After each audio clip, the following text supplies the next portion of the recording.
morning, 13th jurors. Hello. Welcome. Come on in. Take your seats. Hello. I, about 45 seconds ago, learned a new trick. So today, y'all get, sorry. Miss Beezy's already saying, yes, pass me that beanbag love sack thing. Yes, so I learned a new trick. Let's see if I can do it. Hold on. I'm gonna do it. I'm gonna do it. All right, we got this. Look at me go.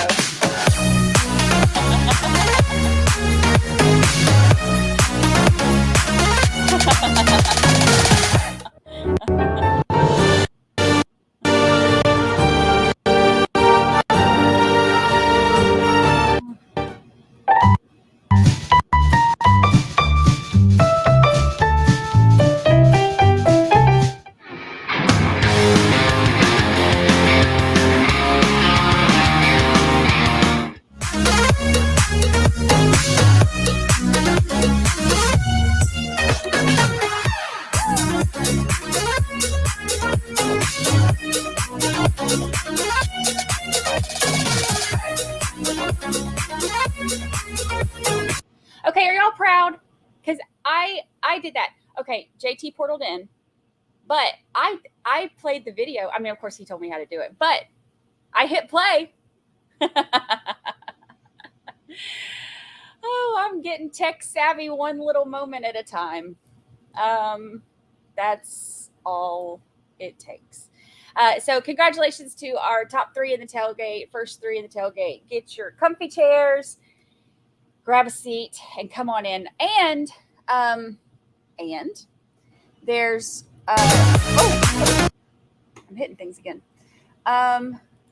There was something else that I saw. Actually, happy birthday to our favorite sidebar counter. I saw when we were starting, I saw in the chat that it was your birthday. So I wanted to say happy birthday. If it's anybody else's birthday, I'm sorry. I would have added you as well. However, I didn't see anybody else saying it. So we have our happy birthday to Marie Moss, our favorite sidebar counter. Happy birthday. Happy birthday. I am going to go ahead and get our court feed up because we're supposed to be starting in about 3 minutes. So we'll see if that actually happens. But we're hoping. I am really hope. Who said roll tide? All right, you're about to be timed out. Just joking, but go dogs. Not really joking. So we have. Oh, I guess I'm hidden. We are hoping that today is not like yesterday. I'm going to keep that down until we get started. That today is not like yesterday, and today we actually make some progress. Maybe we actually, who knows, hear some evidence. I would love that to happen. Maybe today we won't have 45 to 47 sidebars. That would be nice. We don't spend the entire day in recess. Look, spending the entire day in recess is only good when you're in school. But then, of course, when you're in school, you never get all day recess. So but that's kind of like, when you're little and you're at school and you don't want to take a nap and they make you. And then when you're old, you're like at work and you're like, oh my God, I would give anything for a little blue mat right now to take a nap. That's kind of how it goes, I guess. Let me see. The fella who was on the stand yesterday, I believe, is going to be back on this morning. So we'll find out what they say is allowed to come in, what's not. Hopefully we can get some kind of something in. What was his name? Williams, Collins, Williams. What was his name? Collins. I'll have to. Brendan Collins. That's who's going to be first up. I had to pull it from my notes from yesterday because y'all know how my mind works. Let's see.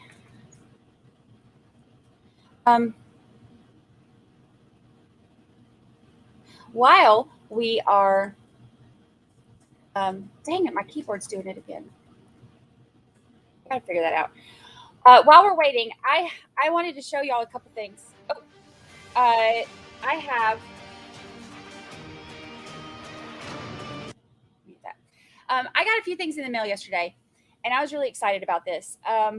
I want to show. I don't want to. I can't show everything because I got my PO box was full yesterday, and I felt very blessed. But there's a couple things I wanted to show y'all that some of our awesome people sent in. Okay, so this. Look how cool this is. Okay, y'all know I have my nomies. I hang with my nomies during the day. So it has my nickname, the Chart Lady Cult Leader. Oh wait. Oh, yep, right there. And 13th Juror, and it has the Nomi with the justice thing, and it has Lucy. How cute is that? So I'm gonna have to hang this over here somewhere when maybe I'll do that when we go to break. I'll figure out where I can hang it in my little corner over here. I thought that was so cute. I got a little cup for all my pens, and actually I have already put my pens in it up here because they were all just literally sitting on my desk and it was a mess, but I took them out so that it would look nice and neat when I showed it. But I've got my little Life is Better at the Beach cup. How cute is that? And a pen that matches it. It looks like the beach. So oh, sorry, Woos, I just elbowed Lucy. She's like, what are you showing? Why are you taking my toy? And look how cute this is, a little bag. Peace, love, 13th Juror. How cute is that? So I appreciate Amos, one of our incredible mods for sending that. My desk is so small. I'm going to have to get a new desk. And then, oh, it's previous stuff still going on. They're showing old stuff in court right now that I haven't started yet. Okay, so if y'all were here the other day when I was talking about Lucy, how if I have to run in the store, the day I almost gave myself a black eye.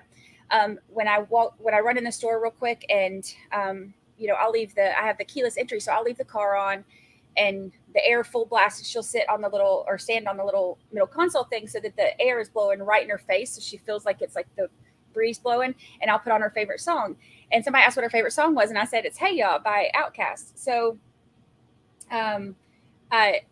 look at this. Okay, so how stinking cute is her little outfit that says "Hey Ya"? Oh my gosh, I was dying. Polly Prissy Pants ordered this for Lucy from Wiggles. Is Wiggles in here yet? Let's see. I don't know if Wiggles is in here yet. But how cute is this? This is her jam, y'all. Like she loves this song. And my son loved this song when he was a baby too. So this is her favorite song, and I play. Oh, yeah, Wiggles is here. So this is handmade by Wiggles, and Polly Prissy Pants. Is Polly in here yet? Polly Prissy Pants special order this for Lucy from Wiggles. How cute is that? I'm obsessed. I sent, like, as soon as I saw it, I sent a picture to my mom and stuff, and I was like, oh my gosh, look at this. I got a couple things from Kathy from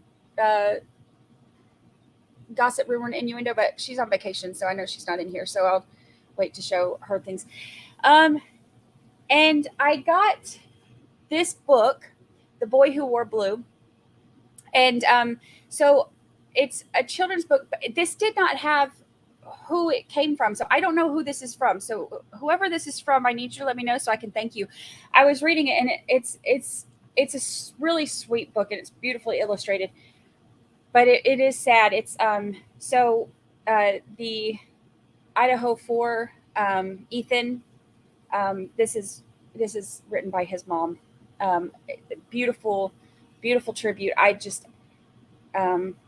I'm going to put it with my stuff. I don't know who sent it though, and I want to know who sent it so I can say thank you.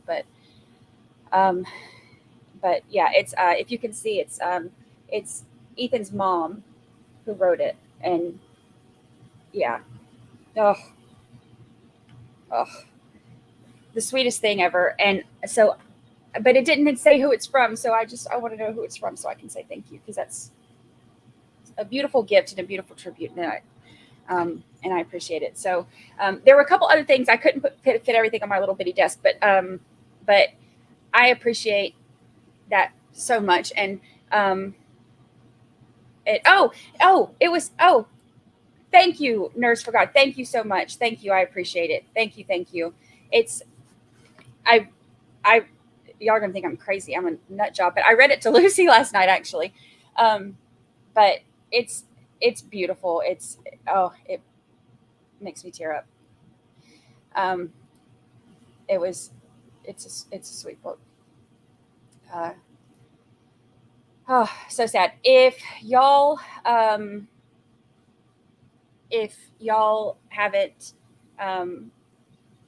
seen it, it's available on Amazon and stuff now. But yeah, Ethan's mom wrote that. It's here. I can show you real quick while we're waiting too. I'm like scared to like bend the pages, which I know makes no sense, but see how it's beautifully illustrated and stuff too. But and then it's got the part where he goes to Ohio or Idaho. Let me see. That I thought was really cute.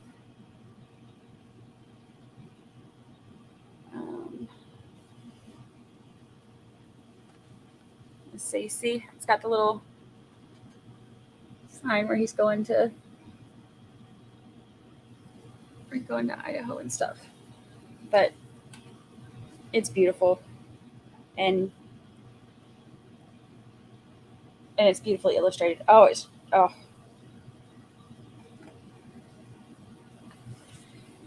Very, very sweet, very thoughtful gift. But I appreciate y'all so much. Yeah, he's a triplet. So it shows the in the beginning. It shows that he's a triplet. Can y'all see that? I'm so bad at like getting this to the camera. But it goes through look at that. Isn't that heartbreaking? I can imagine that maybe this was like cathartic in a way for her to write. Maybe, give her like a look. He's playing basketball and stuff. Maybe it was cathartic in a way. Maybe using creativity and art to deal with pain and emotion is, something that I think always makes art much more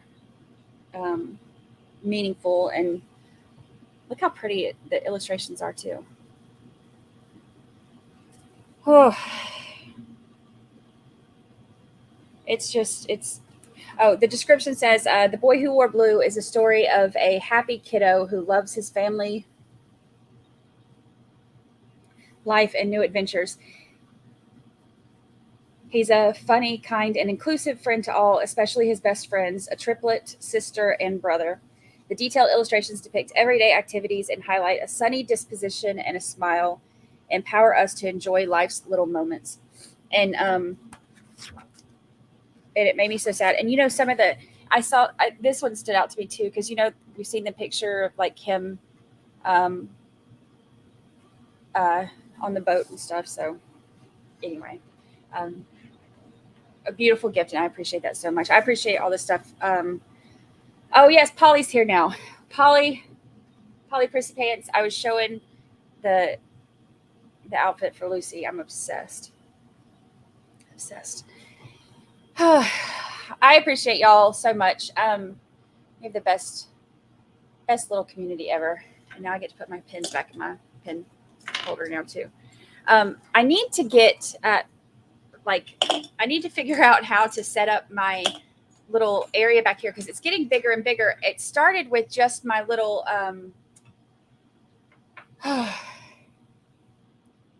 the book link is in chat. Okay, there you go. Thank you, Shireen. Thank you. More than likely, yes. I will more than likely be covering it. I might end up having to do it the same way that we did with Lori Vallow, which is if they're not doing the video, if they're only doing audio, I might have to do it the same way that I did that, where we play it at the end of the day and have to maybe do graphics and stuff if they're releasing it later and all that. So we'll have to kind of play it by ear depending on exactly what they end up doing. But I will more than likely be covering it.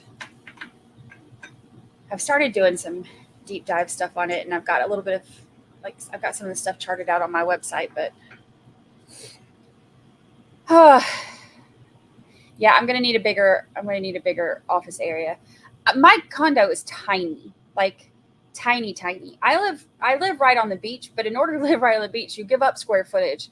So my condo is itty bitty. So I'm going to have to figure out how to arrange my little corner here to better have everything. Okay, so let's see. What else have we got? Oh, you're on top of things. Thank you so much. UK and USA link versions. Oh, I'm still holding Lucy's toy. She's probably like, why do you still have my toy? Lucy got her little Instagram toy too. Oh, sorry. Every time I squeak the toys, everybody says that I wake up their dogs and stuff, so I'll try not to squeak it on. But look at her little, and it says Instagram. Look at the dog thing. Isn't that cute? Is that cute? I don't know if Jennifer's in here. Jennifer Pruitt, is she in here? Maybe. I know some people come in a little bit later. I don't blame them because Lord knows they ain't been starting. Oh, yep. Hi. Yes. Check out her little toy. Lucy loves her little toys. Y'all spoil her. She loves it. Look, she just put her paw on it so that I can't take it again. Okay, yes, ma'am. Now my dog thinks the iPad wants to play. Sorry. I saw a video on Twitter where I was squeaking one of the toys that somebody sent Lucy, and somebody's dog got up and was going crazy looking. It's really funny.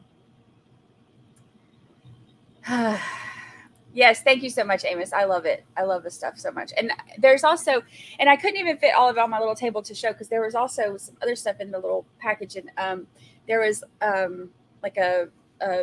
pillow. I'm eating my hair. A pillowcase thing that has this same thing on it, and there was a coffee mug, and we need a poll for sidebar count. That's right. How many sidebars we're going to do. I forgot. Almost forgot. Y'all keep me on my toes. Let's see.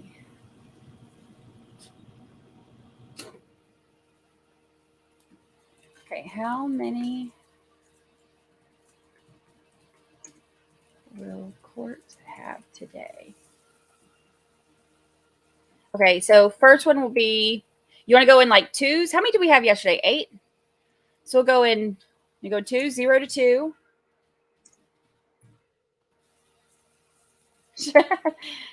I'm going for 27.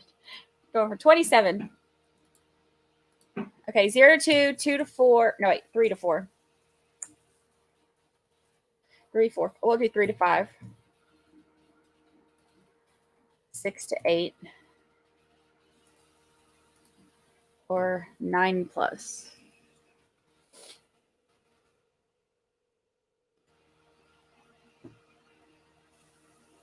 Okay. The poll is up. It's going to be 1 million. I had 8 yesterday. 8. It's nuts. The limit does not exist. Yeah, it's crazy. Less than 10 is too low for this trial. I don't think I've ever seen a trial with this many sidebars ever in my life. It's crazy. Crazy. I had, good point. Yes, it was 8 yesterday, and it was a short day yesterday because we were waiting on our friend who was on the IV. Crazy. Let's hope no one has food poisoning today. You know what? After yesterday, there's probably some that are like faking it. Like, you know what? No, I ain't feeling so hot. I ain't feeling so far 76% say 9 or more. There's 2 options with 3. Oh, well, my coffee hasn't kicked in yet. Oh, 3 to 5. Okay, so it's 3 to 5, and that's supposed to be 6 to 8, not 3 to 8.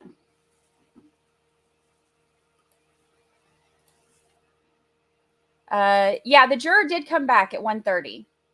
But then we still weren't able to have court. It was crazy. So crazy. Let's see. Yeah. Jody Arias had so many sidebars and objections. Jody Arias, that one, if y'all haven't joined in night court, we have night court again tonight. We're streaming the Jody Arias trial Monday, Wednesdays, and Fridays at 5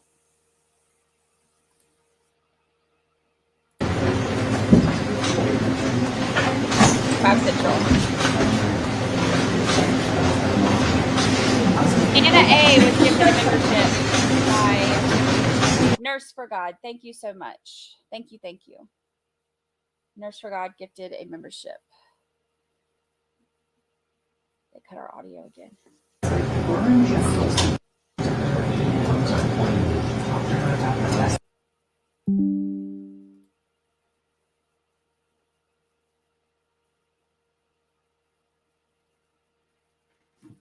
What's happening?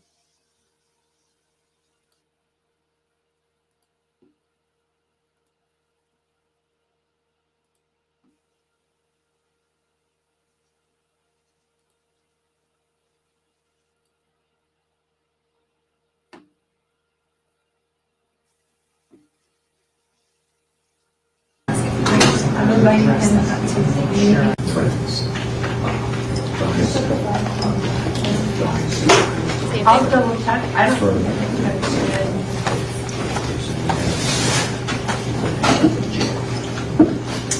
So I don't think council was suspicious of the attorneys had anything to do with that. That was usually asking them to do it, so I appreciate it. Why is it doing that?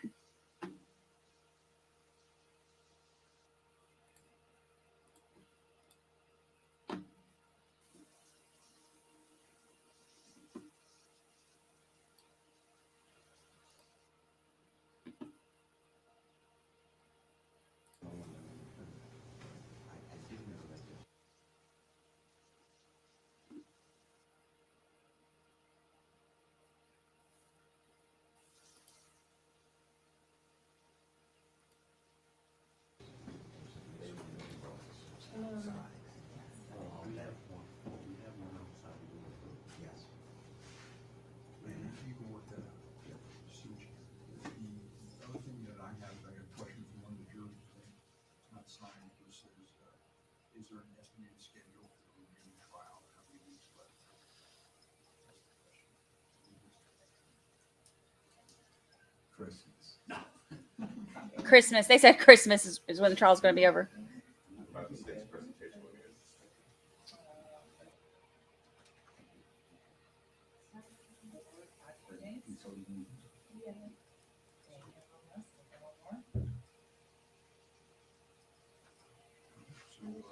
your phone, I think yours for your case,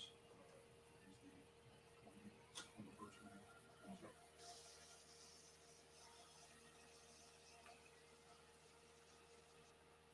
They cut the microphone again.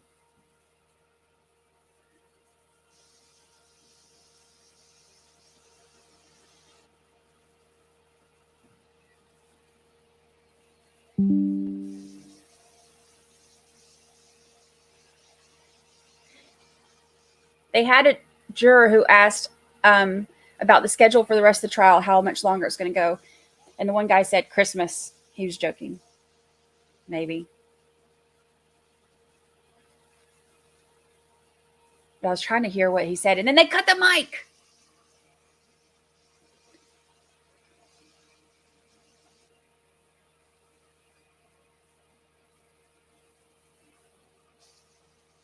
Was he, though? Was he? Christmas might be accurate at this point.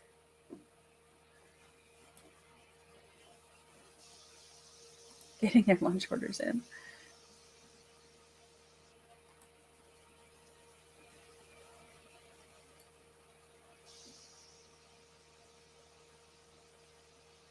I can barely hear, like so faint, but I can't understand any. I can't hear enough to hear what they're saying. You can only hear like a little faint, like. Y'all know I love to eavesdrop. Love me a good hot mic moment. Speaking of eavesdropping, I went on Bryson Boompal had a Q&A on Instagram last night, and I went on his Q&A and I was listening to him. He said that there is somebody on Instagram who did they do lip reading, and they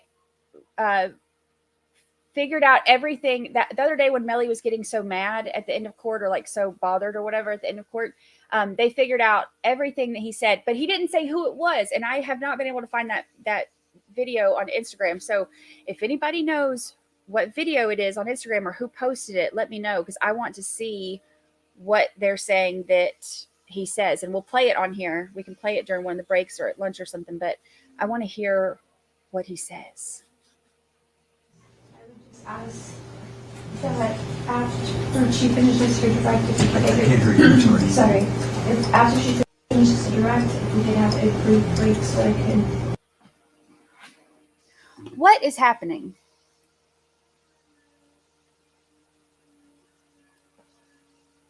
Set up with the computer. All right, okay, thanks, Judge.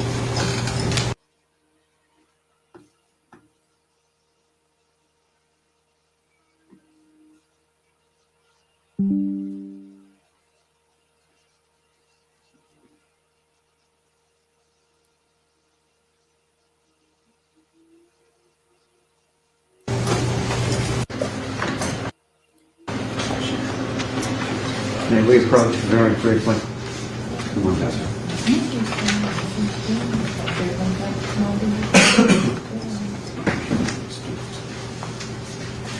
There's nothing that's outside, but I asked the officers to start coming.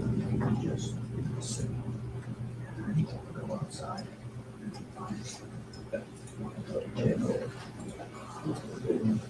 Good.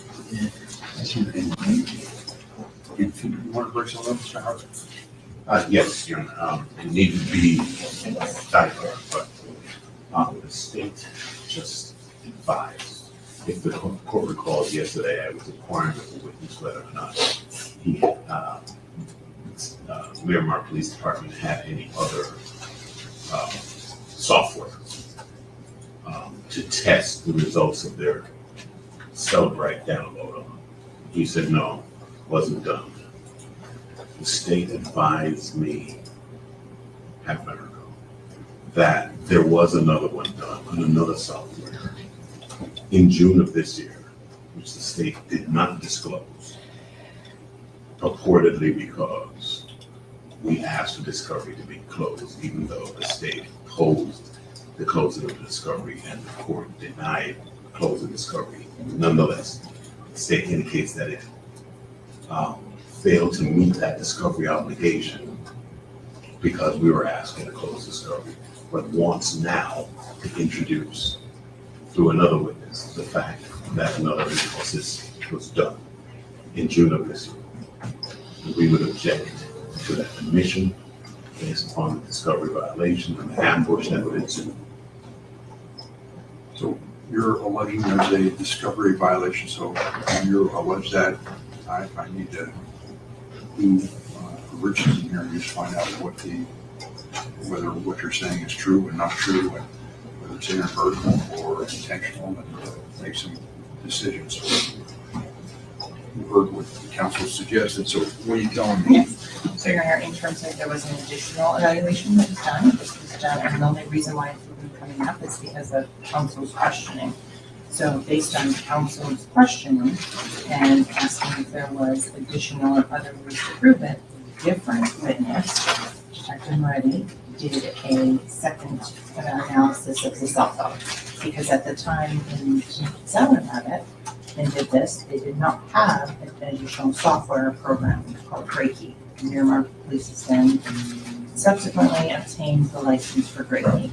So the state's position is that based on questioning by the defense, the state then would instruct the witness to go into an additional download of the phone on that. So that was done in June of 2023. On that, the phone, everything is the same. The only difference is there's additional location data that is on the new download that was not on the prior download. So there's any more information on that. None of that is exculpatory, which is going to say that the defendant was not at the scene of the homicide and not there on that. The state doesn't have it in their possession yet. My understanding is it will be dropped off later this afternoon. So, is it fair to say then that defense requested whatever downloads there were, and a download, the Celebrite download was turned over to them? Yes. The first one? Yes. But there had been a second download done, and that download was not sent to them? It's not yet even been turned over to the state. I'm waiting for it from the detective. He's going to be bringing it later this afternoon. Okay, and when did this second happen? That would have been about a week or 2 weeks ago. I'd have to double check on the date. Again, I haven't seen it for the exact time. So subsequent to the trial starting, you still were having a download done? In terms of if there was any other information, anything that was exculpatory, then I'd have to make sure that that was fully explored and turn that over to defense. And so that has been turned over to them, so the defense doesn't know anything about it. And then defense counsel asks questions about other possible programs that they might have had, because he doesn't know if there are any or not. And the witness, Zeller, Yes. answers that they don't have it. And so something that he doesn't know, that Well, they prior to his testifying, you've already run a second program through a different detective Moretti on a different system. Yes, so the defense didn't depose Detective Zeller because then they could have asked questions such as, does Miramar now have additional software that this could be done on? So they chose not to do so on that. Question comes back to is when this second download was done on different software, that was just 2 weeks ago. Yes. When is it that you found out about it? I still don't have a copy of it. I was talking with the detective last night on it. In terms of the download being done, I have to look and see exactly on the date and what he communicated to me about the results. Who asked for the download to be done? It was discussed with the detective in pre-trials as to if there was any other information, if there was any updates to the Celebrate program, as Detective Zeller testified to, that sometimes downloads are redone once there is updates to the software. So this is new information that Detective Zeller doesn't know about, Correct. and Detective Moretti hasn't been told about. Correct. And it's something that's new to you that you just came up with, and your pre-trial. How long ago was that? I'd have to look on the exact date on when that was. Yeah, tell me what the Sometime the week, I believe, of May 21st or 23rd, sometime at that, during the course of that week. As to when the actual analysis was done, I couldn't tell you right now, because I don't have it yet. But, this is analogous to, for example, if defense were to cross-examine a witness about evidence that was tested or not tested. If they open that door, then the state would be able to go forth and send additional items for testing on that. And to your knowledge, there's no cutoff on this one. Correct. Thank you. Anything else? Yes, Your Honor. There were two questions that the court just asked the state, which I noticed were not answered. The first was, who asked for it to be done? The second was, when did you, Ms. Bradley, find out that it was done? Neither question was directly answered. Both answers were evasive. If I asked a question that precipitated the state going and doing further investigation, one, we again keep arguing that that is an ambush that affects the fairness of the trial, and that's why there needs to be a discovery cutoff. But also, that's not what occurred here.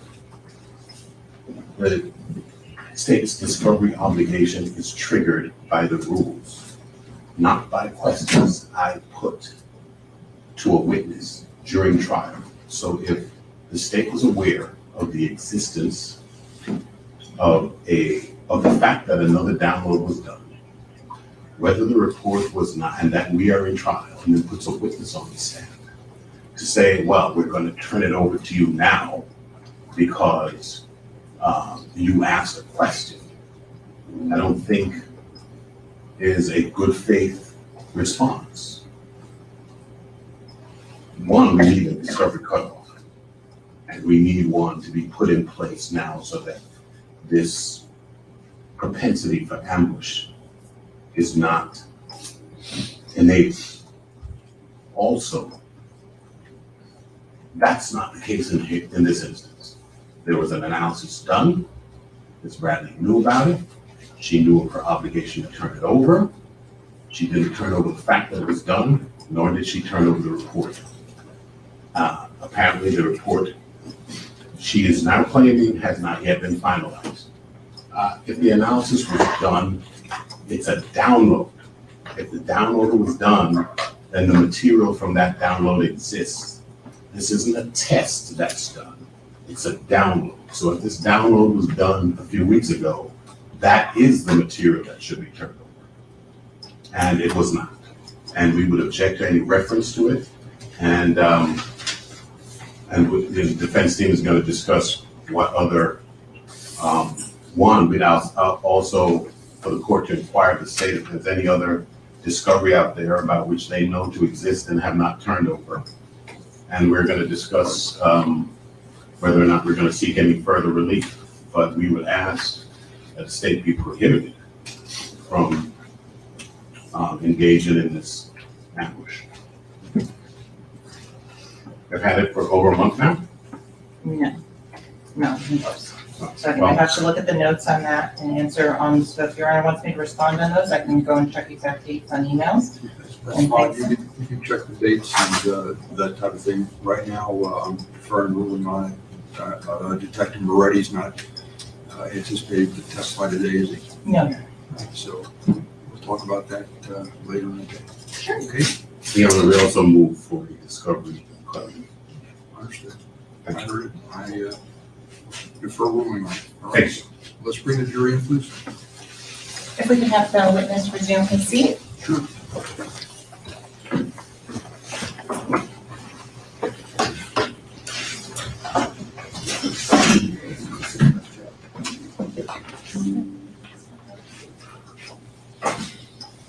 Okay, so Are there any people? I guess if you know You bring the jury in. if they did another download of it with new technology or whatever, technology is always changing. There's always new crap. If they There's no family. did another download on May 20th, but she doesn't have she said she doesn't even have the report, a copy of the report. Vince had filed a motion to limit discovery, saying it was too close to the start of the trial, but that motion had not been approved, so they were still allowed to put in discovery, and she didn't put that in, which I can see both sides, because who questions Celebrate? Why? I get that they did another one just in case, but who questions Celebrate? I've never seen anybody question the validity of Celebrate. So there was another report run, but right before everything started. But she said she doesn't have or didn't have a copy of it, and so he questioned the validity yesterday, and it's like, okay, well, did you not check it on anything else? And the guy who was asking did not, but there was somebody else who did. So now she's saying, well, he questioned this, so somebody else did run it, so we have it. But so now they have to decide if it's going to come in or not. Ladies and gentlemen, thank you. Please be seated. The record once again reflects the presence of the defendants, evidence, and counsel, and assistant state attorneys, ladies and gentlemen, the jury. Our witness, Judge Major Collins, remains on the stand. Good morning, sir. Please have a seat. I just want to remind you to remain under oath. Ladies and gentlemen, I did get a question, and I was just discussing with the attorneys regarding the scheduling, and my understanding from speaking with the attorneys is that they anticipate the trial would conclude before the end of July. Trial, the fluid process, you don't always know exactly what the next witness is or who the witness is going to be. Can you hear me? I'll be working.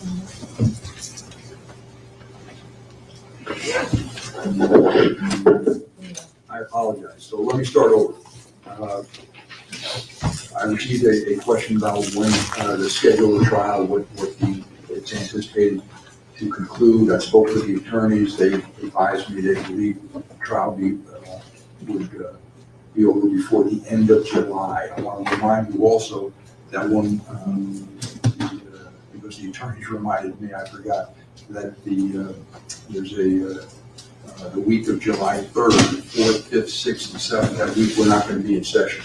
It's we'll finish out the end of June and then pick it up again on July 10th. The week commencing Monday, July 3rd, we're not going to be in session. But the attorneys think the trial will conclude by the end of February. All right. So, radio, when we were last here, Special Agent Collins was on the stand as a witness. He remains under oath, and counsel, you want to finish with your correct examination? Yes, Your Honor, if I may. You may. Okay, Detective Collins, we had just discussed about your training and experience, so remind the ladies and gentlemen of the jury, in what field do you work?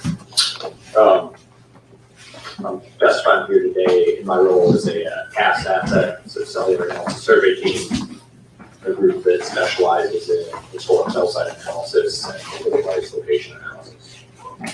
And have you used historical records to locate fugitives and missing persons before? Yes.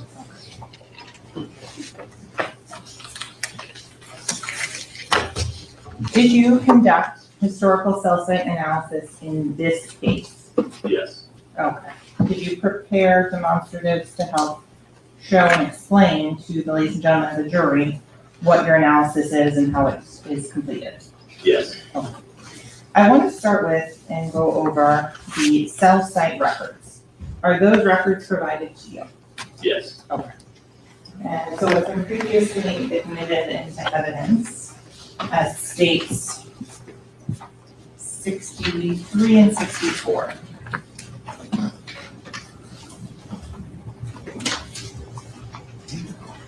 starting with state 63. I'm going to open up some of the records and if you would be so kind to follow along. So starting with what is in state 63, going to the tracking number 2058127.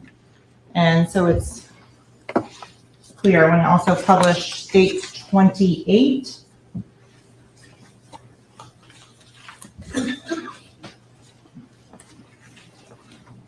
This phone number 772-713-9807. Is that one of the phone records that you analyzed in this case? Yes. Okay. And states 28 is a pawn slip. Have you ever seen that one before? No, I haven't.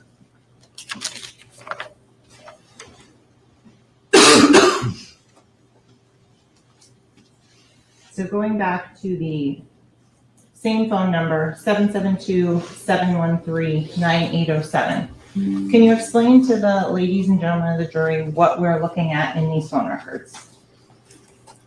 Sure, so this is a report from T-Mobile. It's an engineering report, and you may also hear it as referred to as a true caller quantum data or time in advance data. But essentially what this is it's records of, from the network's perspective, location where the phone likely was during particular times. So you'll see a series of columns on here.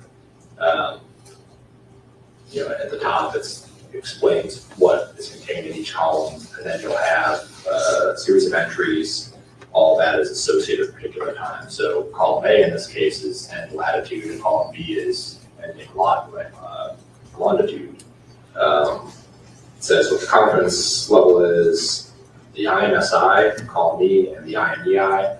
Those are numbers that are assigned to the device. So the IMSI is sort of like your SIM card. It's a subscriber number that authenticates on the network, so that when you're in a cell phone, communicating with the network knows that your customer is paid and they can give you network resources. The IMEI is about the device that you have in your hand. It's been a little while since geography, so could you please explain what latitude and longitude are? Yeah, those are coordinates on the Earth. So if you wanted to know where a particular person was at a certain point in time or whatever, like those latitude and longitude coordinates correspond to a specific spot on the Earth. So we could plot those in any mapping software, like we could copy and paste this in Google Maps right now, and it would drop a pin in Google Maps, for instance, and say, okay, that's where latitude 25.984685, longitude minus 80.375979 is here. And is that what you use to do your analysis, just those latitude and longitude? No, I use other information on this sheet. So you talked about the IMSI, IMEI, and so I'm going to go scroll over. And just if you could explain.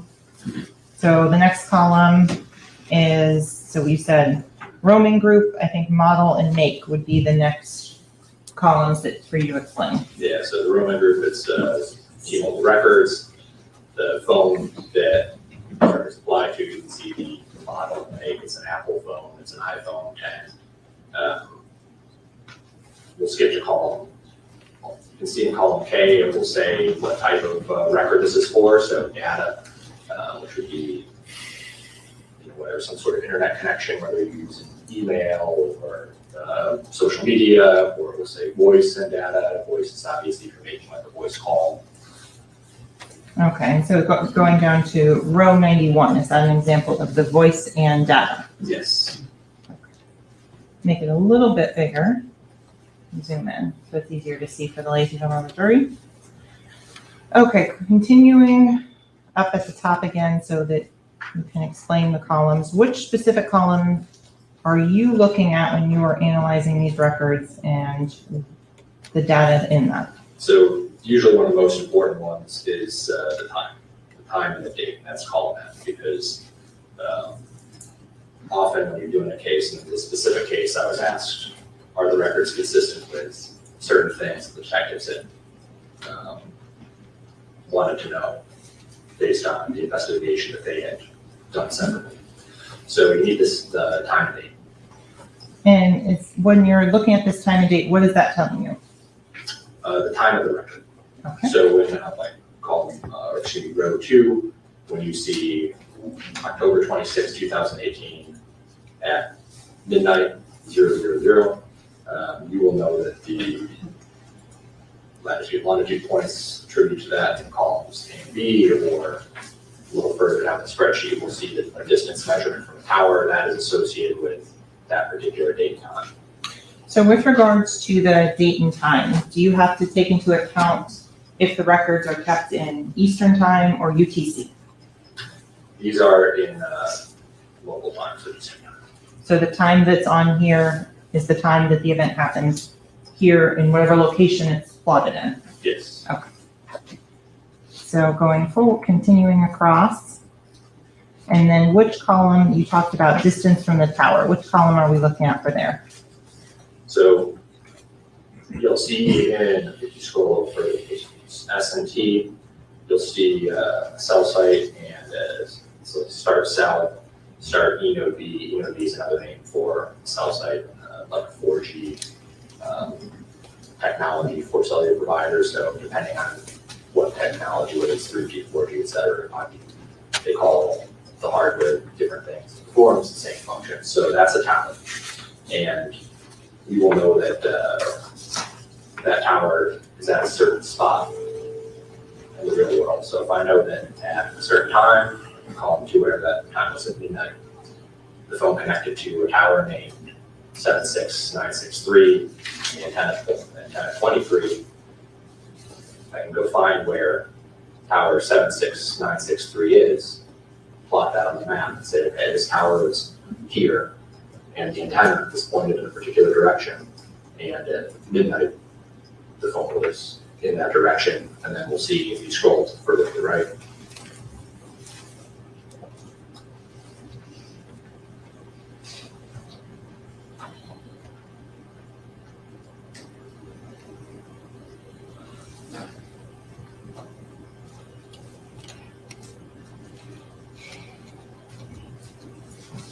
You'll see a distance there. So in column AO, it'll say 2.96 miles. So at that time, midnight on October 26th, that phone was 2.96 miles from that tower.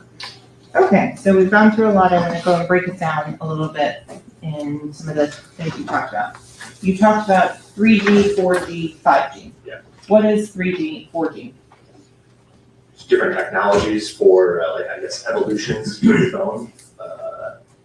Each time if there's a rollout, generally there's improvements in how well the phones work, the cellular networks work. Okay, with regards to 3G, what type of information does that limit you to? In terms of distance from the tower, if it's a 3G tower, what type of range are you working with? Oh, okay. Well, so that does play a factor in the certainty of or we'll see in the reports later, but this timing advance is an estimated distance from the tower, right? But there's a margin of error, a margin of uncertainty associated with it. And so at 3G, for instance, the network can only say within, depending on the type of 3G, 234 or 244 meters, what that distance is. If it's 4G, they can tell within 78 meters. They'll say, okay, this is the timing advance increment. And in the case that we have before us today with the 772-713-9807 phone number, what types of towers and service was being used? During the period that I reviewed, analyzed and plotted, it was exclusively 4G.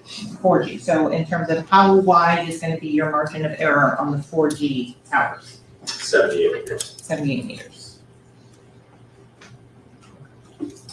So can you explain to the ladies and gentlemen of the jury as to how that data, that distance, how that is computed?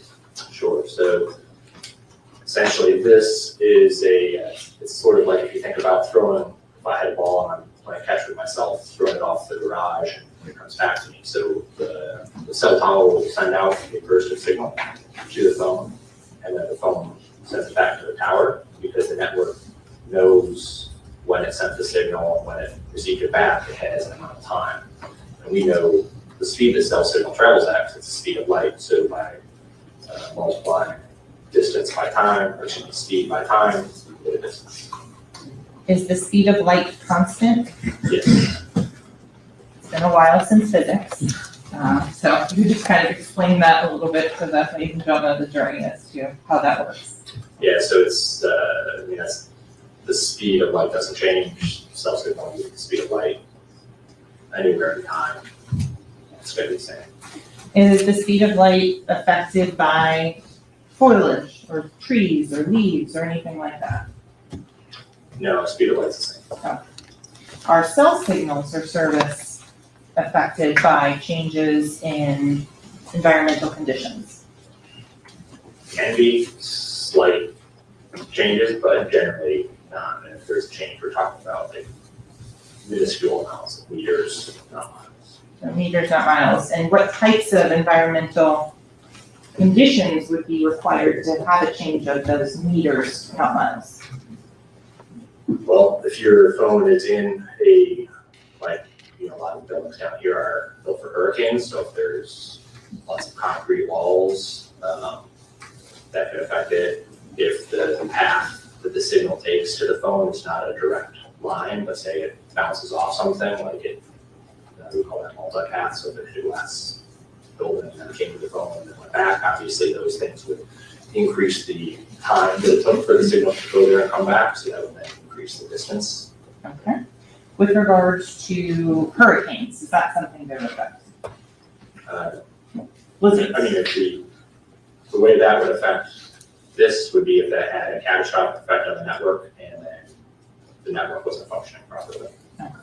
If there are records that you are analyzing, what does that tell you about that specific tower? That it was working.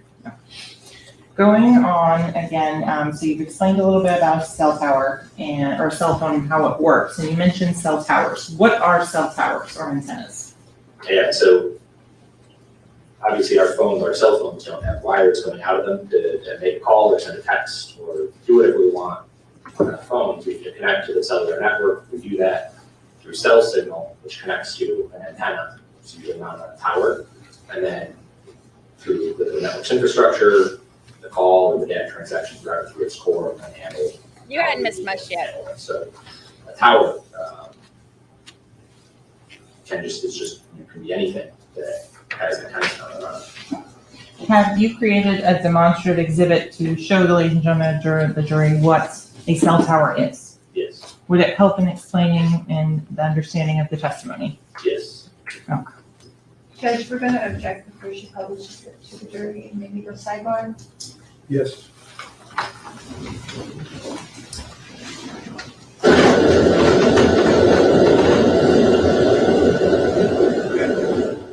Sidebar. Take a shot, do a squat. Sidebar. This is number. Do we count the first one since they hadn't really started yet? We'll count it because they were still. Court was delayed because they were doing it, so we'll count it. So this is number 2. We're going to go with this being number 2 because even though they hadn't started with their witnesses yet, court was delayed because of the first one. So this is number 2. We're going to go with it. Somebody had just said defense must be asleep because they weren't objecting. They woke up. They woke up as soon as it goes time to show something. Then they wake up. It did go a little longer than I thought, but only because he hasn't got into any information yet. He's only going over how cell phones work and the latitude and longitude and what affects it and stuff like that. Oh, are we on number 3? Is this number 3? Did I miss one? The one before they started. This is the first one since he's come on here, though, isn't it? I might have missed something. To assist the witness in explaining or illustrating his testimony. The testimony of the witness is the evidence. These demonstratives are not to be considered as evidence in the case unless they are later received in evidence, and they should not be a substitute for evidence. Only items that are actually received in evidence would go back and move to the jury room for your consideration during your deliberations. This is to assist the witness in explaining or illustrating his testimony, these demonstratives. All right, counsel, you may proceed. Thank you. Okay, Special Agent Collins, could you explain to the ladies and gentlemen of the jury what we're looking at in this photo right here? So this is just a generic example of what a cellular tower can be. Here you see it kind of arrays mounted on a monopole, so just a big pole that you see everyone's driven by these. And so you'll see that there's, on the image on the right, there's two triangular shapes.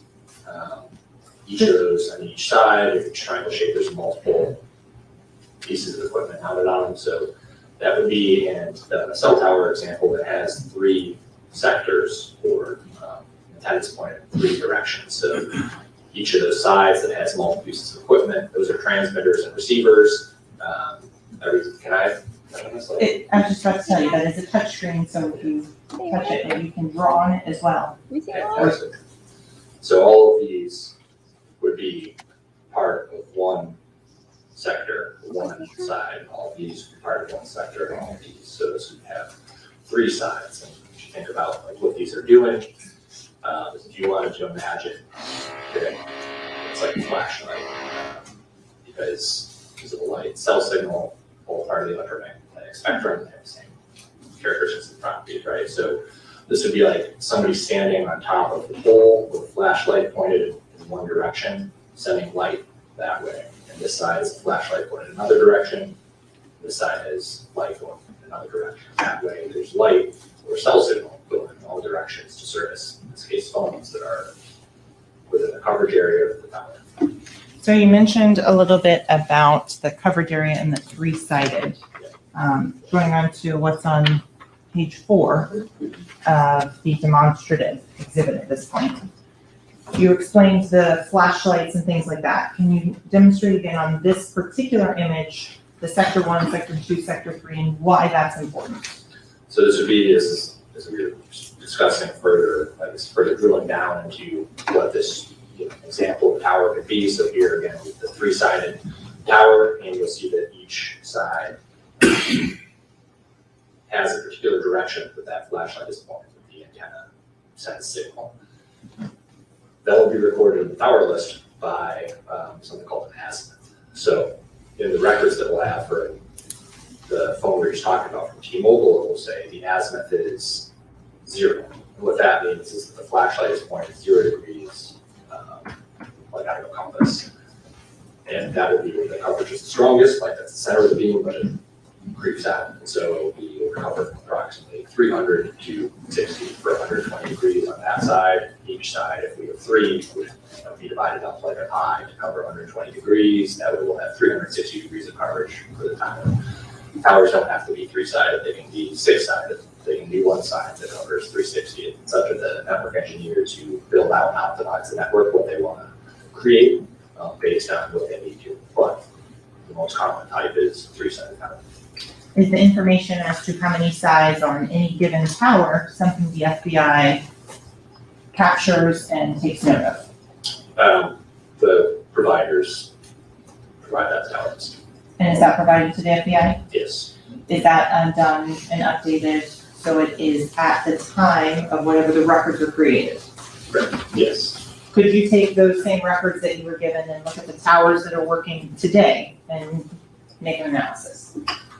Yeah, so whenever you do the analysis, you have to make sure you're using the tower list that corresponds to the time of the records because networks change over time. And are the azimuths, is that always part of the records that are given to you on each tower? Yes.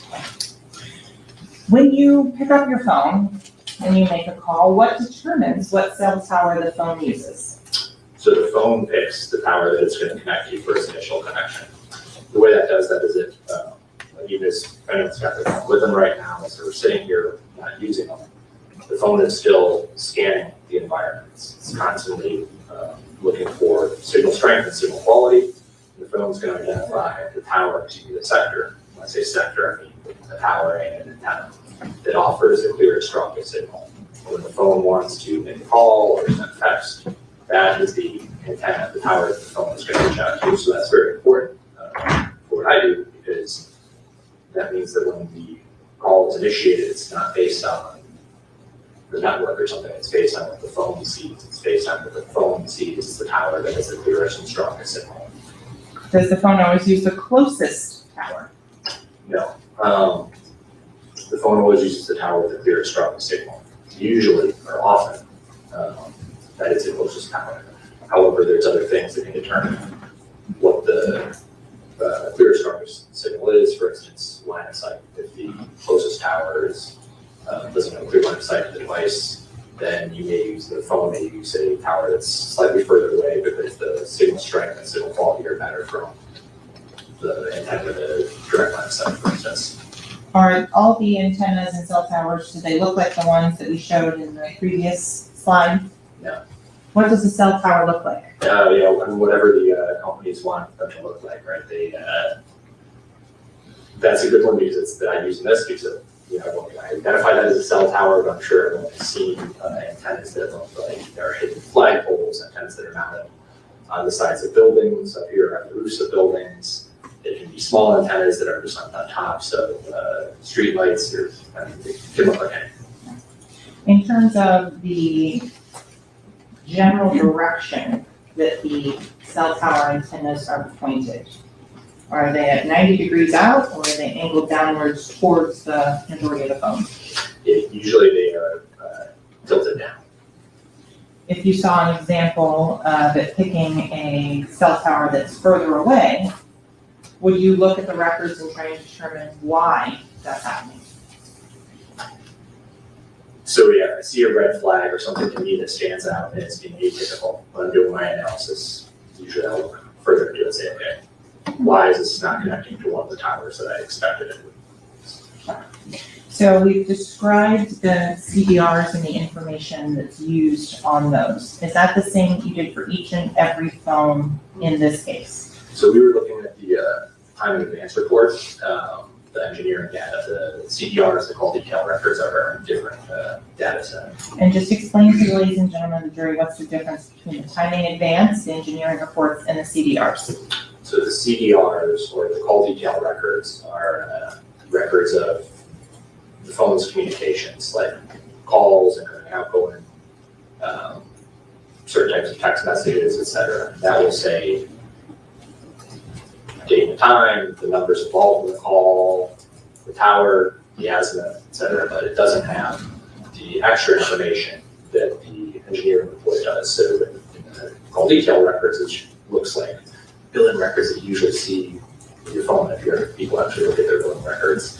It would say tower and sector in addition to it, but it won't say distance from the tower. It won't have the latitude and longitude coordinates or all the extra information in the time in advance report. The other really important thing to delineate between those two is, I just said that the phone picks the tower that it uses based on its measurements. And so the call detail records, the tower that is used is picked by the phone. It's that first connection. In the time in advance report, the engineering data, that's the network's perspective. So that's what the network is seeing behind it. And the tower that's listed in the engineering report may not be the serving cell. It may not be the tower with the clearest, strongest signal. It could be, but it could also just be another tower within the network that saw that phone and say, hey, I see you, or I see the device, it's this far away. So it's important to keep in mind what type of report you're looking at, because it obviously can affect the conclusions that you're doing.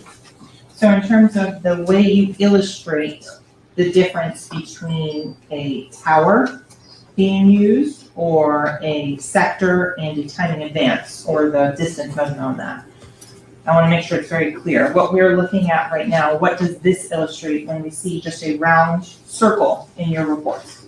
So this will illustrate the tower that the phone used, or if it's from a data report or the engineering report, the tower that is registered listed as seeing the phone.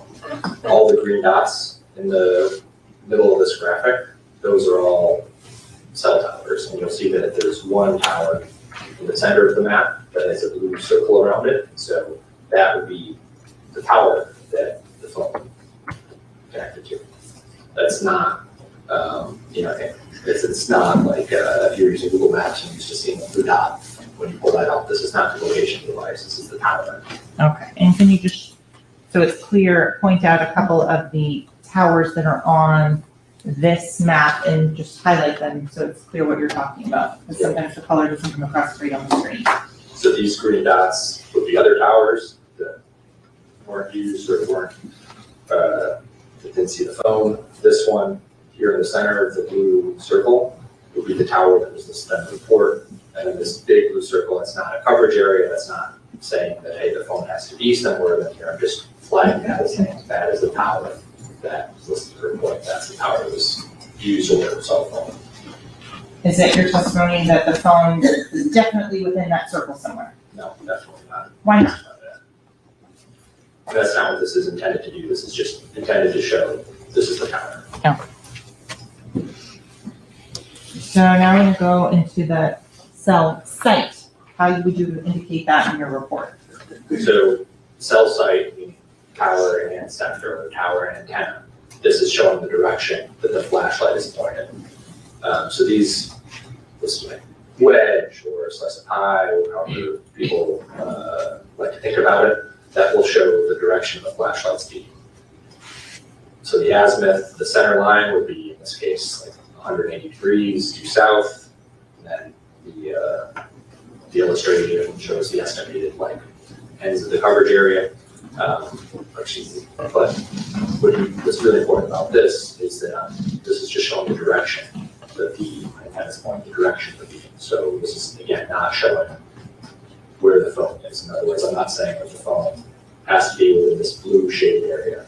I'm not saying that the phone has to be within the arms of this black wedge. I'm saying this is the direction that the antenna is pointing.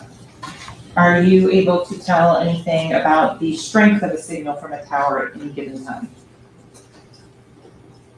No, Why not? it's not reflecting the records that I have. In terms of the average signal strength, is that something you have training and experience on from the various cellular telephone providers? That's right. No. So is there any determination or anything that can be made about distance from a tower just based on what cell site the phone or device is using? No, from your call detail records, you cannot tell distance. So I want to go on to this type of illustration. If this type of illustration is used in your report, what are we looking at? So this would be an example of the engineering data from the time of advance report. So now we see, again, the blue wedge saying, hey, this is the sector that recorded the phone, here's the direction that it's pointed. And then we have that distance from the sector. So the distance, whatever we can say this is, for instance, 1 mile. So a particular example, it could be 1 mile here. And we see that it's a certain thickness of the band because the time of advance, margin of error or size, depending on the technology, can only get down to a certain distance. So for 4G, again, that's 78 meters. For 3G, it's about 234 meters. So the size of this band will depend on the technology that you use. So in the records in this case, what is the width of the band in your report? 78 meters. Okay. So in this case, what I'm expecting, based on the information from the phone, from the engineering report, is that the phone would be somewhere within this band, this like the curve and shape, whatever. That's based on the data from the engineering reports saying, okay, the phone was 1 mile from this sector, this antenna points this direction. Here's 1 mile. The phone should be somewhere within that band. With just one data point, can you narrow down where in that band it could be? No.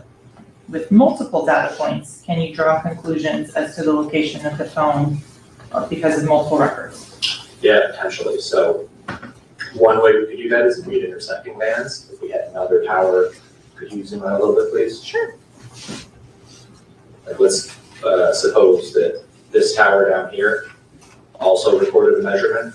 And we knew that it was a certain direction and distance, and so we had bands that intersected, and we could say, okay, I might make the conclusion the phone is in that smaller coverage area where it's where the intersections of bands are, we can kind of triangulate. Could also use other information that's not related to cellular technology if there's other facts from the investigation. Is that type of information provided to you when you're doing your analysis? Yes, And do you identify areas potentially of interest?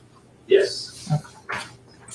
Going on to this next slide here, what are you illustrating in this particular map? So this shows the green dots are T-Mobile towers in the South Florida area at the time of 2018, at the time relevant to this analysis or case. And the takeaways there are just there. You see in densely populated areas, there's a much higher concentration of towers, right? Because there's more people who have more devices, there's more demand and have more resources. So the providers need to have more towers with smaller coverage areas to provide service to those devices. When you get to more rural areas, where there's fewer people, fewer devices, the networks will usually have fewer towers that will have bigger coverage areas. So, Okay. Is this map fairly and accurately depict the towers that were in South Florida in October of 2018? yes. So going on to the areas of interest. If we can identify the ones that are listed here, I'm going to start with 805 Northeast 4th Avenue in Fort Lauderdale. So that's shown in the upper right portion of the map with an orange flag and the white letters NE on it. That was a location, all these locations were provided to me by the detective who requested that I do the analysis. But that was one of the locations that I had. This And map, how do remember, you this is like the map that I plot or showed map y'all these on the graphic. locations? With mapping software, maybe part of mapping software school. Like this is the studio. And does that This fairly is and the hospital. accurately depict the locations of the items of interest that are provided to you?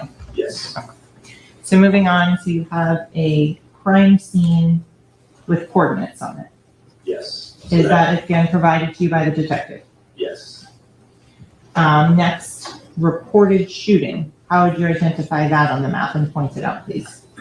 So the reported shooting location is a blue flag with a little eye in it. Shown here on the map, sort of, I guess, in general in the lower left. Okay. After that, there's Memorial Hospital is your next. How is that identified on the map? You have Memorial Hospital, 1901 Southwest 172nd Avenue, Juror, Florida. It's shown on the map with a red square and a white H. Okay. Next location is labeled as McDonald's. Where is that on the map? McDonald's is 17001 Juror Parkway, Juror, Florida. That's shown with a red circle and a yellow M on it. Okay. And Sunset Lakes is the next one. If you could point that out. Sunset Lakes is located at 18513 Southwest 40th Street, Juror, Florida. That's shown on the map with an orange flag that has the white letters SNL. And so last but not least, the Montessori Academy. Yes, the Montessori Academy, 19200 Pines Boulevard, Pembroke Pines, Florida. It's shown on the map with an orange flag that has the letters. That's where that- Remember the camera? Are those locations that we just discussed consistently plotted throughout the rest of the mapping that you do in the case? Yes, So I want to go to the phone number 772-713-9807. And then the phone number 954-248-9081.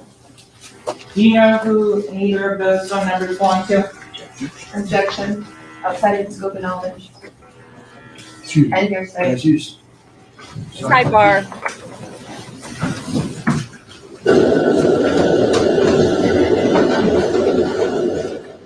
Is this number, what sidebar is this, number 3? Drilling's back. Is this number 3? If y'all remember, this is the map that, I mean, my map was better, let's be honest.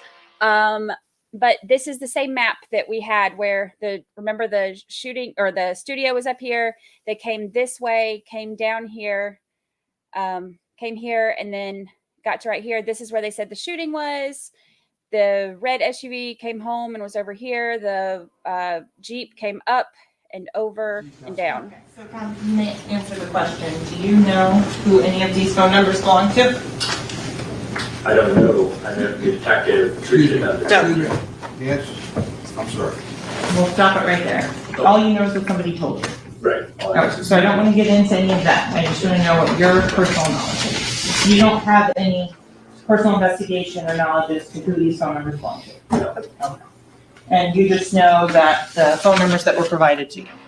Yes. Okay, and the 772-713-9807, that's the same one that we discussed in States 28 that I published earlier. Objection, Your Honor. He also testified that he never saw the document before, so it's outside his scope of knowledge.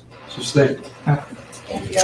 So with regards to the 772-713. Objection, Your Honor. She cannot leave it up there Speaking published. objections, She's Your Honor. tainting the jury. Just take it back, please. So 772-713-9807, that specific phone number. On that, I want to talk in the 954-248-9081. Between 3:20 a.m. and 3:57 a.m., did you analyze the data for both of those phones? Yes.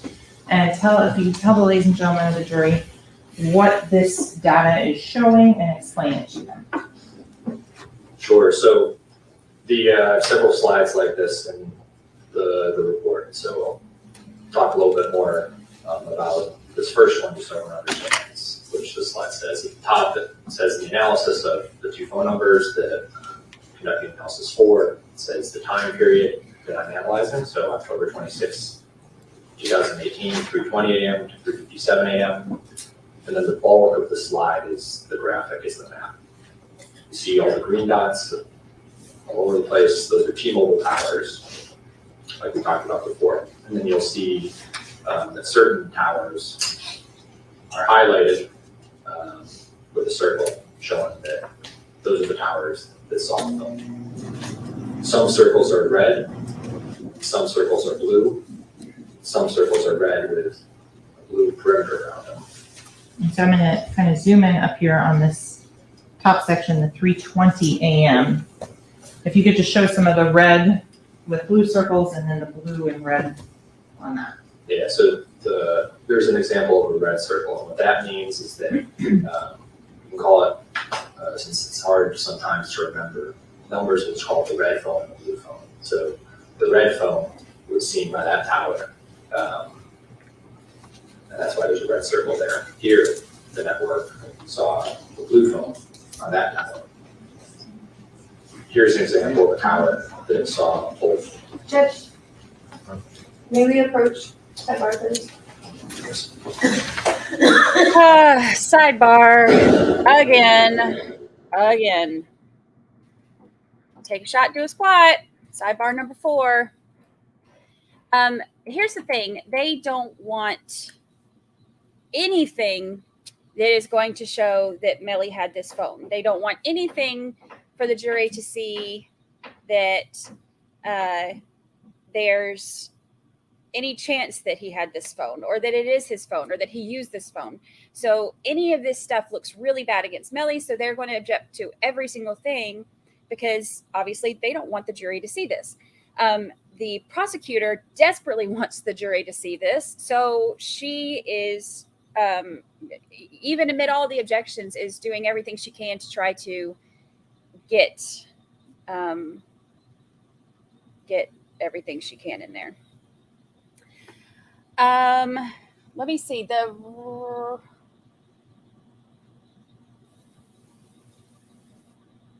me see which one is his. I have to go back for a second to see. It's hard sometimes to.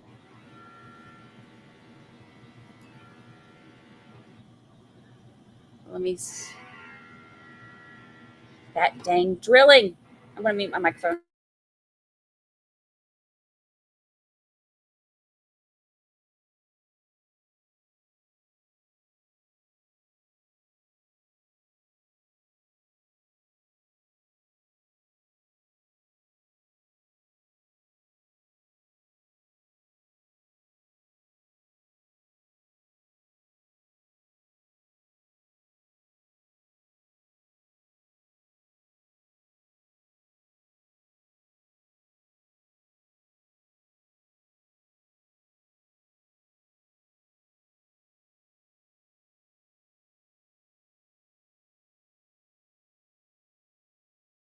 Yeah, the red one is Melly's.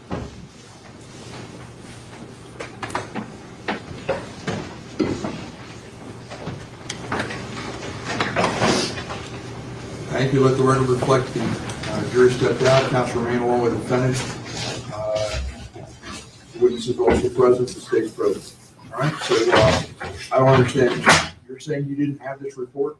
So we got this report this morning while I was sitting in the courtroom. We don't have a printer here. So I asked the state to do the professional courtesy and give me a copy of the documents that she'd be using for this testimony. I'm trying to refer to it. She gave me 7 pages, by the way, which we started, and I was objecting to it being published because it still had the names in. She said, I'm not using that first page that I handed you, I'm using every other page. So I'm looking at the pages to try to go along with what she's showing. And I'm noticing she gave me a report from a whole nother phone. All I'm asking is to give us the actual documents that she's showing the witness. And to say I emailed it to you while we were sitting in the courtroom is a little disingenuous because I don't have a printer to be able to print it out. So I just asked. So you have the report, all 3 reports, but the reports that you have that were generated to you have the phone number as well as a name. It's identified that the phone is associated with. No, Correct? she redacted that. No. Yes. But you have the 3 reports Yes. discussing the phones, and you were given those reports some time ago. And yesterday, your objection was made that it's conclusory as to whose phone it was, and I sustained that objection, told her to redact the name. Yes. Correct? Yes. And you're telling me you don't have the form of the reports with that redaction of these maps or whatever they are, with the names being redacted. Is that correct? So I have it in email, but I'm asking for paper form so I can follow along. Understood. Yes, All that's right. exactly. Thank you. So can you make copies for those? I printed, I found all of them. If there's one that she's missing, I'm happy to do so and pull them up again. I printed them all this morning for her. Counsel's suggesting she doesn't have them, so I just want to make sure she has Of them. course, and that's not a problem. So they've all been turned over via email. This is all in there, the original copies as well that were provided. Counsel does not have the ability to print something out in the courtroom now. She's asking Counsel Raven, Liberty's asking for the copy of it. Let's provide her a copy. I'm happy to do so. I just need to know exactly which one she says she's missing and which one she says she has. I don't want to have to duplicate them if possible. None of the documents she's published So since just testimony do started. me a courtesy, print all of them out. Sure. All right? Should we take a break while the jury's out? We can, but can we finish this first? Oh, yes, I thought you So were finished. you're gonna make copies of all the documents. So she has in her hand some of them already. So I just want to make sure I don't double print them. Just double print. On that. So You know, she- Counsel's suggesting she doesn't have them. So let's just print them all. Okay, well, she does have some of it, just want to make sure. For the record, I don't know, you're saying they're sent, Counsel's suggesting she hasn't received those things. I just want her to get copies of it. I don't want your constant back and forth. Well, she has it, just give her the copies. That's it. It's easy. Just get her the copies. All right. This is the one that Mr. you're- Devens, you need a restroom break? Sir. All right, we're in recess. Thank you. you gave me this only, so you're going off the time, and you're second, and you're nothing like. Dad's mad. Dad's mad. Well, this is fun. So,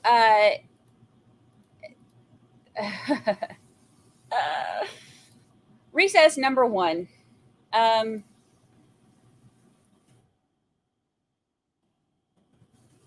So what are we at now? We're at recess number 1 and we're at sidebar number 4. Is that right? Judge is not a happy bunny. Okay. A little bit of the relation. Go away. So remember that map that I did? This is that they're showing that same map. So the red dots that they're showing are, they should have done the red for the other one, because red for the red Mitsubishi would have made a lot more sense, but I'm not in charge of their maps. So, but the red dots are the ones that are associated with Melly's phone, and the blue dots I'm assuming, because I think I saw at the bottom where the blue dots go down. I'm assuming the blue dots are somebody from the other phone, but I didn't hear them say who. However, that outline or that map that they just did is the same spot of the one I did. Let me see. I can pull it up real quick while we're waiting on them to recess. Let's see, pictures.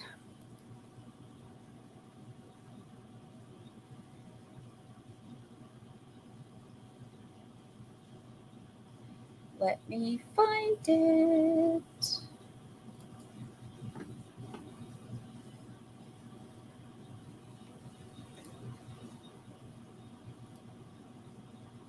Alrighty. So the up here, this is up here where they left the studio, and then you see all their little dots follow along here to where they get right here, and then we saw the red SUV go home. The Jeep made a turn to go right, to go north. They have that McDonald's on the map. I guess that's where the red SUV thought that the other SUV was going. We'll find out more as they go through that. But let's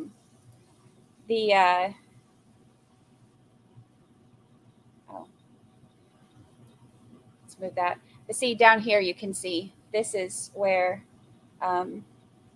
this is where he said the shooting happened.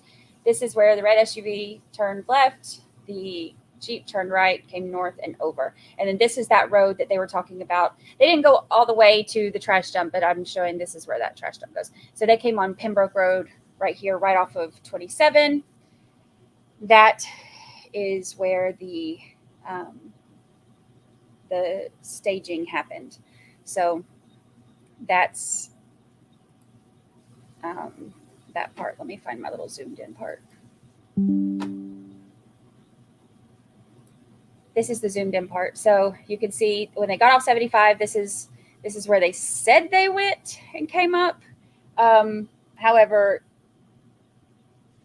we know that to not be true.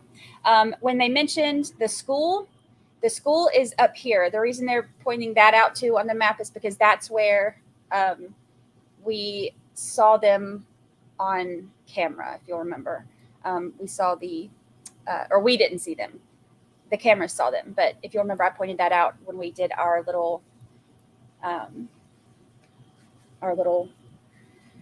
school sesh with the maps. So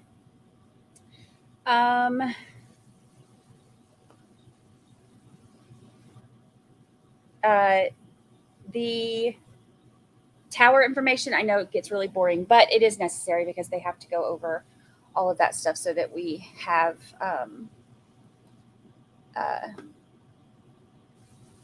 these are my other ones. So that we have the drilling. How loud is that without my headphones on? At least it's not constant today.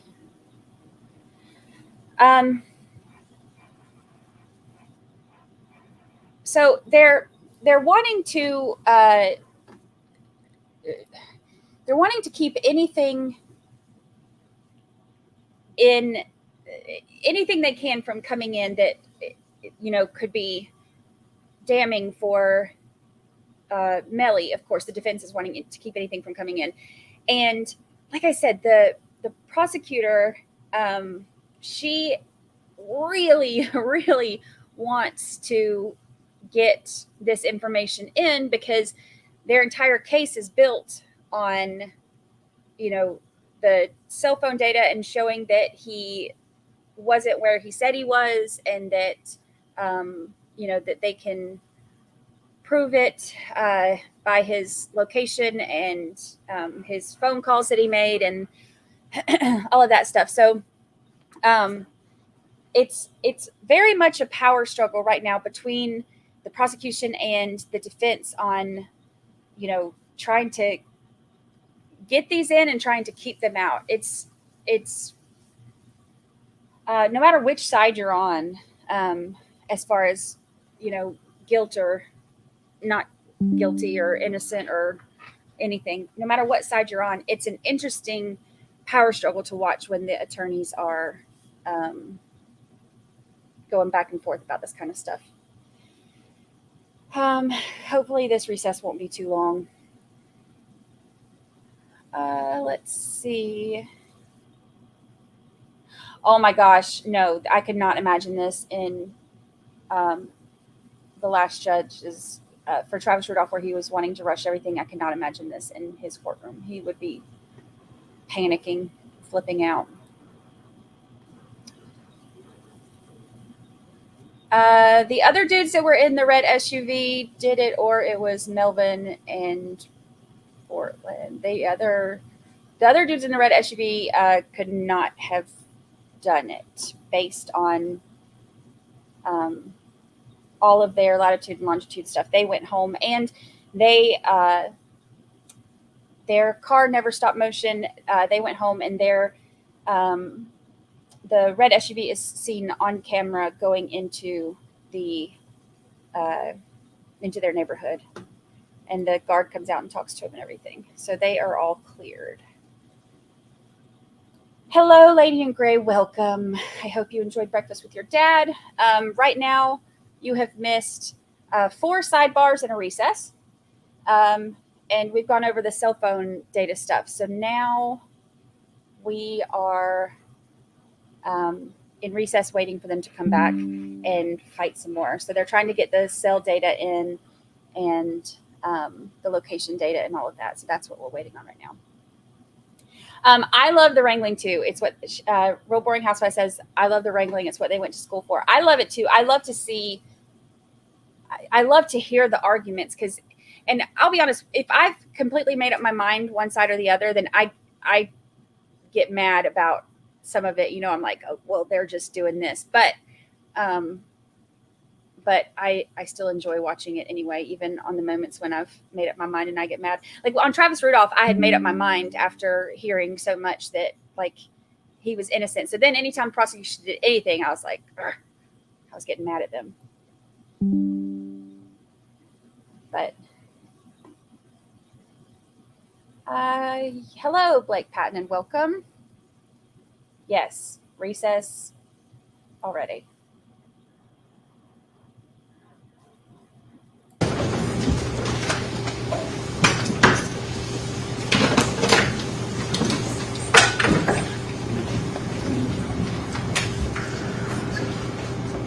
Another car following behind them would be a lot more.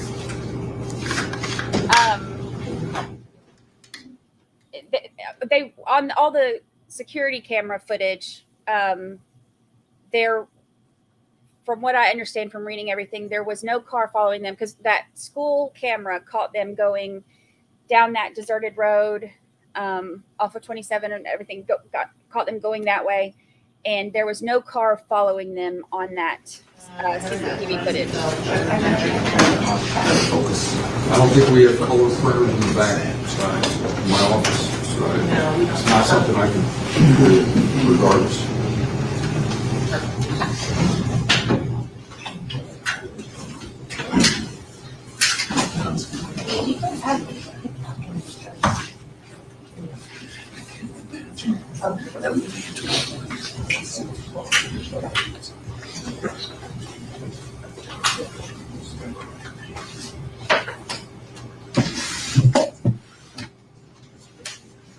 Good morning to those of y'all joining us. Good morning. Good morning. Yeah, she changed seats with him. Maybe he's wanting to sit closer to his family. I wonder what the other attorney was talking to his mama about.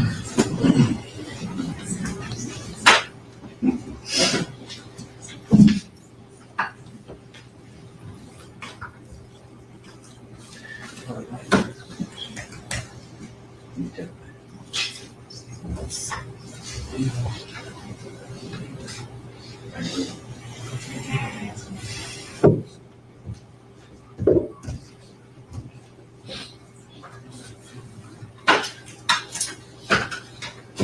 right, let's get back on the record. I understand, well, first of all, do I reflect the presence of the defendant as counsel to assist state attorneys? We're still waiting for the state to provide certain documents to defense counsel ID. Some maps that were being used as demonstratives. Counsel Sidebar suggested that she didn't have them. They were emailed to her, but she doesn't have hard copies, and Raven literally wants the hard copies. So I instructed the state attorney to go ahead and do that, provide those hard copies, and that's in the works because the printer in the courtroom doesn't seem to be working. So while we're waiting on that, let's go back and talk about the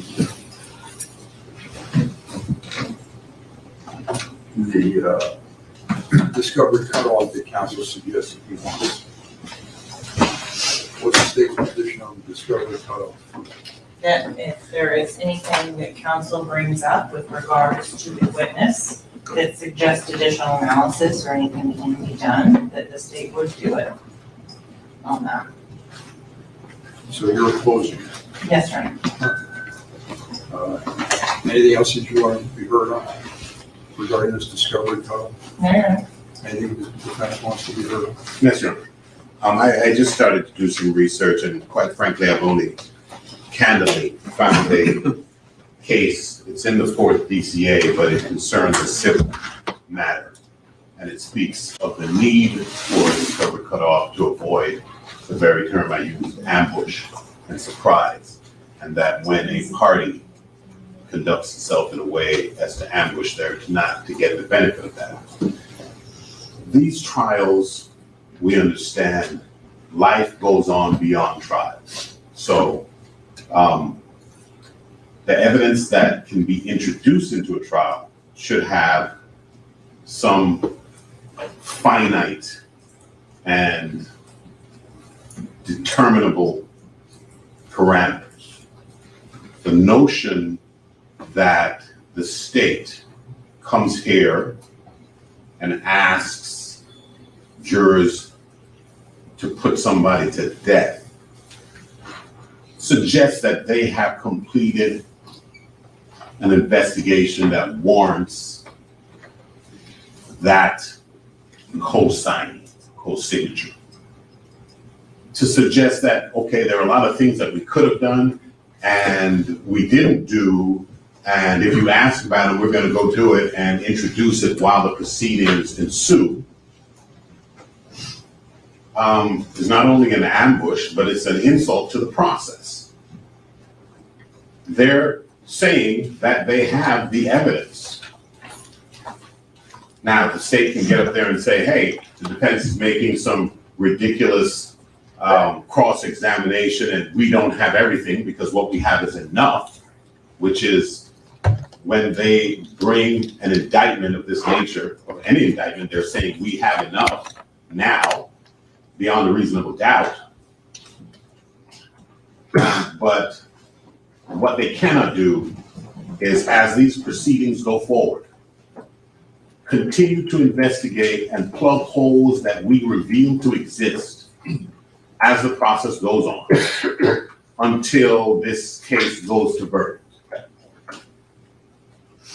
I'm not quite sure when this would end or how there is even a gatekeeping function of the court if there is no gate and there is no fence and there are no lines and no parameters of propriety. The state is making a representation by bringing this indictment that they are ready and they have proof beyond a reasonable doubt.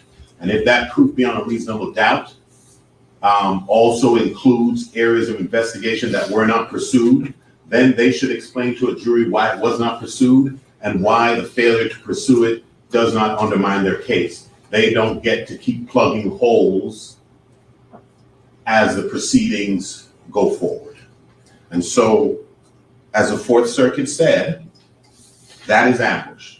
And the purpose of, the fourth DCA said that is ambush.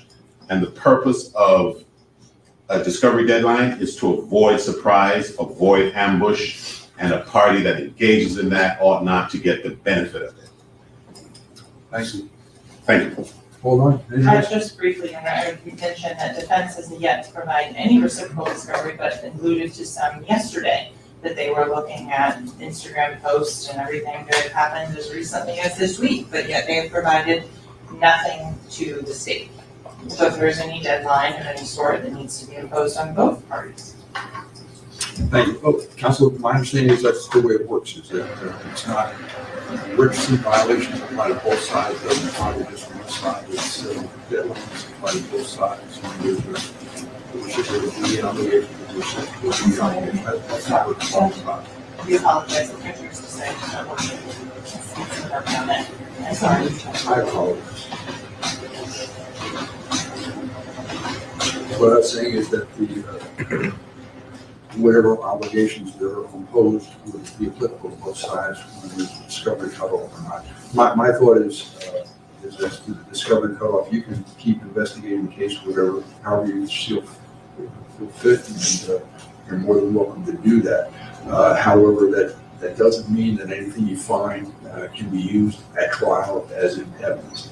This thing with Mr. Moretti, where when I'm out of town on vacation, you're asking the detective what he's offering, I'm not really sure how it happened, to continue and run this through another process, and the defense doesn't know about it. The defense cross-examines Mr. Zellner, or Officer Zellner, and is not aware that he's asking questions about other programs, because his understanding is there isn't any other program.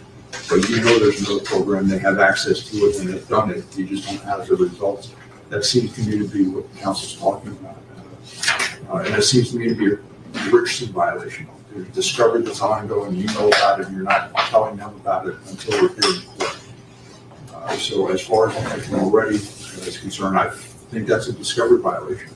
And I'm finding it to be a discovery violation. I think the only way it can be cured is he's not going to testify about this second procedure that happened. That's not coming in. Same thing. If you want to keep investigating the case, you can do it. You can find exculpatory information. You may change your mind as to how you proceed with the case, and I don't have a problem. You can investigate whatever you want to investigate. But as far as using new discovery that you're coming in, I think a cutoff needs to be happened, because this is what's going on. We're going to have this. If you find something new, there's a whole, as counsel describes it, that then you try to find evidence to plug up the hole. That's new discovery. The defense doesn't have an opportunity to depose the witness. The defense doesn't have an opportunity to do X, Y, and Z. And that's just not the way it should be. It shouldn't be done by surprise. So it's clear, this was not a new item. This was just this, all of the information was supposed to be identical.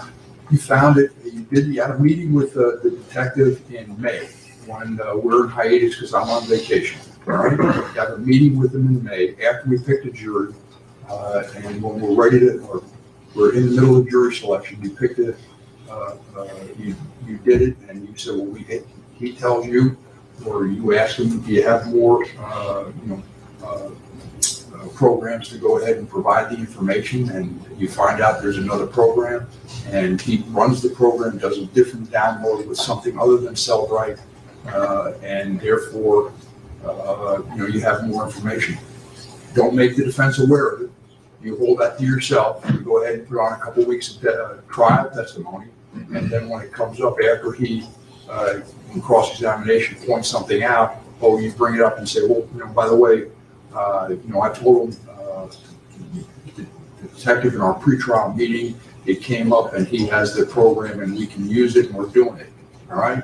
And, but you don't tell him about it. You just go ahead and hold it, keep it close to the vest yourself. Don't explain it to him. And then you say, when it comes up at trial, I say, what was it? I don't have the report yet. That's why I didn't turn it over to him. It didn't disclose it's coming. It seems to me that's not what's supposed to happen. Not supposed to happen, period. That's a discovery violation. Okay, so as far as the detective already and whatever other form he used, that's not coming in. Okay. All right, that's the sanction. If you have other information, other discovery that's in the works, you better share it with me, because right now, if you don't have it, they're not aware of it now. It's not coming in unless there's something extraordinary that pops up. And just because, you find out they have additional capabilities and you want to go retest something, that's not extraordinary on my way of thinking. I'm not familiar with what the case law says. It just seems to me that this is a fundamental fairness thing. You have evidence, you need to turn it over to them. If you didn't turn it over to them, you can't use it. That's really the basic. Understood, Your Honor. And so everything has been turned over. That was the only item of which there was additional investigation done on to see if there was any other information or anything else that came out. It was reported to me that it was identical in terms of the information that was done through Gray Key versus Celebrate on that. So defense counsel is attacking the veracity of the Celebrate program on that. So with regards to that, that's the only reason why that would even be brought up. But if I understand there, so we can move forward on that. But I do want to address one other issue, more outside the presence of the jury. Counsel keeps objecting to publishing of items that are already in evidence and making speaking objections. So just ask if Your Honor could address that specific issue, because the state can publish the items that are in evidence in the presentation of their case, and defense can object if there's something that has not been admitted or something to that effect. But in terms of the speaking objections and things like that, those are improper in front of the jury. Thank you. All right, no speaking objections. Understood. When do you expect this documentation to come over? I think the printer just started working. And I provided it to, Ms. Liberty. Do you have those, Ms. Liberty? Yes, confirmed, Judge. All right, you ready to proceed? Yes, Your Honor. Defense? Yes, sir. Let's bring the jury in.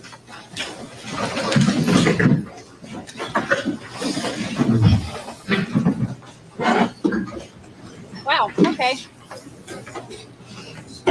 So, the other report, or even the fact that they did the report, he's not allowing that in. Just hold it for a second.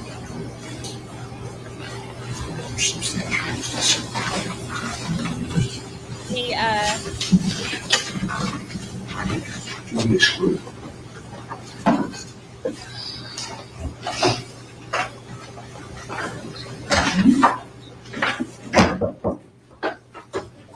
Jurors entering. He's not allowing that in. Basically, all of the holes that the defense is picking in any of the evidence, he says that she's trying to plug them and doesn't allow anything new in to prove that the holes he's picking are actual holes, basically.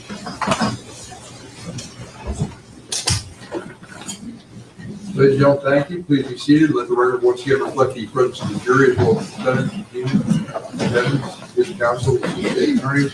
Our witness remains on the stand. Counsel, you can continue with your direct examination.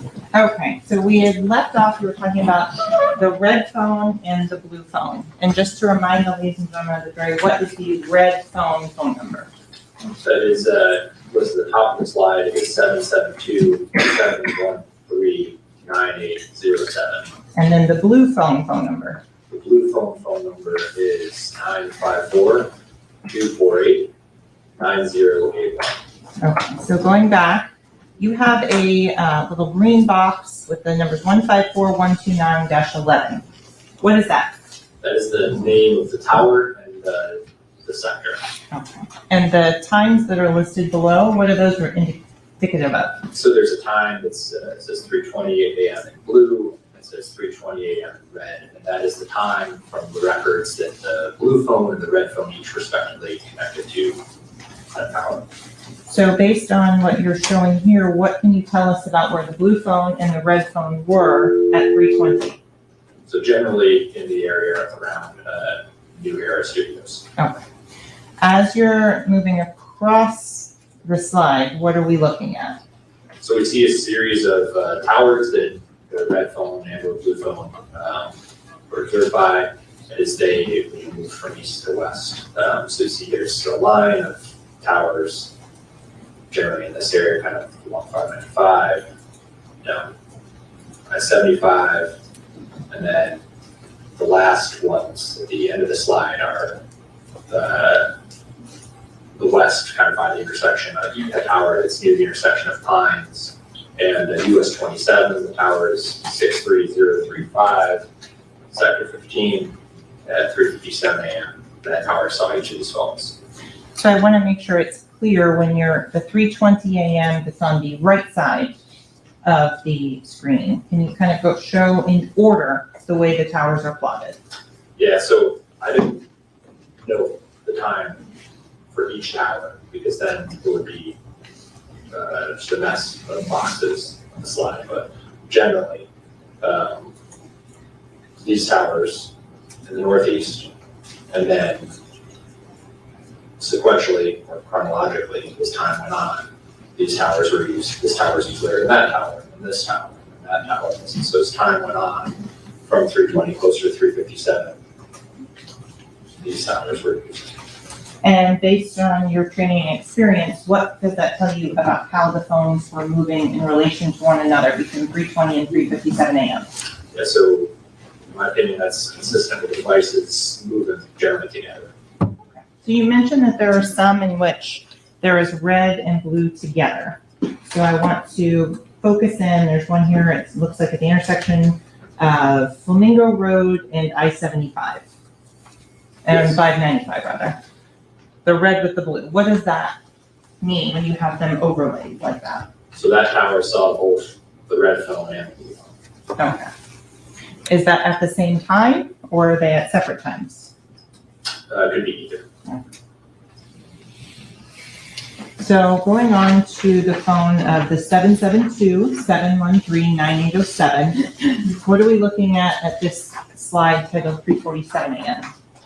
So this is a plot of timing advanced data, and it shows that two data points basically from the engineering report. The tower 64337, sector 2, that's pointed south, recorded the red phone at two data points, one at 3:47:13 a.m., one at 3:47:14 a.m.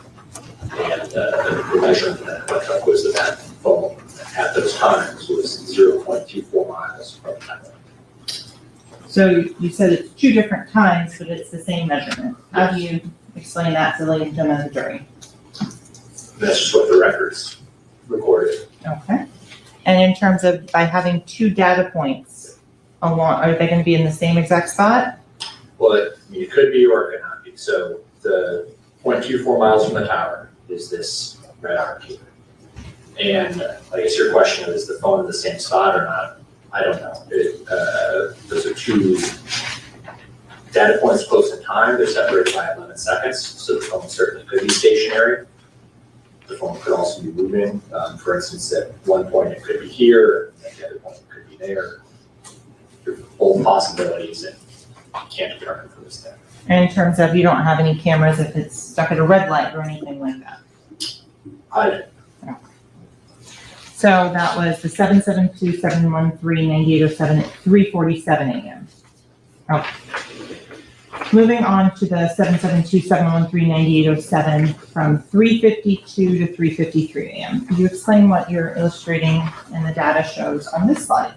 Okay, so this shows two data points, both using the same tower and sector, tower 151, 685, sector 13.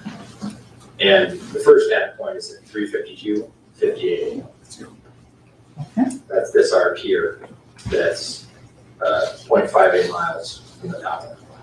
And then 50 seconds later, at 3:53:48 a.m., the arc is 1.16 miles from the tower, the southern arc.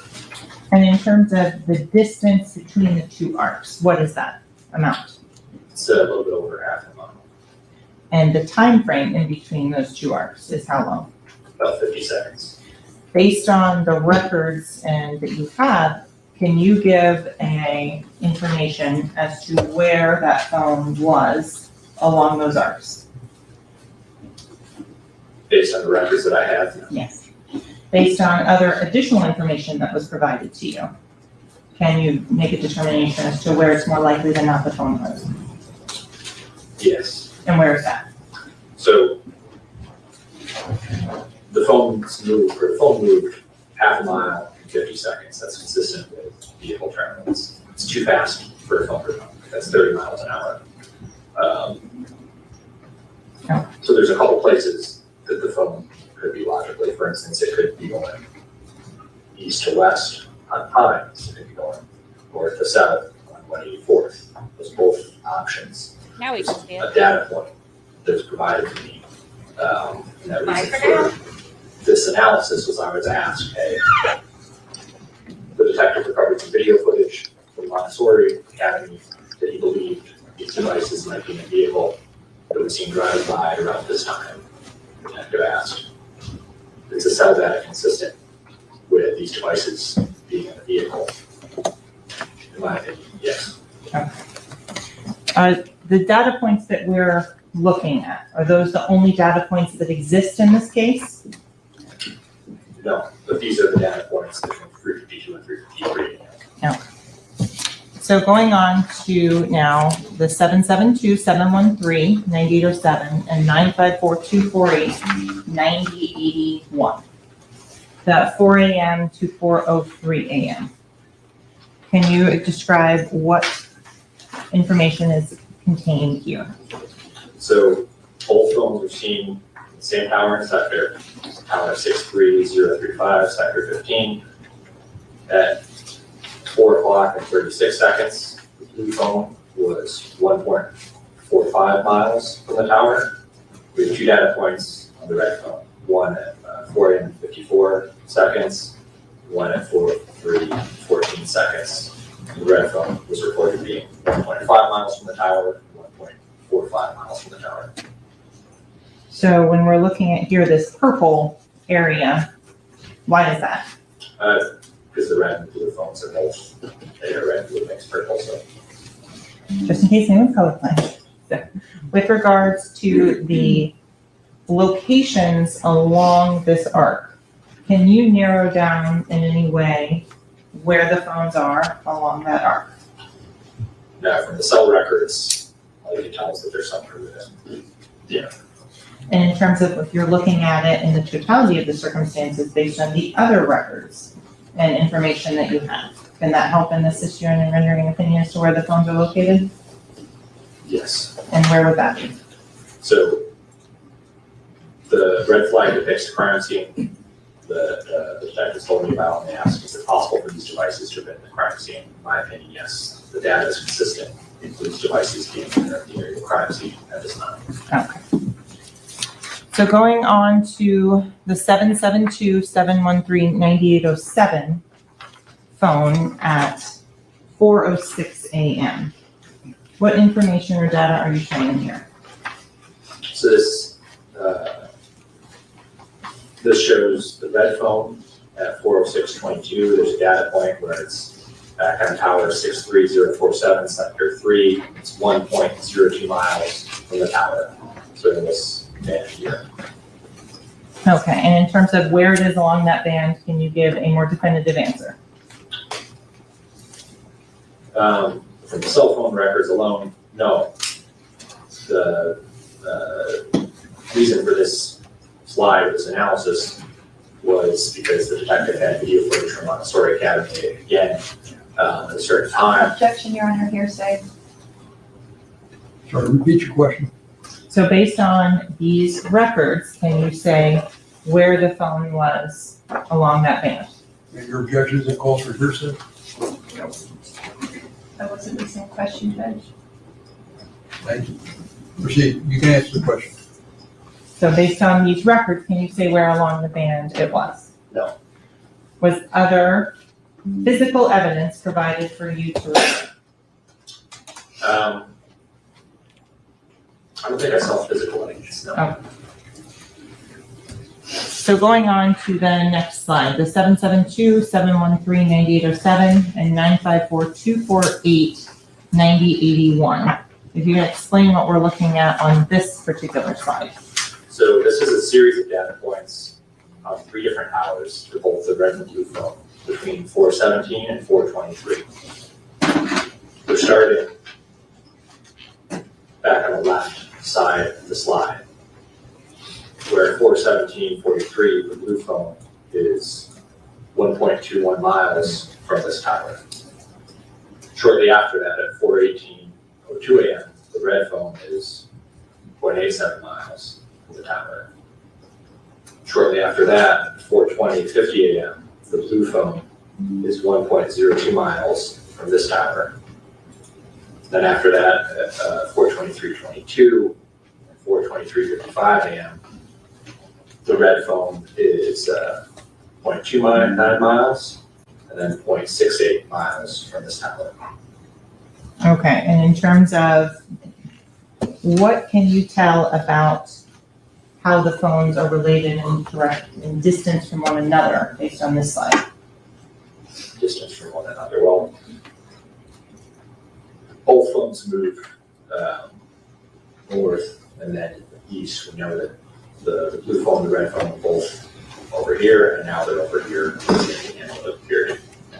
Can you have an opinion as to whether or not they separated during this time frame? During this time frame, Yes, 4:17 to 4:23.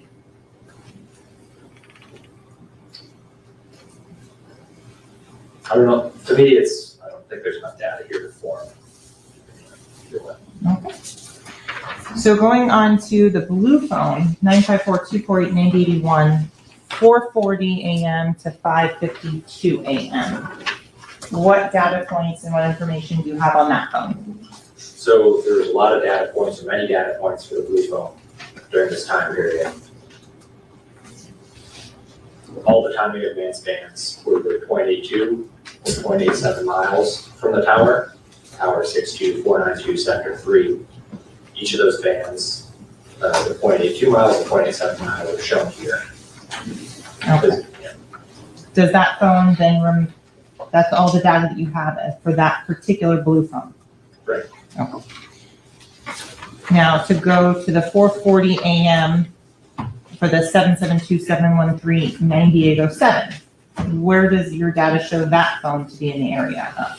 So at 4:40 a.m., at this point, the phones are clearly separate. At 4:40 a.m., we have 2 different types of data points that are plotted here. At 4:40:31, we have the timing advance data, which shows that the phone is 0.5 to 8 miles from this tower.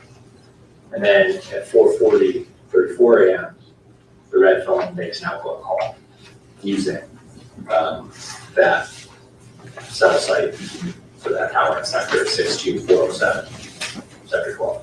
Okay, and the outgoing phone call that is made, is that identified from the records? Yes, And what is that? I'm sorry. that is a outgoing call to phone number 954-376-9158. Okay, does the red phone ever coincide again with the blue phone on the same arc that covers the hospital? No.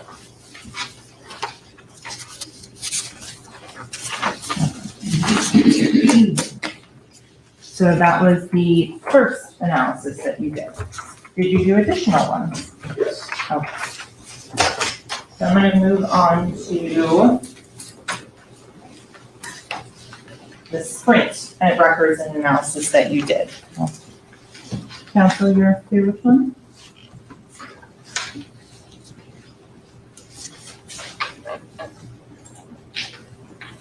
So with the sprint records that you were given, did you have the same measurement or distance data for those phones?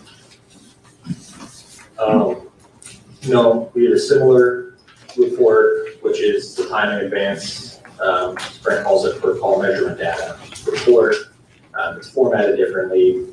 It's a different network, it's a different company, but it has generally the same types of information contained in the report. Okay. If there was going to be a distance in this report, where would it be shown? It'd be shown in column I. Column I, Yeah, just title distance in miles. distance miles there. Okay. And to be clear, we're looking at the records here for 954-371-7895. Did Sprint provide the distance for column I at any point between 3 a.m.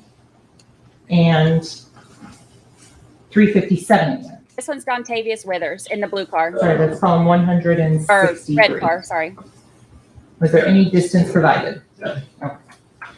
The 164 column, or row 164, row 60, 166, 167, and 169 was distance provided by Sprint at that point.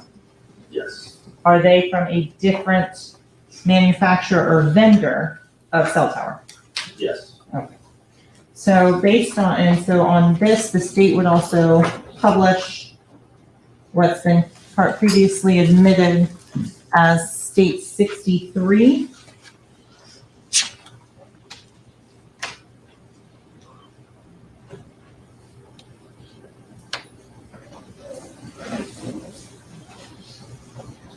And for the record, that is the 2018-221418-6155597 customer service management screen of Chris Thomas. And the second one is published is the customer service Objection, management screen of Dontavius. That's the objection. May we approach? Sure.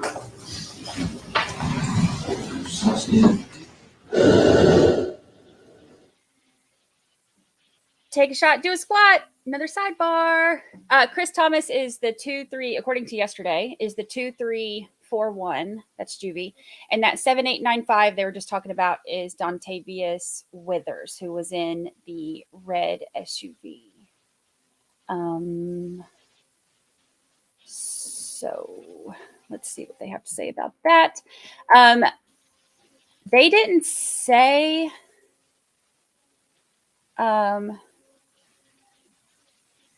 Let's see, which I know they're not supposed to say. Oops. Just deleted a whole bunch of information on my computer that I wasn't supposed to. 9081.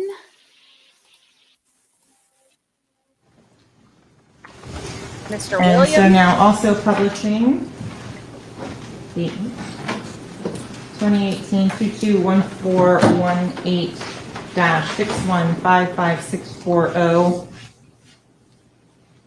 records that have been previously admitted into Sprint and previously admitted as part of State 63. Special Agent Collins, the number that you're looking at here on the screen, 772-713-2341. Did you do analysis for those records? Yes. Okay.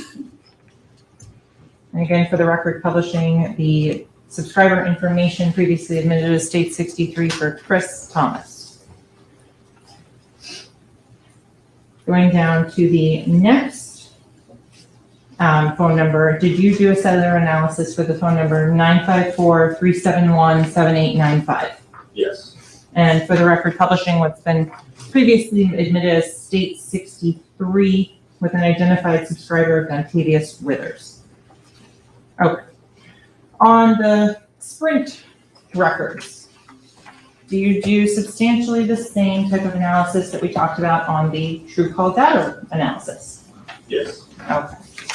And you use the same information to illustrate cell sites and cell sectors and Yes. towers? Yes. Okay. So again, the same demonstrative that's on what's labeled as page 3, you're still using the same symbols, the circle to represent a tower. Yes. Are you still using the same wedge or pie shape to identify a specific cell site? Yes. As to the next image that we're looking at, what does this show? This shows the Sprint network in South Florida in time of October 2008. Does this fairly and accurately depict how the cell towers for Sprint were situated in October of 2018. Yes, And we previously discussed the locations of interest. Are those the same as in the previous analysis that you did? yes. Why don't you put these all on one giant map together? All the phones. Yes. Well, one, it would be a lot of phones. It could be like confusing to look at and see all the different data points. And then, so that was one of the reasons why. So going on to the phone number, the 772-713-2341, the green phone on this, and 954-371-7895. Can you explain what we're looking at of this October 26th, 3:22 to 3:43 a.m.? So, much like the red and the blue phone, this shows that the green and the purple phone both use towers or semi-towers in the Fort Lauderdale area near the flag with the NE represents the Rare Studios. At 3:22 a.m., the purple tower seen by Sprint Tower 168845, and then at 3:23 a.m., the green phone by a different tower, 32591. Okay. And in terms of, to go back to the 772-713-9807 and 248-9081, you're showing the same or similar timeframes. Yes. Do the phones, the green and the purple phone, move consistently together during this timeframe? During this time frame, yes. Okay. And how can you say that? The towers, again, advancing chronology, consistent with the phones moving together, generally south, west, and then south again. They were hitting the same towers, similar times through this point. Moving on to now 3:43 to 3:57 a.m. What are you showing and illustrating on this slide? So this is only the purple phone. And you'll see that there are several towers installed the purple phone during this time period. Unfortunately, because we didn't get distance information report, we can't tell where in relation to those towers this device is. So you'll see that there's overlap between the towers, right? Like for instance, between 343 and 352, there were multiple times this tower saw the phone. But during that time period, this tower also saw the phone at 348. During that time period, this tower also saw the phone at 349. 350, this tower saw it. So we have multiple towers from all different locations where the antennas are generally pointing that direction that saw the phone, but we don't have distance information. Are there any phone calls or anything that would indicate that the phone used one of those towers as the clearest, strongest signal and make a phone call? No. Then going on to the 772-713-2341. Is this using some of the same towers? Some of them. Okay, and if we can just kind of go back and forth a little bit to explain to the ladies and gentlemen of the jury, which ones are the same and which ones are different? This is Juvie. 2341 is Juvie. I believe all three of these are the same, but the purple ones, or the purple phone had multiple other towers that were used. Okay. To look at tower 336234-3. I'm trying to overlay them as, are they using the same antenna on that tower? No. Okay. Is this consistent with the phones being together? No, in my opinion, this shows that the phones were separated. So and then in terms of the final analysis at 3:49 a.m., you could, for the 772-713-2341 tower, if you could identify that on this exhibit, which is page 9. The tower that recorded the phone at 349, Yes. this one in the center, tower 3360972. Okay. And then in terms of the final tower, the 3:57 a.m., if you could identify that one. It's the western edge of the map area, tower 336, 234, sector 3. So going on to the third analysis you did in this case. Did you do an analysis again for the phone number 772-713-9807, the red phone, and 954-376-9158? Yes. And in terms of the 954-376-9158, is that the same phone number you testified to was the phone call at 4:40 a.m. and on the 772 phone? Yes. Okay.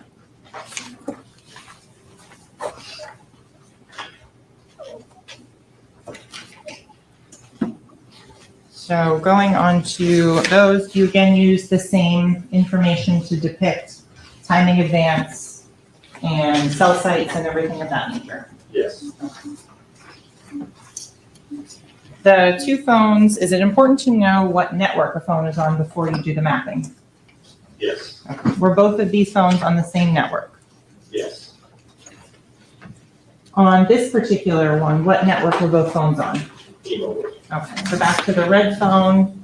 And are these, again, fairly and accurately depict the location of the T-Mobile towers of October of 2018? Yes. Same locations of interest, or is there an additional one on this particular item? There's an additional one. And what item or additional location is on this map that is different from the others? I'll map this during lunch and make it a lot easier to see. 5700 Toscana Lane, Margate, Florida. It's shown with on the map with an orange flag with a white letter T on it. And if you could just circle it so it's clear to the ladies and gentlemen of the jury where that's at. Here's on the map. Here's the actual location. Everything else remains the same? Yes. So on the 954-376-9158, the kind of turquoise phone, what information are you showing from 1:08 a.m. to 8:23 a.m.? So this is information from the call detail records. Engineering data, this is calls and texts. And it shows that between 1:08 a.m. and 8:23 a.m., there are several calls and texts of the phone, to and from the phone, using two different sectors of the same tower. Shown here with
What just happened?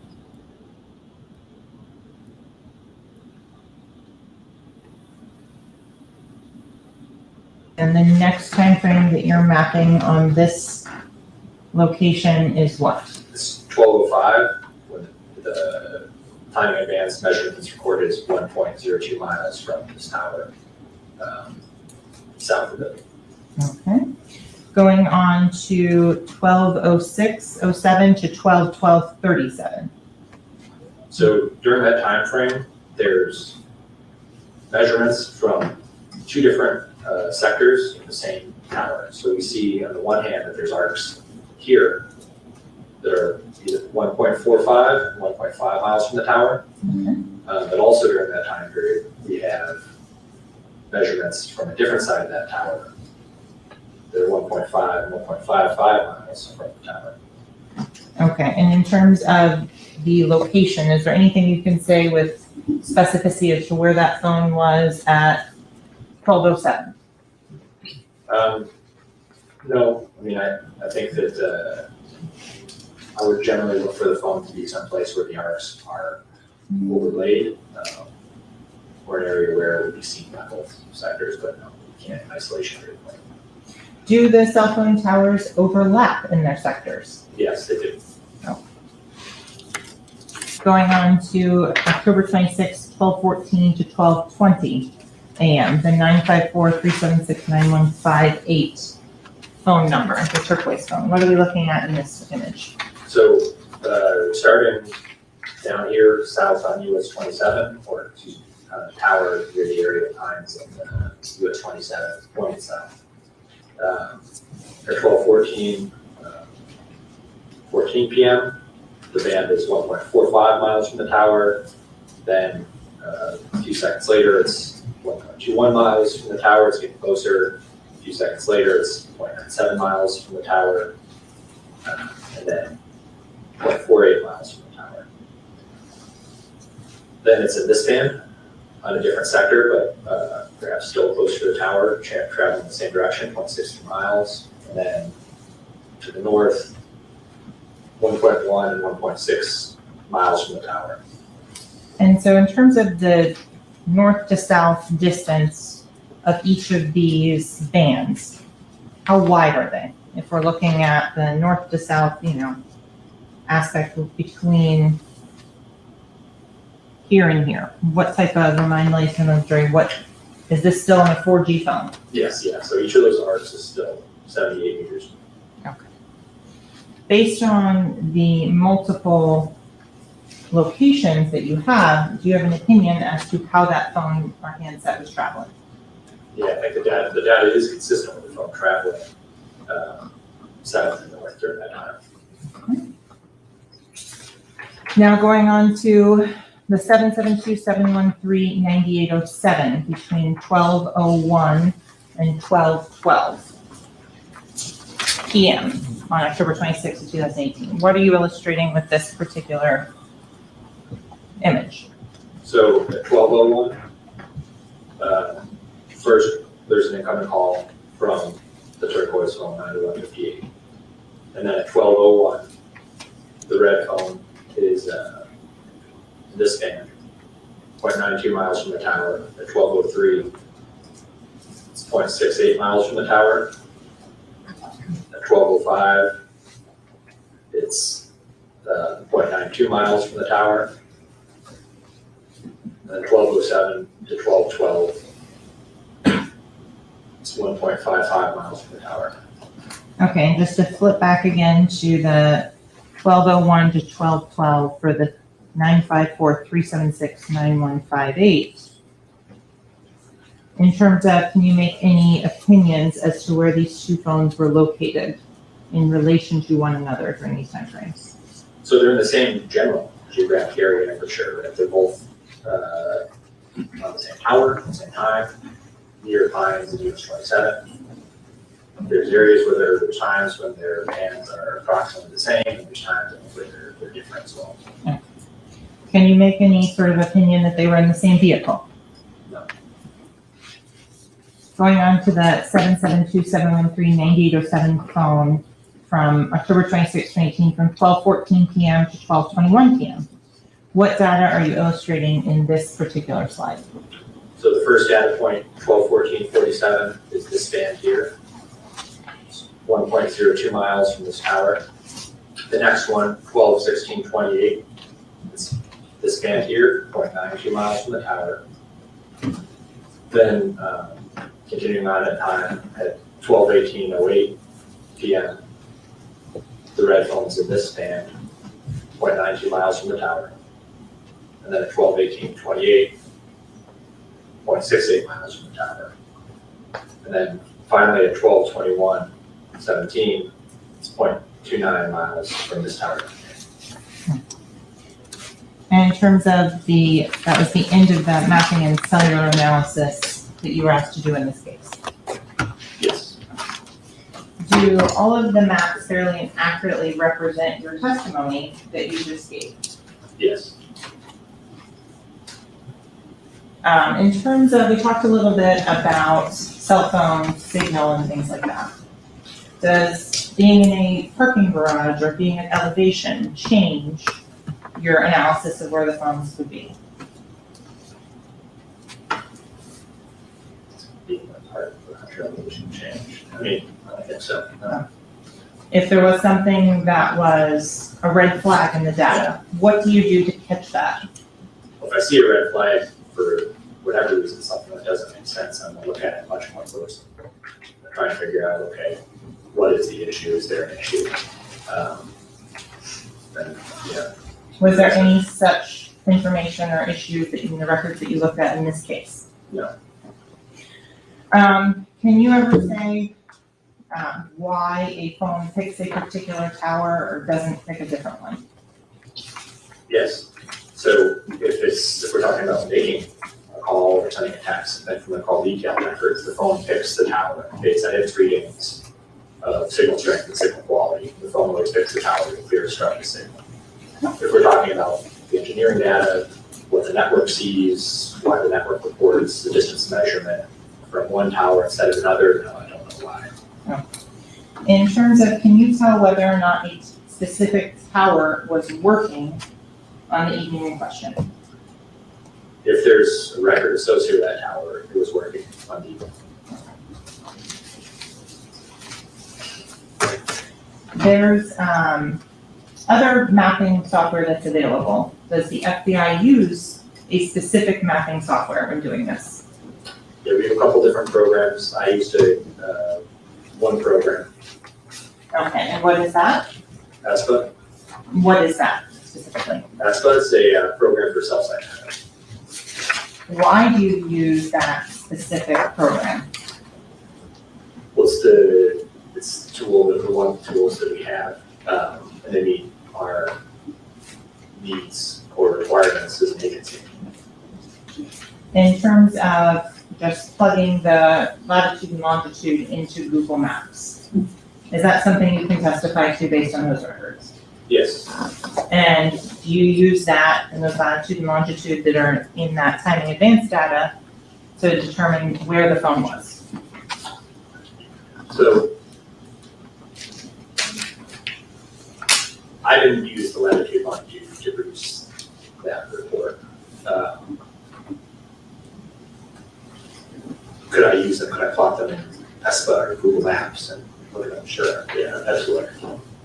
Why don't you rely on them? I don't rely on when I'm doing expert testimony because I don't understand all the factors that go into the network driving that estimated location for the device. For investigative leads or something, if I'm looking for a kit for something. I'm making my report for expert testimony. I use the time in advance to understand the math. And in terms of, is the math constant? Yes, Do you take into account, you mentioned the UTC time versus local time? Do you take that into account in all the records when you're looking at those? yes.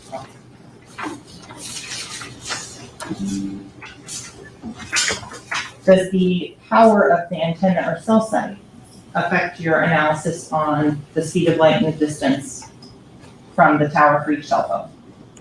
No. Can you explain what is tower loading? Tower loading.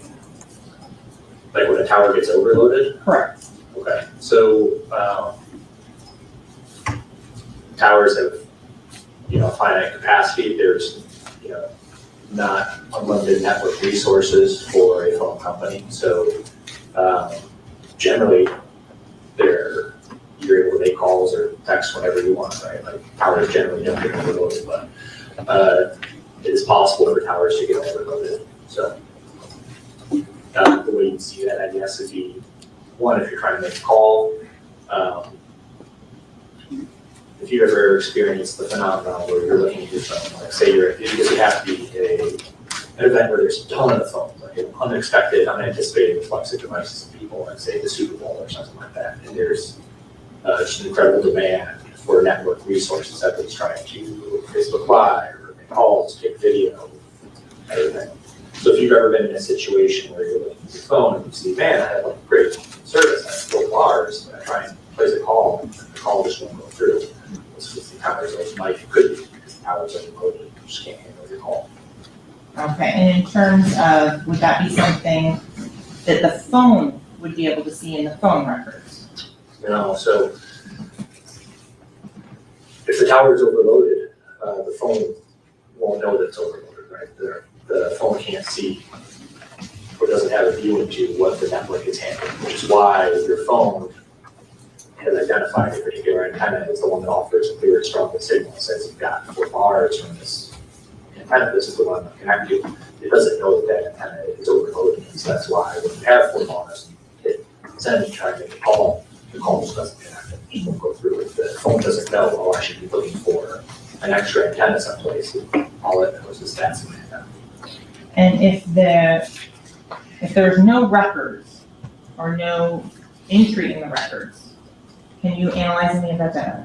No, obviously, I only am able to analyze the data that I have data points for. In terms of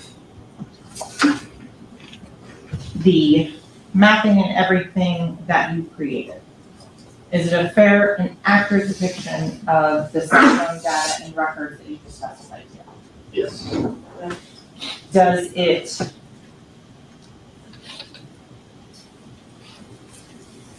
in terms of as you're creating it, are you creating it as an expert in cell phone data and mapping? Yes. Do you do validation and verification of the data and the information that you're relying on? So, through my training experience, I know that the time and advance data is very accurate. And we talked about that earlier or yesterday, where it's like that real life validation for it. Like, yes, I've done historic cell site analysis, had it validated by finding the phone in a place where I snapped it to or see video of the person with the device at that point in time. All right. Fair enough, we may approach Sidebar.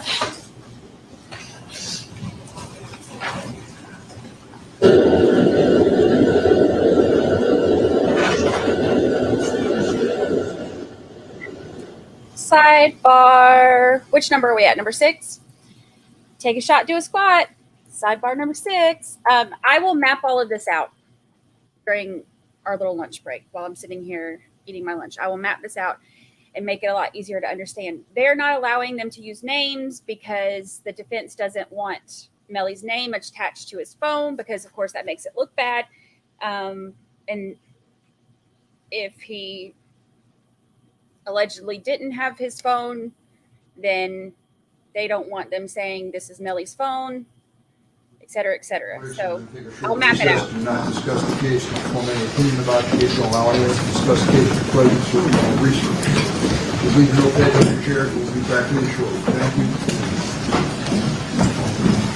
Recess again.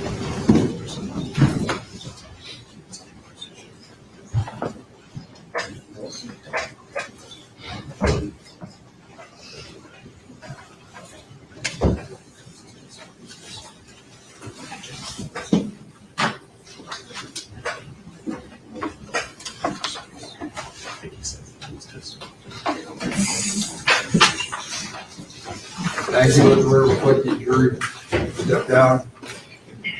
Counsel remain. Call with the defendant and no witness. Yes, counsel, I'm sorry. I just figured it was easier if we just let the jury go. Understood, Makes sense. Your Honor, may we have this discussion just in case there needs to be some supplementation testimony outside the presence of the Sure. You can step outside. Yes. Thank you, sir.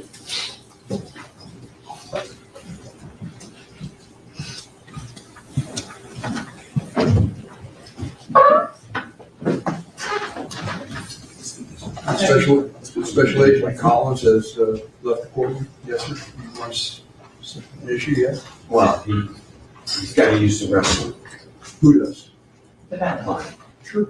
We'll take a we'll be in recess. I That's provided arranged case, for a rescue break for Mr. Dennis. and I provided case officer report and counsel on the admissibility of demonstrative exhibit that appears these dates. Thank you. I'll take a look at it. Okay. So,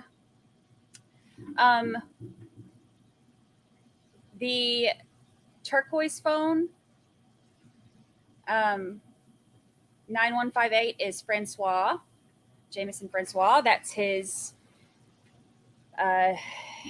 manager. They call him Track or 100K Track or anything like that.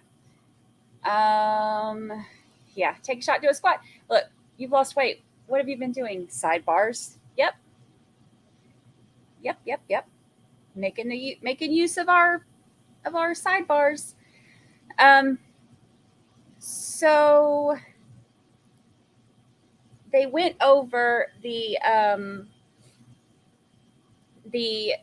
phone of his manager too. You know, one of the things that they keep bringing up is his manager and kind of, I won't say implicating him, but bringing him in as a possibility of, you know, some kind of involvement. Basically, just introducing him in a way that hopefully gives doubt to the jury. So, they mentioned that the Jeep was rented in his name, and that I think they said the apartment that they had searched was rented in his name, and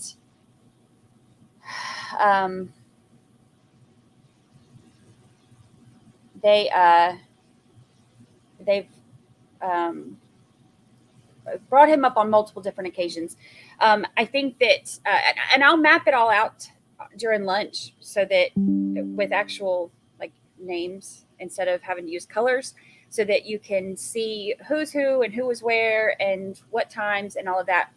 The thing about that information they just gave, it's really important, but the way that it's presented is so technical, especially because defense won't allow them to use the names of who's associated with the phones. So it makes it even harder to understand, because the jury's probably sitting there like, okay, a turquoise phone went here and a red phone went here. And then they went back and forth at different times. So I will map it out during lunch, our little lunch break, and put it all together so that you can see what's what. Now, I saw somebody ask, I will do book colors and names, yes. I saw somebody ask about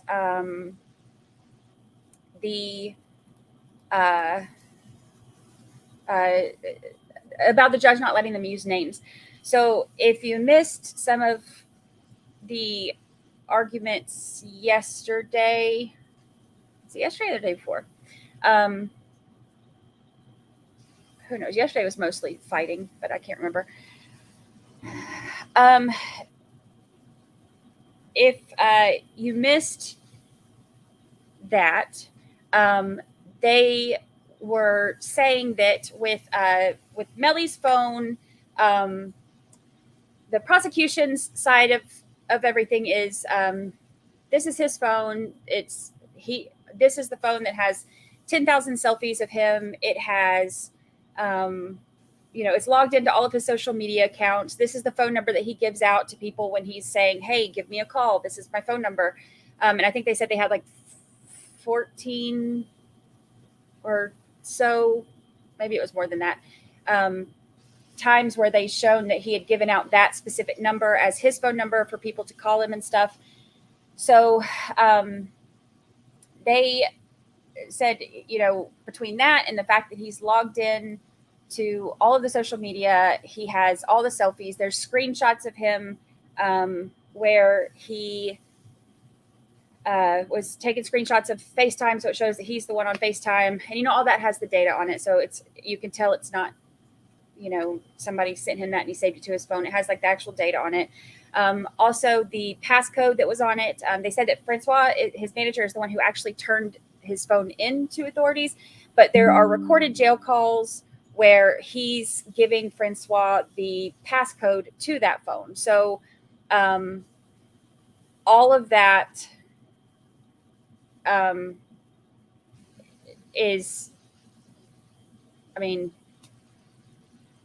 it's kind of common sense. Let's be honest. It's, and if you want to call that bias, you can, but that's not bias. That's just common sense. There's nobody that like, it's not going to be anybody else's phone. It's his phone.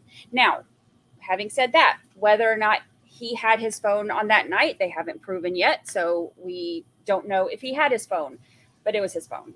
I'm not stupid.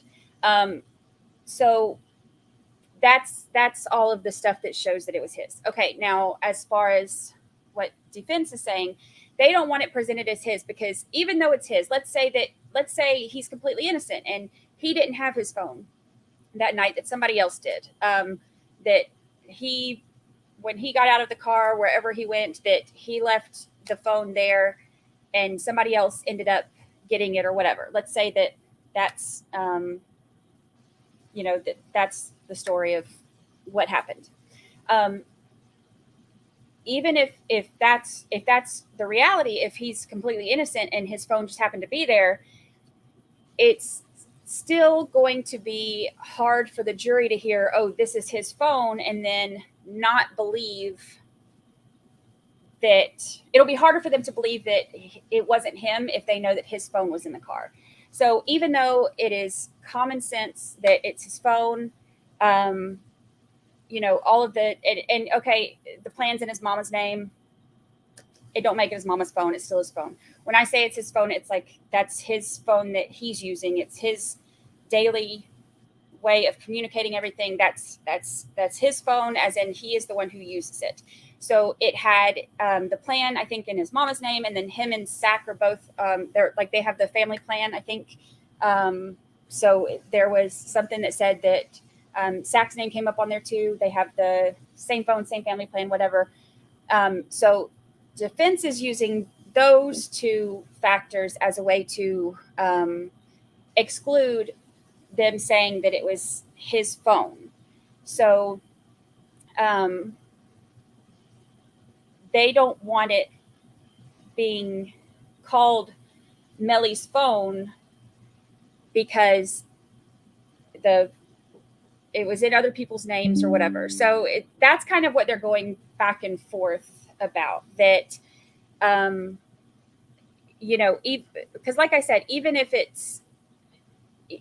they're allowed to say it's his phone and let's say he's completely innocent, then the jury hearing his phone was with them when this happened is, even if he's completely innocent, them hearing that is going to make it harder for them to believe that he's not involved. So, defense is fighting for his life. This is a death penalty case, so I don't blame them for picking apart every single thing that they possibly can. And his defense attorneys are doing a great job. Yesterday, the argument was a little bit ridiculous about how it could be Michael Jackson's phone, but hey, we all have our moments. But the defense is doing a great job. If I were, if my life were on the line, I would want somebody fighting like that for me. So they are doing a fantastic job. So, so this is something that's still going to come out, and this is one of the things that we're still waiting to hear, about what else. Was that what he testified to? His testimony alone talks about those diagrams are inaccurate, imprecise, excuse me. Specifically, he stated in his testimony that there is a margin of error. If you look at those diagrams, it appears that the phones are traveling together. It looks like they're at the same location. But if you listen to what his testimony says, one, there's a margin of error. He also goes on to say that specifically the precision is limited and cannot precisely determine the location of the phones when the mapping tends to show a precise location. The maps alone contradict his testimony. Furthermore, these charts tend to place the phones together. As you heard the testimony, it looks like they're overlapping. However, he also testified that even though it shows that the phones are together, there's this band that the phone could be on this end of the band, or the other phone could be on this end of the band. I believe that precision is over miles. I would state that it's misleading and highly prejudicial to a jury to be admitted. And I would also remind the court, I thought we had addressed this yesterday, and you stated that his reports were not going to be coming in. And she does bring up the 403 on the test. If I look at this case law that she goes through, prong 4 is not met, stating pursuant to section 90.403 Florida statutes, the evidence, although technically relevant, must not present a substantial danger of unfair prejudice that outweighs its probative value. And that's exactly what these demonstrative charts are doing. Thank you. Anything else from the defense? No, Judge. Anything else from the state? Just relying on the case law. Counsel, it appears to me that, we talked the other day about the report per se, not coming into evidence. Counsel just wanted, my understanding, to admit it wholesale, and I said, I didn't think that was appropriate, and I sustained the objection to put that in there. But that's different from the maps and things like that. It appears to me that it meets all the criteria as stated in the case that counsel provided here, and the witness identified it, he spoke about it, he explained it, and I don't disagree with you that he said it's not a, there are some variances in it, and that's been brought out in direct examination. I'm sure you're going to bring it out in cross-examination as well. I don't believe there's any 403 analysis that's not some type of unfair prejudice, substantial chance of unfair prejudice or anything along those lines. This is exactly what he testified to. So I'd admit it. The objection is over. These are items QQQ, RRR, and SSS. They'll be admitted. All right. You ready to proceed? Yes, sir. Let's bring the witness back in. Let's get the jury in.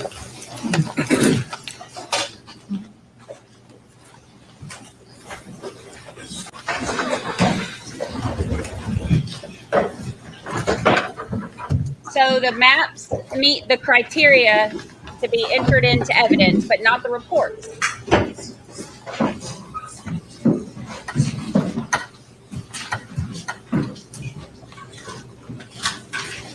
See, that's my thought too. I think let the jury see the evidence and then they can put weight on what they think. We know that this stuff has a degree of variance.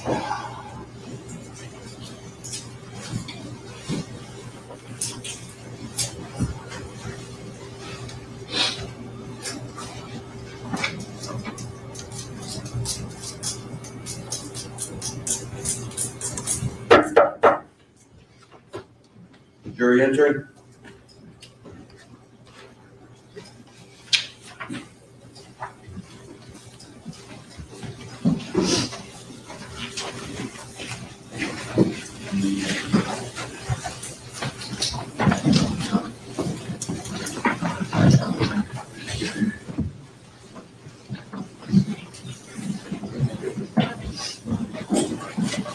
Ladies and gentlemen, thank you. Please be seated. Let the record once again reflect the assertion of the defendant. Defendant, his counsel, his state attorney, ladies and gentlemen, jury, all witnesses, Collins remains on the stand. Ladies and gentlemen, outside the present, the state offered items QQQ, RRR, and SSS. Is that correct? Yes, Your Honor. All right, and they were admitted into evidence. What's the States QQQ will be 65, states RRR will be 66, and states SSS will be 67. thank you. Counsel, jury, may proceed. Thank you. Okay. Special Agent Collins, I want to go through on some of the timing advance records. And just so for the purposes of what we're talking about, it's row 139, 140, 141, 142, and 143 of the 772-713-9807 phone records. The latitude and longitude you mentioned, and this would be covering the times from 3:48 a.m. through 3:52 a.m. You indicated that the latitude and longitude are the first columns that are put there. And then the next column, column C, is called confidence. Yes. What does the confidence column modify? It refers to columns A and B. So is there a numerical value that's assigned to the low, high, and medium data entries in column C, the confidence? So confidence, it refers to, like, that's T-Mobile's determination of, based on the number of data points that they have used to derive or estimate the device's location with that latitude and longitude, refers to, or it gives us confidence of like low, medium, or high based on the number of data points, basically. And in terms of, do you use that in any way, shape, or form to testify to where you are placing the phone in your analysis? No. Okay. The question as to the difference between accuracy and precision. Can you explain that? Sure. So precise, I guess, would be much more narrow. In other words, for latitude and longitude, what we were just talking about, like that is incredibly precise. That refers to like a particular point on Earth. But it may not be completely accurate. Right? There could be a margin of error. So, for instance, if there's a margin of error that says, okay, like I'm giving you a precise point, a particular latitude and longitude coordinates, but my margin of error is 800 meters, well, that might not be very accurate. What you're saying is somewhere within an 800 meter in radius of this latitude and longitude point. So, I guess precise would be very small. Accurate, whether it's reliable or not. In other words, like a cell site used by the phone to make a call, for instance, that's not a very precise area. We're talking about a general coverage area of an antenna, but it's completely accurate. Like, there's no denying that is the cell site that the phone saw as the cell sector that gave it the clearest, strongest signal. So it's very, very accurate, but it's not very precise. It's the size of the coverage area. Okay, and so last but not least, from the state would just be publishing part of state 64.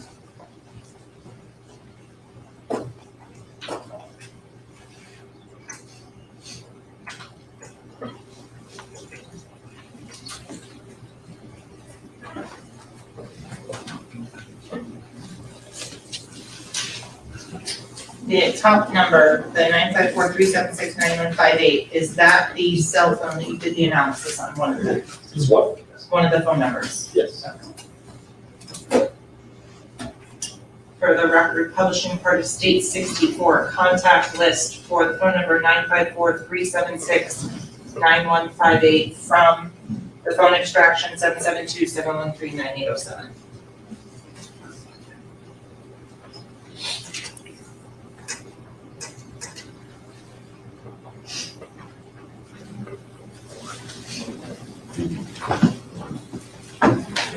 No further questions of this witness, Your Honor. Thank you, counsel. You have any cross-examination? I do have a cross-examination, Judge. If you remember before court, I had asked that we take a break before. Oh, yes. That's it. Why don't you come side by side? What? It's on no side. Another break? Did she just ask for another break? Seriously?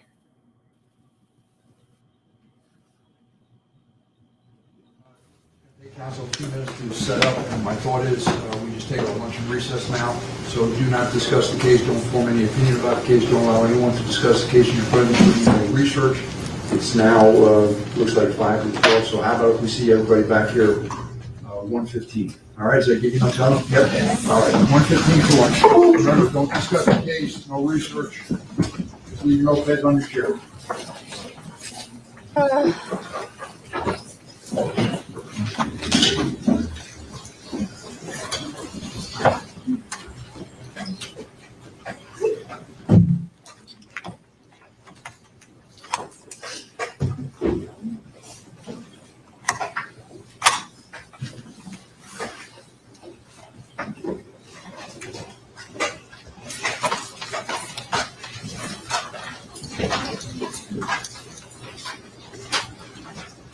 Thank you, let the record reflect the jury's excuse, Counsel Manuel, the defendant.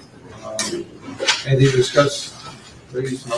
Just returning all the evidence requests. All right, so see everybody back at 1:15. All right. Have a nice lunch.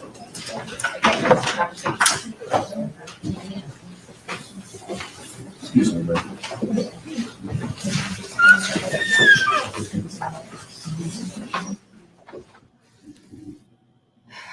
Lord help. Okay, so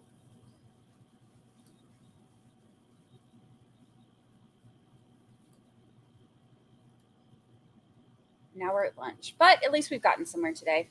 All right, so the cell phone data that we have, I am going to, yeah, they're on lunch now. We've got an hour and 15 minutes, which, well, kind of an hour and almost 20 minutes. But that gives me time to make this chart really quick. I can give you a brief update, but that will take away time from me being able to do a better update in a little bit. If we,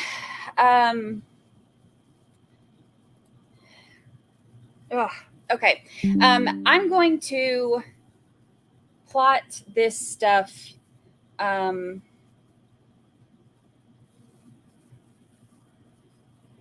the map, and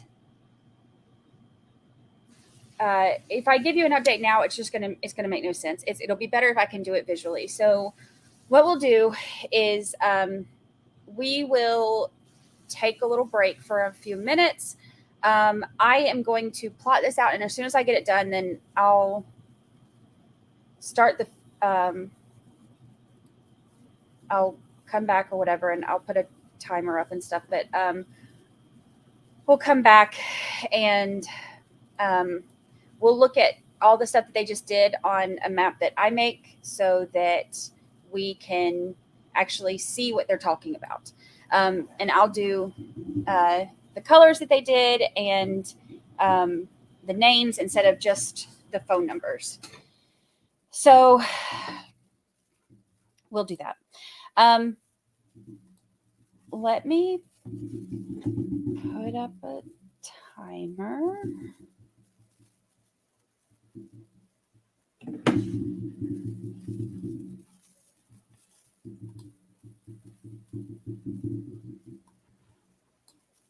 Move this stuff around.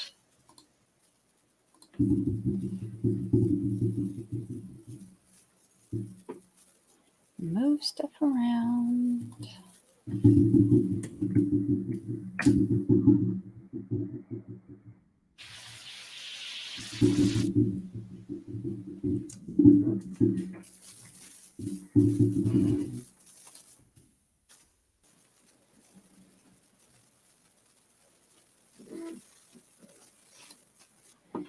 And as soon as I can get this done, hopefully it won't take too long. But as soon as I can get this done,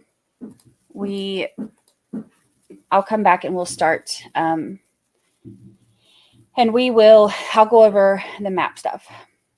All right, so I am going to add this. All right, let me get started on this so I can get it done in time, and I will see y'all in a few minutes.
want it, we want it. Yeah, we just want it. The trunk's full of wine. We're gonna stay, have the time of our lives. The night is young, don't need any advice. We can party all night long, and we don't need no chaperone. We don't need nobody's attention, yeah, we just wanna dance on our own. We can party all night long, and sing a little every song. We don't need nobody's attention, just need nobody else in our zone.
towards a vicious stream. Don't you know we're the walking dead? Our lives were meant to be deeply somehow divided into our heads. We're wide awake, yet still asleep. We're the walking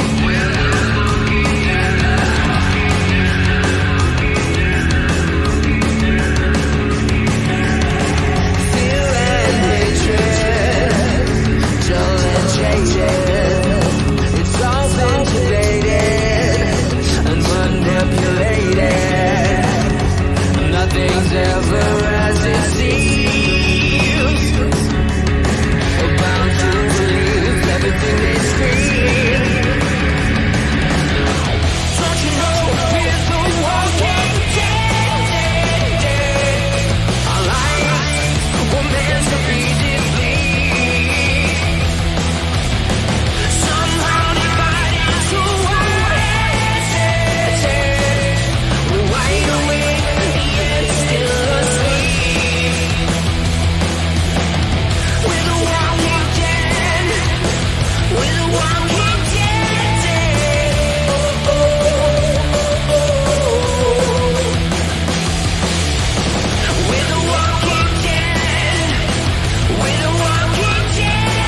Hello. Welcome. Welcome. I did not get this entire thing finished because there's a lot to it.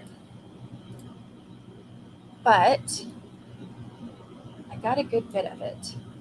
So let me show you what I got before they come back. Okay. So, I need to move myself.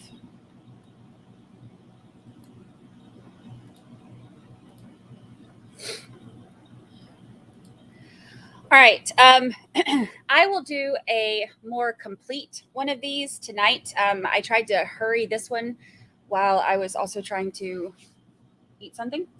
So I'll do a more complete one tonight. But so far, what I've seen is it looks like, okay, so Track, the manager, his phone did not move from, this isn't where his phone is. I just put him in the middle because I was trying to hurry. And his location doesn't really matter right now because he wasn't anywhere with them. His phone was in the same location from 1:08 a.m. when the guys were at the studio until 8:23 in the morning. So the manager, Track, is not involved in any of the movement that we see here. Okay, so these are not exact. I was trying to hurry, and if y'all knew how time-consuming this stuff was, then you would understand. But so it's not exact, but it's kind of approximations. So, and this one is just that was just an extra. That just ignore this. Okay, so they left the studio. They're all showing kind of through here. Now, Withers, we need to find out who Withers is. And when I do this tonight, I'll work on this one to make it more accurate because this is actually pretty interesting when you chart it out. The Withers phone does not follow along with the rest of them necessarily. So I want to pull that. Okay. So the phones are moving along all together-ish. Now there's a few times when we see the different towers. Okay. So the phone that is associated with Melly. I call it Melly's phone because I think it's Melly's phone. If he had it that night, make your own decisions, but this is Melly's phone. So Melly's phone is in the red. I have my little key over here with the colors that they gave us and their names. I didn't do the phone numbers because I'm pressed for time trying to get all this done. So you can see that they kind of come along all along that same area. Now, here's what's interesting. The phone for Sack and Melly show that they are, and let me also say this. The time data on these, if you're getting calls or texts or if your phone picks up on something, then it will plot these. So for some of them, there's not a lot of information in certain times because your phone's not picking up on things or whatever. So as they're coming through, so 3:43 to 3:48, the Withers phone, what is it? Dontavius, I think is what it was. Withers, Sack, Juvie, all of their phones are right along here. Melly's shows 3:47 right here, or through here. So all of these are all these data points are 3:47 to 3:52 through here. And then 3:57, Melly and Sack's phones show up here. Between 4 to 4:03, they show down here. And then Melly's shows back again up here at 4:06. Let me go to the next one. This is blown up a little bit. And I know it's still not that easy to read. Like I said, I'll do a updated one tonight that's a little easier to read, but I was trying to do a rush job so we could see. Oh, let me move myself again. I just keep on moving around this area. Okay, so so it's a little all over the place, but you can see that, okay, so Melly's phone and Zach's phone are at the crime scene area from 4 to 4:03. Juvie's phone is showing right in this same area, like 3 minutes before that. Then it looks like going back. Oh, and 349. You can't see that over the live thing, but 349 is up here. So there, you can see the Jeep coming this way, right? Oops. I got click happy. You can see the Jeep coming this way.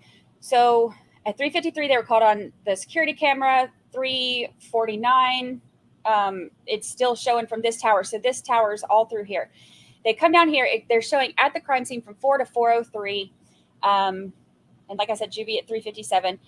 It shows from 4:17, 4:18. Zach and Melly's phones have data points over here. At 4:06 is when the PCA said that the security camera caught them again.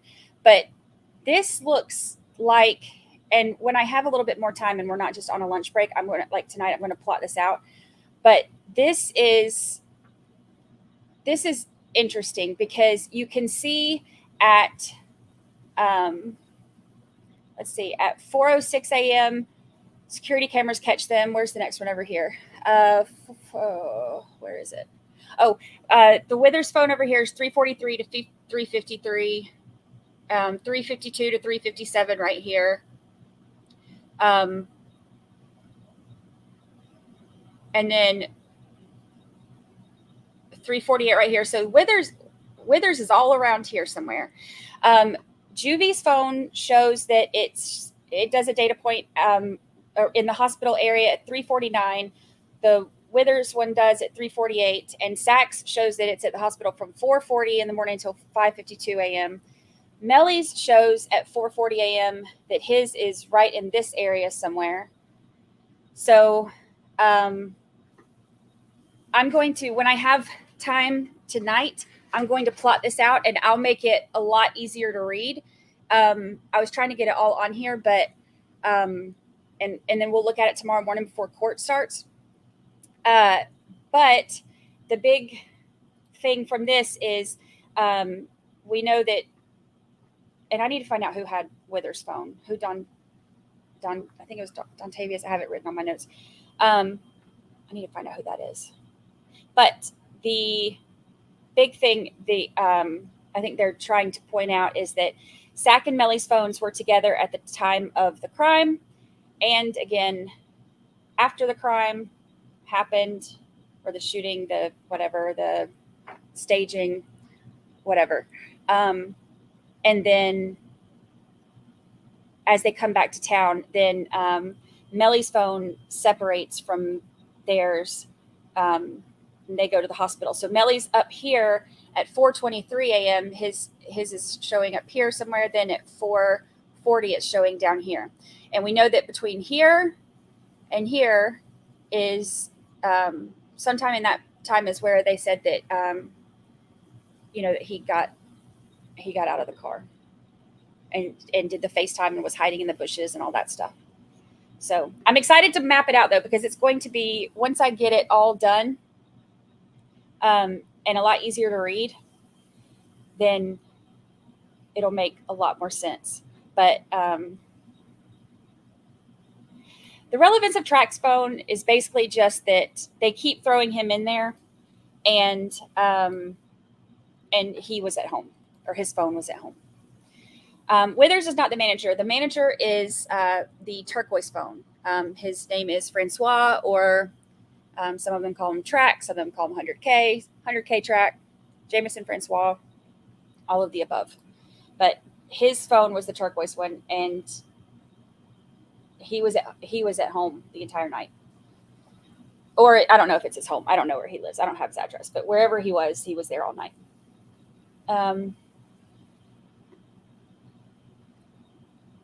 It's interesting too that when I put these in order, I mapped them all out so I could get them on there as quick as possible. But I'm excited to see everything.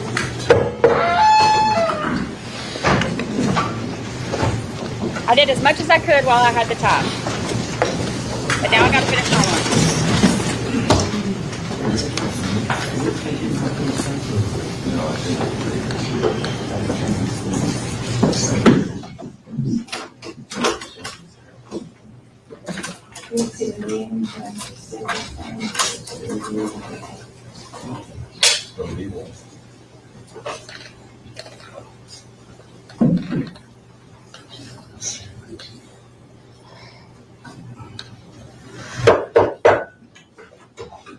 Jury entry.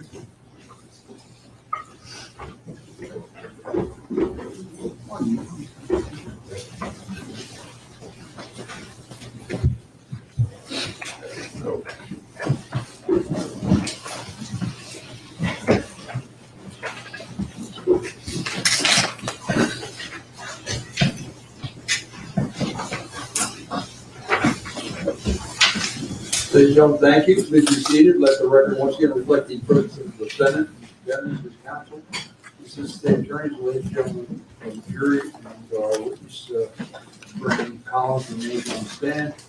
Ladies and gentlemen, I just had a nice lunch. When we broke, counsel had not yet had an opportunity to commence her cross-examination of this witness, so we're going to turn it over to the defense now. Counsel, if you're ready, you may proceed. Thank you, Judge. Good afternoon, Agent Collins. Good afternoon, Ms. Liberty. Nice to see you in person. The last time we met, I think it was over Zoom. Yes. And last time we met, you actually told us you were working for the terrorism squad section of the FBI. The transnational organized crime. Okay, and that's where you learned the tax report stuff as a collateral duty, correct? No, I started doing tasks as collateral duty when I was a special agent working gangs, part of our state street gang unit. And then I started doing terrorism investigations as my primary job and continued doing tasks as a collateral duty. Then I did CAS full-time in DC as a supervisor. Then I got promoted to field supervisor, which is my current job, exclusively. So you're still supervising organized crime? Yes. Do you do any of the task work with the organized crime? No. So do you know, if you know, when's the last time you actually did a CAS report? An actual one for an actual case, when's the last time? This would be, so I kept all the cases that I had done previously that had been adjudicated. Okay. I have not taken new cases since becoming a supervisor. And just curious, from the last time we spoke, which was about a year ago to now, has anything changed with the technology that we should be aware of? No. Right. So you had testified earlier talking about timing exams, and you said with T-Mobile they call that true data, correct? Timing advance is the principle where the network is able to calculate the distance from a tower. T-Mobile has a brand called TrueCall that they use to do that. And who within T-Mobile would do the true call? Is that engineers? Who would know that information? I don't know.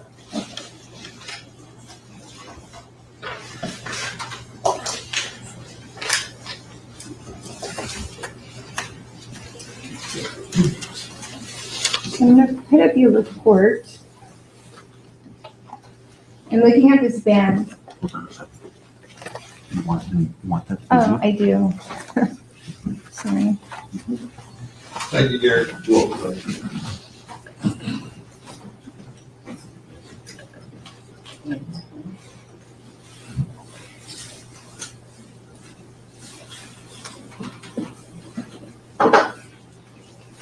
All right, so this is your report. And we have this band here that kind of looks like, I know last time you called a hot dog, I like to call it like macaroni. But what does this band represent? That is the timing advance band. So the engineering report, the TrueCall report from T-Mobile would say the distance from the tower is 0.24 miles. And so then based on the timing advance measurement, which in 4G is 78 meters. That band is 78 meters deep, so it'd be plus or minus 39 from 2.4 miles on either side. So plus or minus, so it's an estimated distance, correct? Yes. All right. How does T-Mobile determine, I think you testified earlier that T-Mobile determines the distance by speed times time equals distance, correct? Yes. All right. And how fast does that signal travel? At the speed of light. All right. And you testified earlier that the speed of light is a static number, correct? Yes. However, I tried to do the math myself because I think I'm really smart. And one of the things that I came across when I was looking at the speed of light was that it could actually be a 3 times 10 to the 8th power meters per second, or the actual number is 2.99792458 times 10 to the 8th power. So if you know, is T-Mobile using the higher number of the 3 or using the actual number with the speed of light? I don't know. Okay. But you would agree when we're dealing with the meters per second, that could actually be a big distance, correct?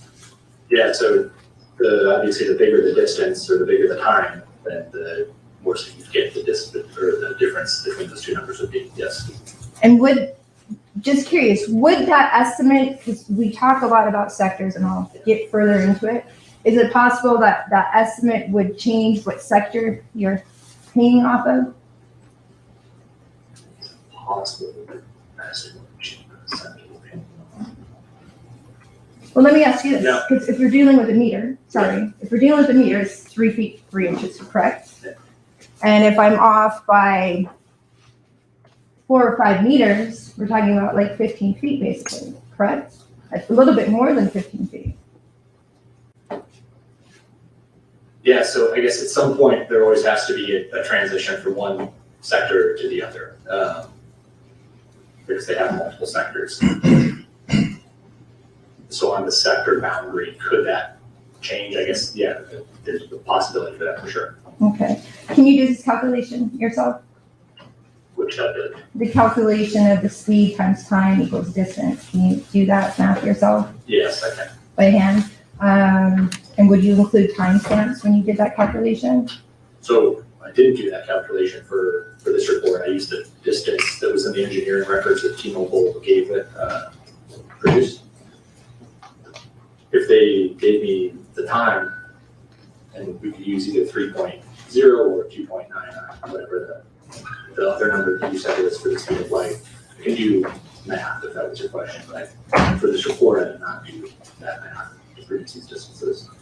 Okay. So can you tell me about any publication that would tell us about these expected accuracy of the timing advance records? Nope. All right. You haven't, so in your map, throughout your map, you talk about these bands and the distance from the tower. Is there any publications or any other data that you have that would explain how accurate that is? No. Do you know of any scientific testing outside of the legal community as to this whole cell tower stuff? In the cellular community, because this is an important part of how cell phones work on a cellular network. Okay. But apart from that, no. Okay.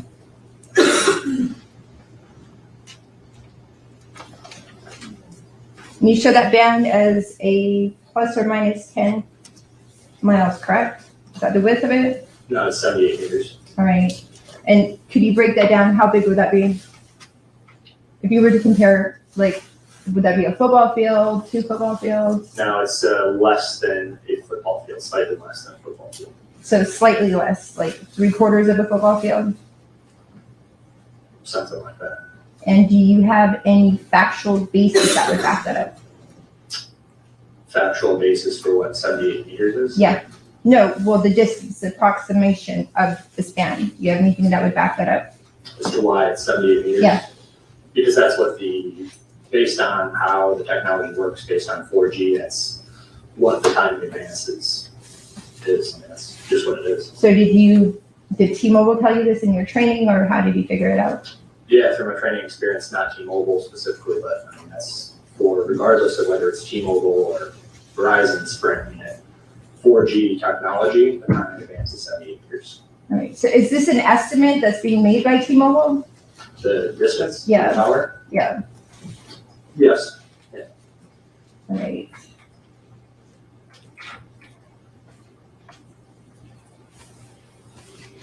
So would you say that this is T-Mobile's best estimate and it's actually no more accurate than the call detail records themselves? Well, so I think that in my opinion and experience, generally the time in advance is accurate. Call detail records are accurate. I guess I'm sorry, can you repeat the question? So I was just asking, is T-Mobile's best estimate on this map correct? Is it any different or any more or less accurate than the call data records, the CDR?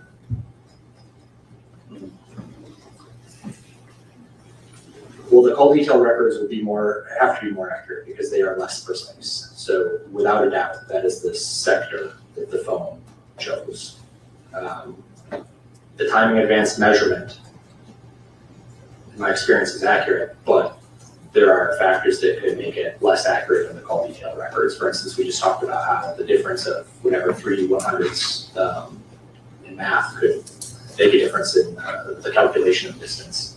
Earlier, we talked about how like multi-path signal bounces off multiple surfaces on the way to the phone or on the way from the phone back to the tower.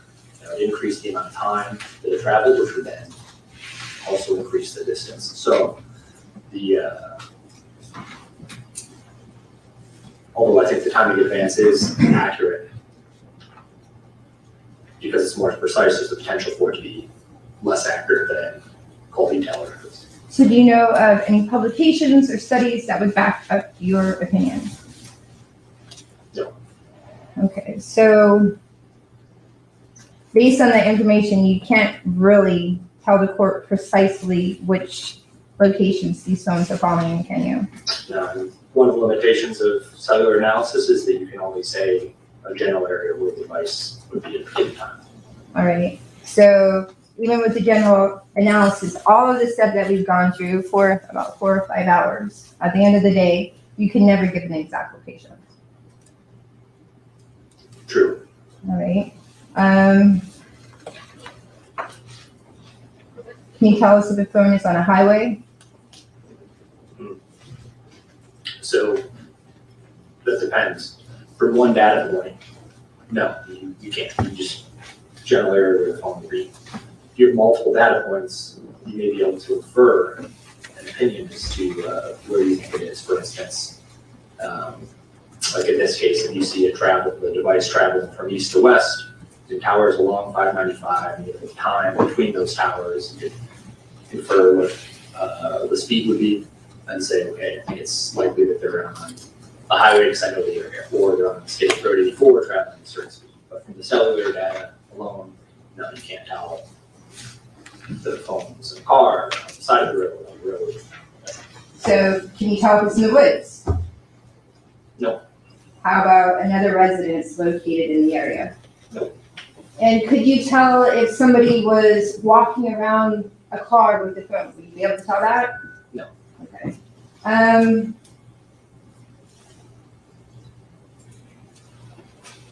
Go back to your report. So it'd be your doubt testimony it. that this phone, 9807, could be from here to here, correct? Yes. And what was the distance from here to here? Well, I don't know what the distance is from one end of that illustrated arc to the other. Okay. Well, can you actually guarantee that the phone is in the arc? No. And why can't you guarantee that it's in this arc? So that arc depicts the time in advance measurement with the time before, including the 78 years time in advance, just all the resolution you can get. Why I can't guarantee that it's there as well. One, the sector itself. So that's an illustration, it's an approximation of the sector, right? Like talked earlier about it being a flashlight to illustrate the direction that the cell signal is going. If anyone drew a flashlight, you draw a cone or something that looks like this. But everyone who's used a flashlight knows that it's not actually like a tube on a paper towel. It's not actually just a tube, right? It's brightest here and it gets weaker and weaker and weaker. So although in this illustration, there's hard black arms that say this is the limit of the sector, that's not really the case. There's some bleed opens. So that's the first point, is that it could be, in this instance, potentially over here or potentially over here. Second instance is, as we talked about, if there was something that delayed the signal traveling from the tower to the phone or back, that would make the distance longer than where the phone actually is. So it's a depiction of the records. But with 100% accuracy to say that the phone has to be in this band, no, I can't say that 100%. Okay. I did switch the page, so we're looking at your page 12 of your report. I'm looking at this. Can you tell the court if the phone is between these two bands at any given time?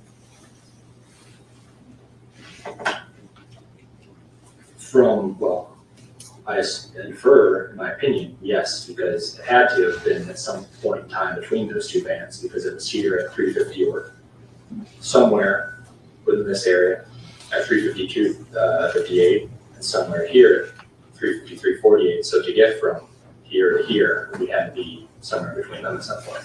But didn't you tell us earlier that you don't always necessarily connect to the tower closest to you as the one with the best signal? So could it be possible that this is actually the tower with the best signal and the phone is nowhere in that sector? So this is from the engineering report. And so the engineering report had two measurements for this tower and sector, the 0.58 miles and the 1.16 miles. The engineering report does not, that's the network's perspective. So what I was talking about what they call detail records, where the phone measures the clearest, strongest signal, and then picks the tower or the antenna on the tower that offers the clearest, strongest signal. That's from the call detail records. The engineering reports is the network's perspective. So where did you get the engineering reports from? From T-Mobile. So didn't you previously testify that Detective Moretti gave you these records? Yes. So did they come from Moretti or from T-Mobile? From Detective Moretti. All right. From T-Mobile. And so the engineering report, is it what Ms. Bradley, the state attorney, had put up previously, all these numbers and environments? Is that- Yes. Okay. Do you double check that report? What do you mean? Do you validate it? So you get this report with all these numbers. Do you have a system in place at the FBI that you could cross-reference this to make sure that the latitude and longitude and the distance is actually what it's saying it is? No. So, do you even know if it's credible? Yeah, my experience. Overruled. You can ask the question. So, yeah, the accuracy of this report is like pinned on those records being accurate. In my experience, the records that we get from telecommunications providers are accurate, which is why this works. Well, let me ask you.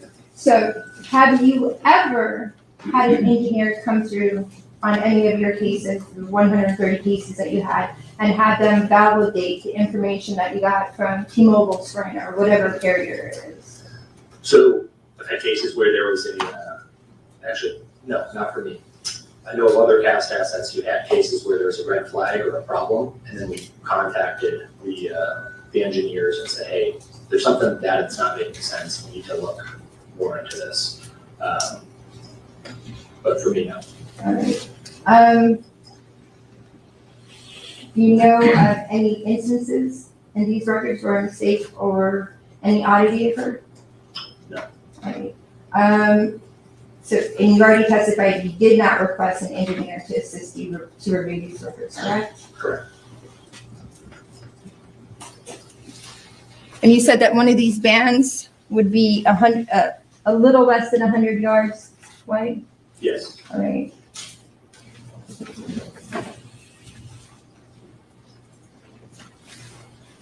This is Cross. I want to show you this engineering report that you're talking about.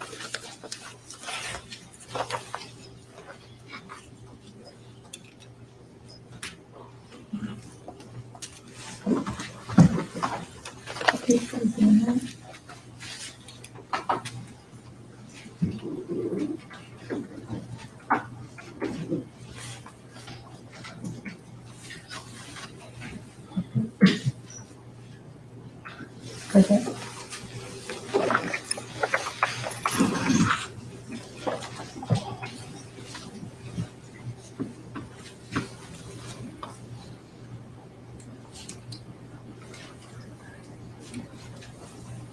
So there's a section on this engineering report that's labeled environment.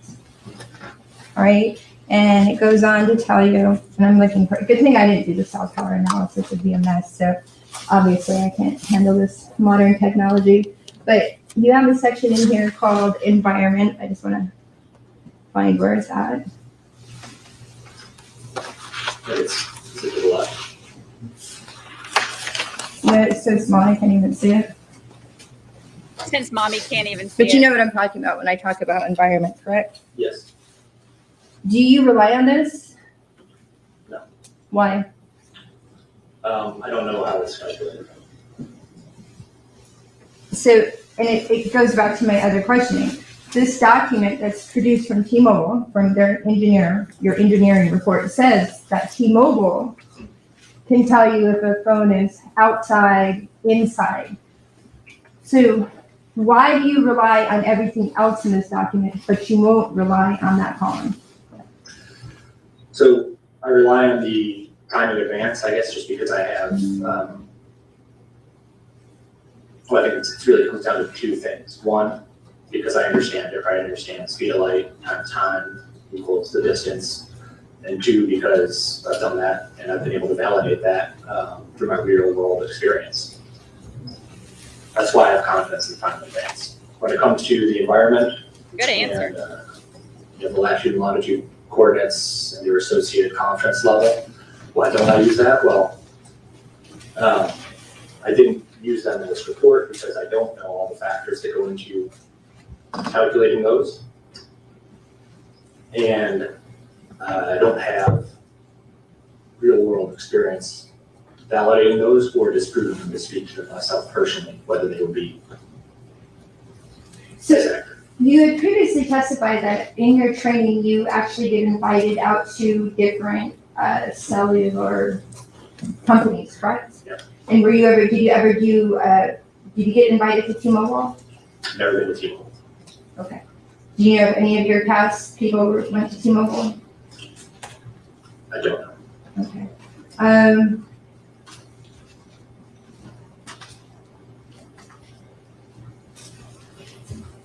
Can you tell us how T-Mobile could tell if the phone is indoors? I don't know. Have you ever performed any testing to determine if a phone is indoors or outdoors based on the timing advance records from T-Mobile? No.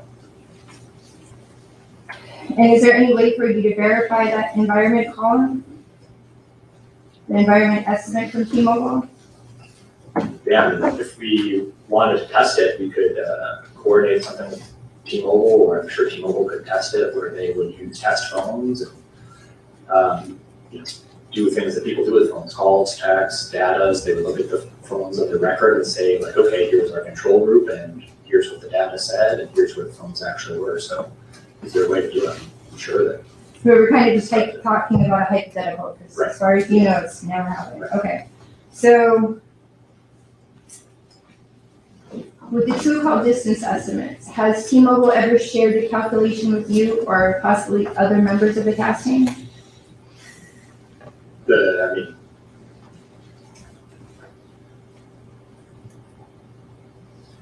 calculation is the speed 3.0 or 2.997, whatever times the time, that's the calculation. So have they shared that with you guys? Have you gone through to find out what exact number is, how they're coming up with these formulas, anything like that? Yeah, and that's that calculation for time in advance. Again, that's not unique to T-Mobile. That's how all phones have to function on cellular networks. They have to have time advanced measurements of, as we talk about multiple providers and. So it's just T-Mobile gives it to you.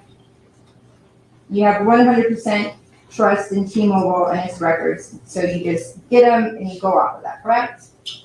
I plot the data from T-Mobile and do an analysis. I don't take anything for, given as I'm doing my analysis. But you don't know if the numbers are correct because you don't have an engineer validating or rechecking anything, do you? So you're, I'm taking, I'm relying on the accuracy of the records, yes. all right. So basically you're telling us that we're to trust an undisclosed calculation as being Objection, accurate, argument. right? And do you not have any of the measurements for the underlying true call data? I don't think so. I mean, I don't know. There's a lot of columns on this engineering report. It's possible that something is buried there, but I don't think so. Okay. Go back to your report.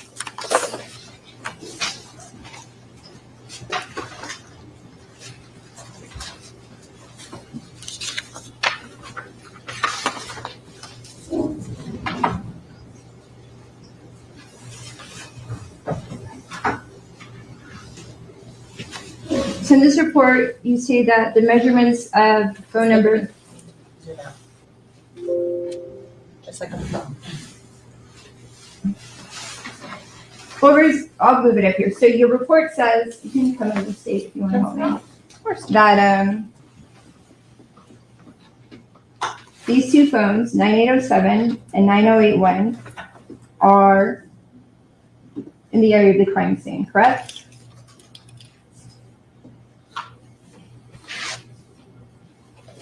Does it say consistent with, or what's the? Your language is cellular measurements are consistent with, yes, the two phones being in the area of the crime scene. Yes, All right.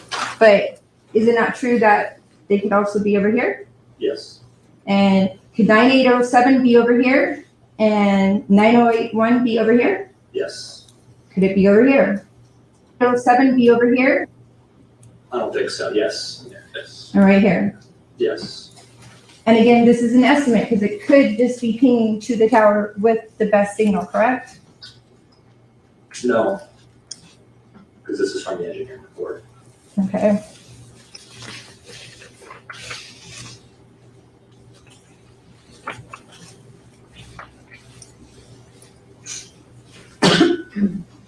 So page 14 of your report, you say that phone number 9807 is within this area, correct? Yes, But would you agree it's not actually touching any of the points of interest? at that time. Yes. Yes. If you find points of interest, if you mean the locations that were highlighted earlier in the presentation, yes, it's not overlapping the Montessori Academy or any other place at that time. Okay, let's turn to page 16 of your report.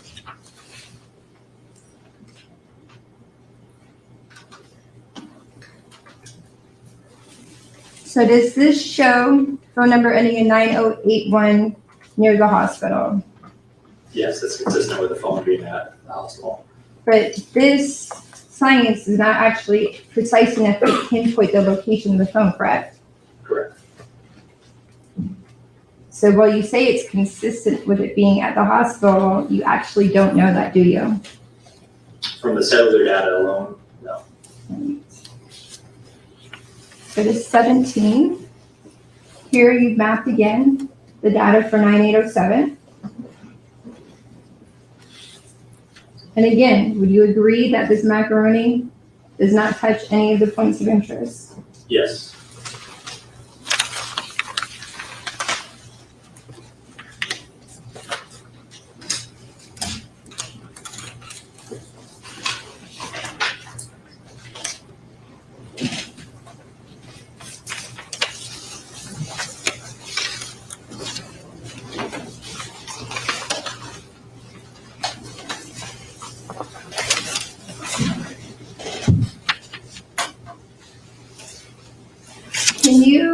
explain what this means? Can you see that?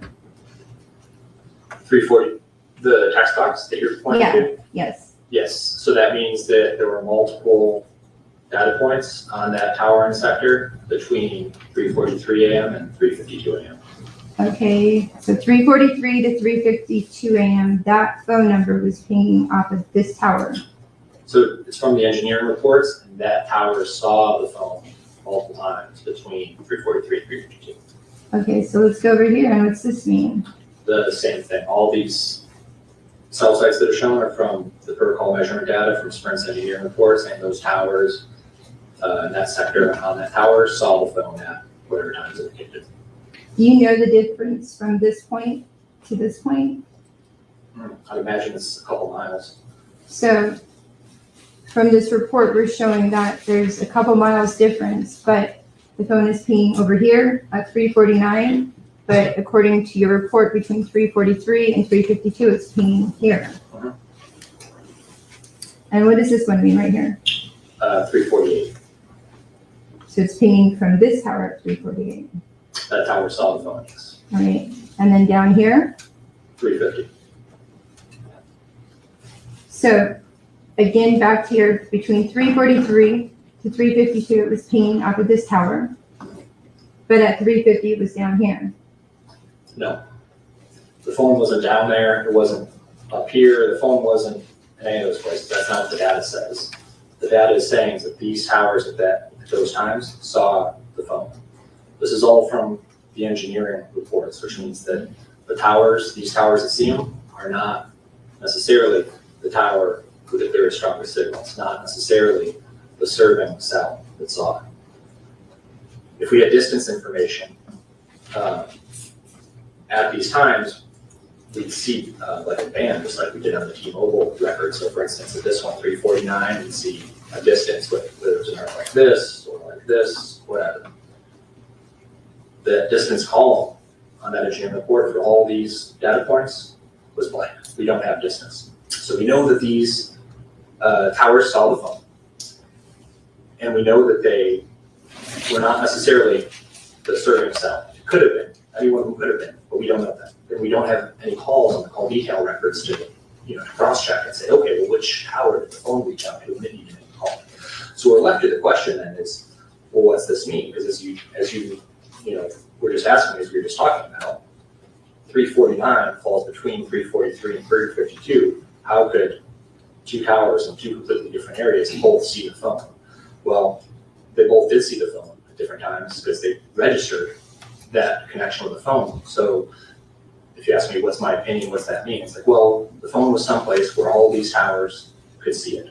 And I note that this one is pointed generally west, this one's pointed west-southwest, this one's pointed southeast, this is northeast, this is this way. So my conclusion would be that this data, which it's hard to form a conclusion from because you don't have I don't have the distance information I want. It's not to say, okay, the phone is, generally it's in Miramar. We know that, right? It's not in Fort Lauderdale or Miami.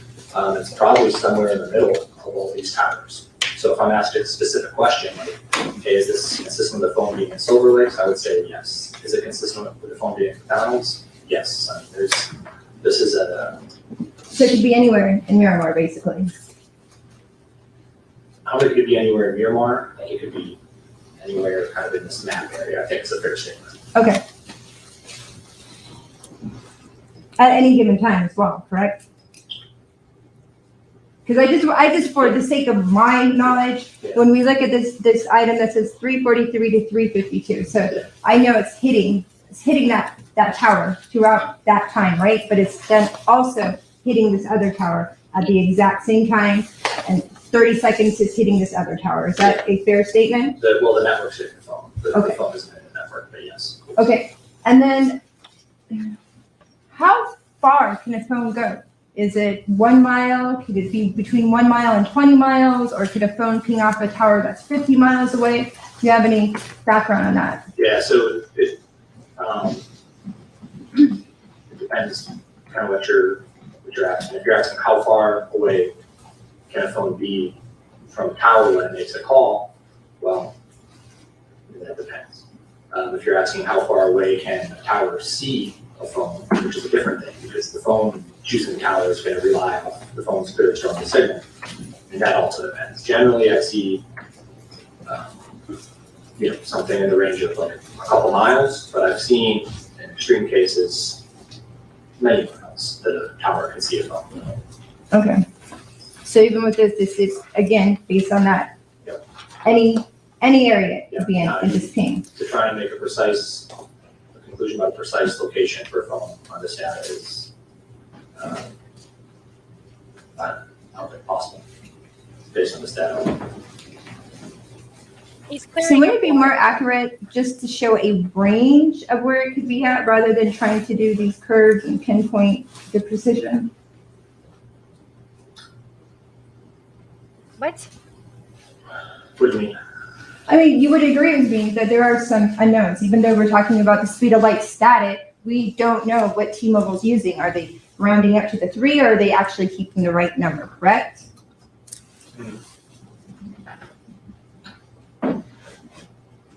Well, regardless of what they're doing, they're giving us a distance, and that's the distance that's plotted. So we plot the distance, applying the records that T-Mobile gave us, not saying, okay, the phone's, here in this bubble or something like that. It is what the records show. Well, it seems like you're giving testimony that it's precise, but when we get to the data, how it's used, that it's actually really just an estimate. So is it precise or is this an estimate that you're giving us? She's talking about two different reports. It's it's not an estimate like just some number that's made up, just a ballpark, hey, out of 10,000 or something like that. But if you're asking, I think you're asking about really the accuracy, not the precision, because that number, like if it's the number is 0.54 miles, that's a precise number, right? That's down to hundreds of a mile.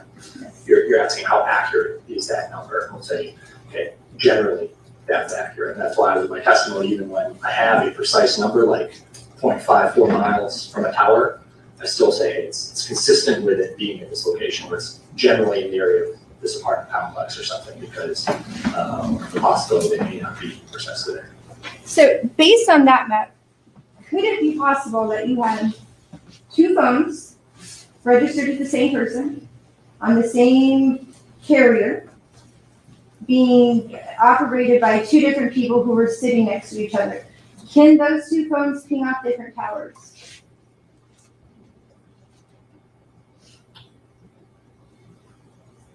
When you say ping off towers, you mean are you talking about the engineering report? Yeah, the engineering report. Could different towers see those phones?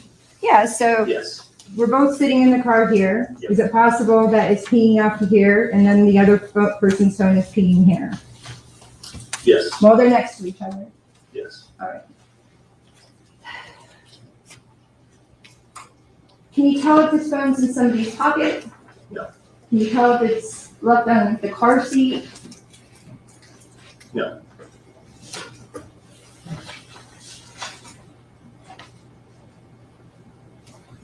Can you tell if we've had the phone? No. Okay. No further questions? Thank God.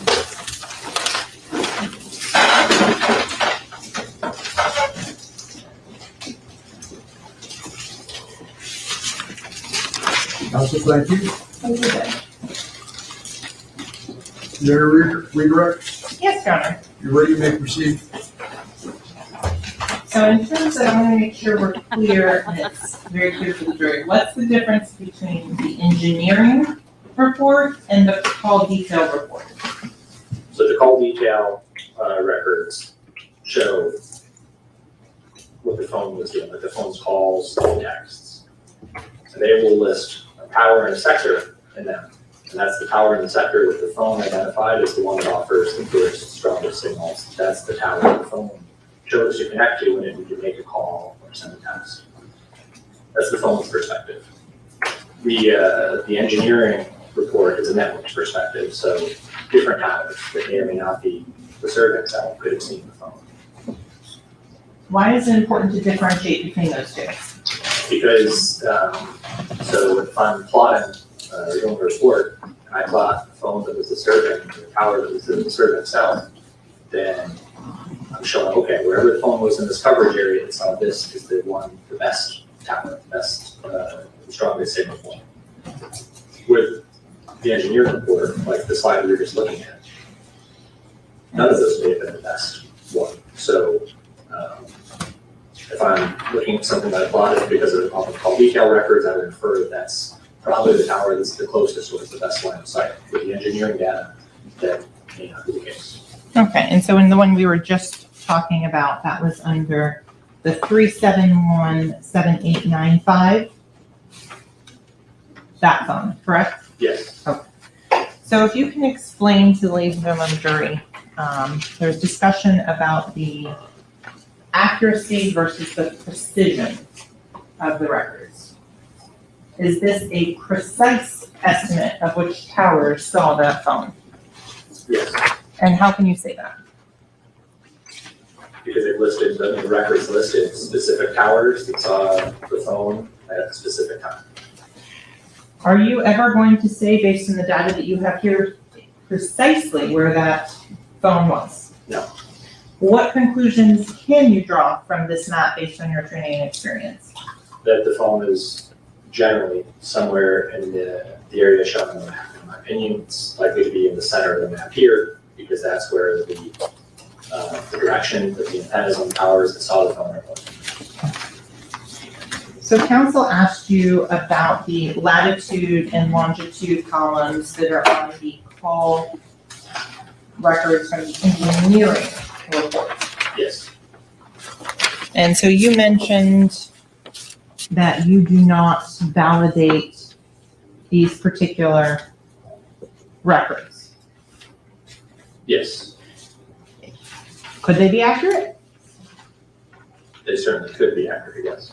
Can you explain as to the ladies and gentlemen of the jury, if you call 911, what does a cell phone provider send out to law enforcement? At minimum, it has to provide the tower and sector. And at maximum, what can they provide? I don't know. In terms of those coordinates and things of that, is that also collected for the purposes of location for 911 emergency? Maybe. You had said that, and council asked you a lot about validating your findings, your records, your analysis. When you are doing the training and experience, do you validate the records that are given to you by going out and finding a specific phone in the field? Yes. Okay. Would you be able to validate your records with other corroborating information? Yes. For example, a video, would that help validate your records if the phone is seen in the video? Yes. If there is video or surveillance footage of locations and the phone is seen in that area, would that validate your information? Yes.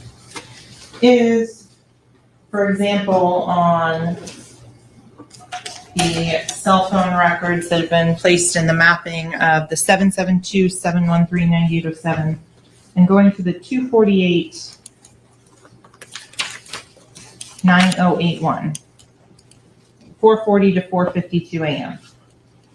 If that phone is found at the Miramar Memorial Hospital, would that validate your findings? Yes. Is cell phone technology new? No. How long has it been around?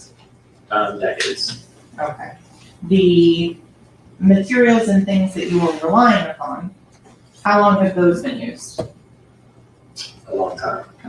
More than a decade. In terms of the difference between the 2.99 and 3 to the 10th, what types of difference in distance are you looking at when you're making those tiny advance bands? So that's not a huge number, a huge difference between them. So that would be generally a small difference between the distance estimates there. Are we talking meters or miles? Meters. In terms of the distance, you said it's 39 meters plus or minus each direction from the center of that location. Yes. The specific location that's plotted is based on the location of the tower. Yes. Is the tower a known quantity? Yes. Does the tower move? I mean, they can, but As of the records, no. With regards to publications and trainings and things of that nature that you rely upon, are you trained in this area? Yes. What types of resources and materials are you used during your training with the FBI CAST analysis? Yeah, so instructors from Florida Institute of Technology who teach cellular theory and network engineering, network engineers from all the major service providers, other related fields, certain like manufacturers, the ecosystem, and then also we have a lot of peer instruction as well. In terms of if a child is kidnapped in Miami, are they gonna call an engineer to find them? No, they'll probably call the police or the FBI. Council asked and brought up a lot of things about the distance and the measurements in the records. Is it possible to go through the CDRs or in the instance of the Sprint, or for example, the engineering report on the 9807 phone number, and highlight instances of exactly where on your records it corresponds with the records as provided from T-Mobile? Yeah, we could go through line by line and say, here's the map that I made, here's how the corresponding line and the T-Mobile report is. And in terms of the records and things that were sent to you, were they forwarded with a T-Mobile email address attached to them? Yeah, I got them on a thumb drive, and they had a certification from T-Mobile or Sprint or whatever. In terms of, there's a lot of discussion, I want to make sure it's clear for the ladies and gentlemen of the jury. When you were plotting some of these particular phones, specifically the Sprint ones, are you saying that these towers are the ones that would have been used if they were making a phone call? No, What are you saying? these towers saw the phone. Can you give any more indication on the direction or anything on that specific issue? On the direction, you can see the side of the tower that saw the phone, but that's it. Has this type of analysis been used to solve crimes? Yes, Has it been used to locate missing persons? yes. Judge, I'm gonna object because this line of question is outside of my cross-examination. Hey, overruled. In terms of the data that you rely on, has it been validated in your personal experience and training? Yes. Nothing further, Your Honor. This witness excused. Yes, Your Honor? Thank you, sir. You may step down. I'm so glad. I'm so glad that he went through the Yes, trouble of Roads? explaining the difference of the reports, because she was asking him questions about the validity of one report when he was talking about the other one. Not nearly as many people in there today, is there?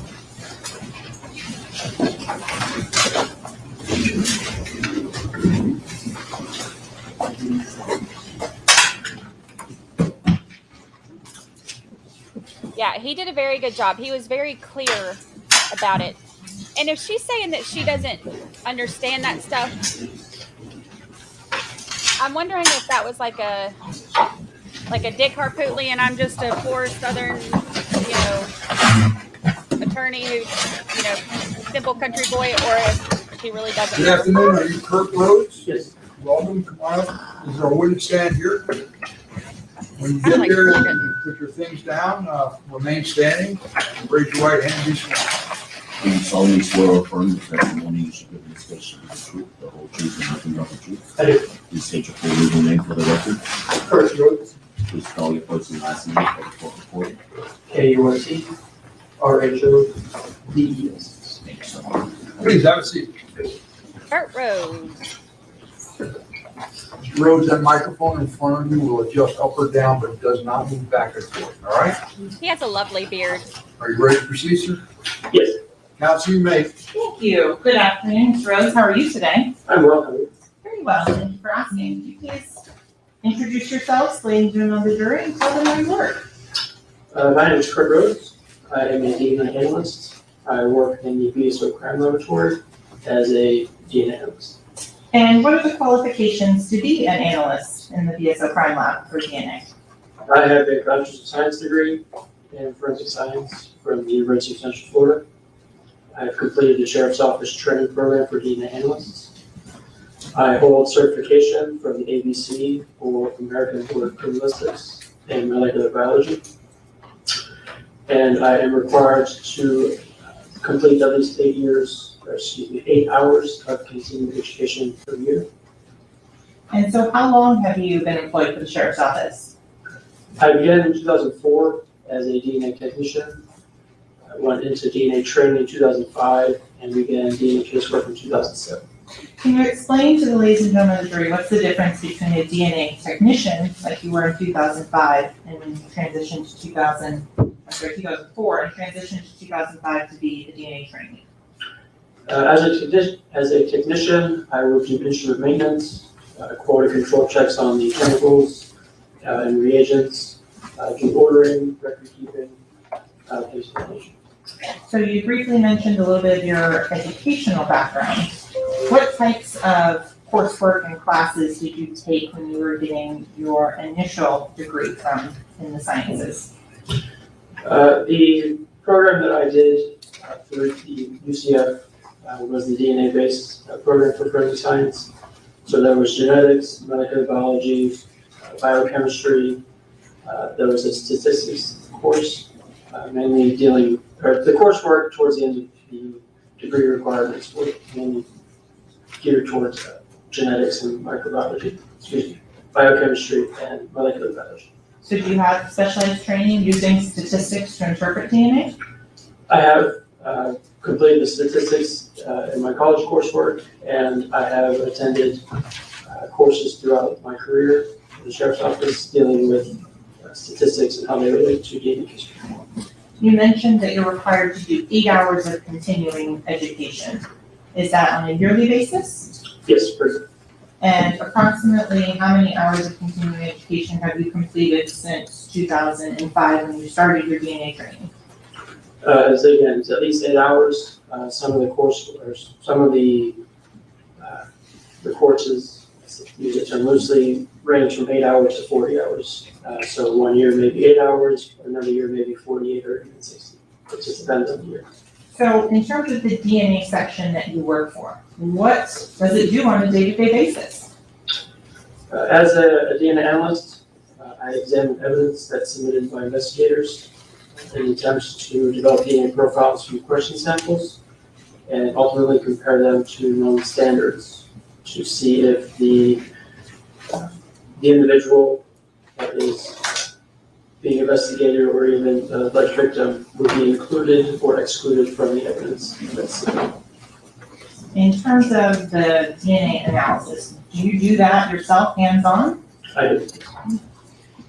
And the training that you started to talk about, you said you started training in 2005. Could you talk and explain to the ladies and gentlemen of the jury what that training entails?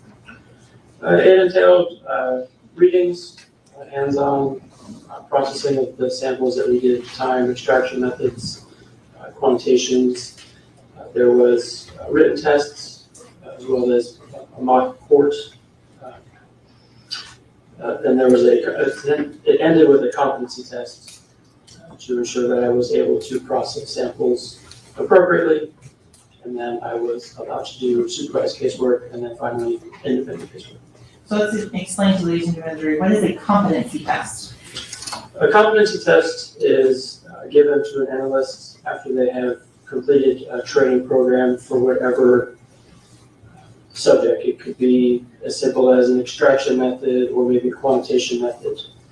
So the laboratory will then provide a test that the analyst would conduct. They would process this test and return the results to the agency to see if the results that they've gotten were appropriate for what was given. And do you have to pass these competency tests or examinations before moving on to the next steps? The competency tests are done to ensure that you are competent in the technology that is going to be employed in the casework. So once you pass that initial testing, Is there additional yearly or biannual proficiency testing done? As a DNA analyst, I am required to do 2 proficiency tests per year. In my laboratory, the agency will purchase proficiency tests from a provider. I process them, generate my results, my answers, and those are then sent back to the provider to ensure that I'm getting the correct answers. Are those done in-house? In terms of the scoring and completion of that proficiency testing twice a year? Thank you, Sharon. I process it in-house, it's reviewed, and then it's sent back to the session. Does the proficiency test require and include statistical interpretations? They do. And has the statistical interpretations changed as the way they've been doing in the field of DNA over the last couple of years? In my laboratory, yes. It went from statistical calculation with known as random match probabilities, single source samples, and CPIs, which were combined probability of inclusion. We've transitioned from those 2 methods to a likelihood ratio method. And can you explain, in as simple of terms as possible, what is a likelihood ratio? A likelihood ratio is a comparison of 2 hypotheses. Hypothesis 1 compared against hypothesis 2. In terms of casework analysis, the initial hypothesis is that a person is included as a contributor to a sample, and the competing hypothesis is that the evidence or the DNA profile is coming from an unrelated unknown individual. So that is how the likelihood ratio is set up.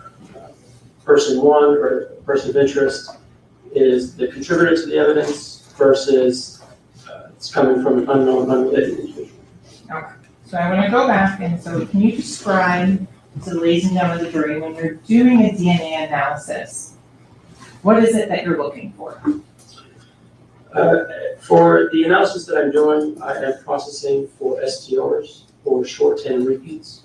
These are small fragments of DNA that are located in our DNA genome. They repeat a certain number of times. When I first began DNA casework, I was processing 15 STRs plus the amelogenin or sex determining marker. And now the technology has gone to 24 STRs. So when you say short tandem repeat or STRs, do they code for something like eye color or hair color? These are non-coding fragments of DNA. Why is it important to look at those areas as opposed to eye color? The locations that we're testing, or that I'm testing for, the locations that I'm processing, they're robust. They're polymorphic, meaning that there are differences. There's not just 1 or 2 variations. There could be 10 to 12 different variations, and they are independent from each other, meaning that the result that I get at location 1 will not affect the result that I would get at location 2, or the DNA profile at location 1 isn't affected by the DNA profile of location 2. Is that a genetic marker? Is that what you're talking about? Yes. Okay. And just so it's clear, can you define exactly what a genetic marker is from the DNA analyst perspective? As it relates to what I do, it is the STO, the short tandem. That is the specific DNA fragment or DNA marker that I'm processing and testing for. Can you explain what an allele is? The allele is the genetic trait or characteristic. In terms of STRs, as I mentioned, they're short fragments of DNA that repeat. So they're measured in numbers. At location, I'm just going to say location 1, an allele or a characteristic of gene may be a 7, or an 8, or a 9, or an 11. So a DNA profile that I generate is actually just a series of numbers based off of the alleles or traits that I obtain at each DNA location. You said they're identified by numbers. What does that mean? Could you explain like where the numbers, what you said? Is it 274? Is it 11?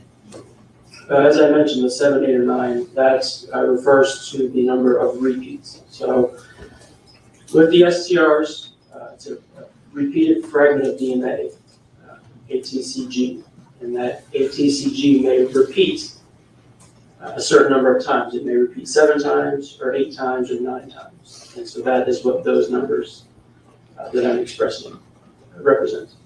And where does that how does that show up in a person's individual DNA? It is located on the DNA chromosome. And what determines what makes up an individual's DNA chromosome?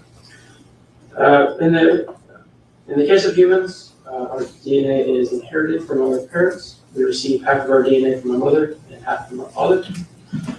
And with the exception of identical twins, no two individuals are going to share the exact same DNA. In terms of your casework and the DNA process that you do, has that been validated? Yes, Is the Broward Sheriff's Office Crime Lab accredited? it is. And by what outside accredited body? We're accredited by ANAB, or the ANSI National Accreditation Board. What's the purpose of maintaining an accreditation as a lab? The accreditation is a voluntary process. The accrediting board will do an audit on our laboratory. It will check our SOPs, or standard operating procedures, to ensure that we are doing proper record keeping, we are following procedures that we have in place, and that the laboratory is essentially running as it is supposed to be according to the SOPs. And in terms of the specific areas in which the lab is accredited for, are you only talking on DNA? It's accredited in 4 different sections: DNA, firearms, chemistry, and fingerprints. Have you worked in any of those other sections? I have not. In terms of the proficiency testing that we talked about earlier, is that also part of the accreditation process? Yes, everything that is done in the laboratory will be audited through the accrediting body. And is there also accreditation and validation in terms of statistics that are used? Again, it's part of the audits. You mentioned that you used to do 15 areas plus Analogen, and now you're at 24 areas. Can you explain what made that change occur? The DNA analysis is a science, and as the years go on, the science advances.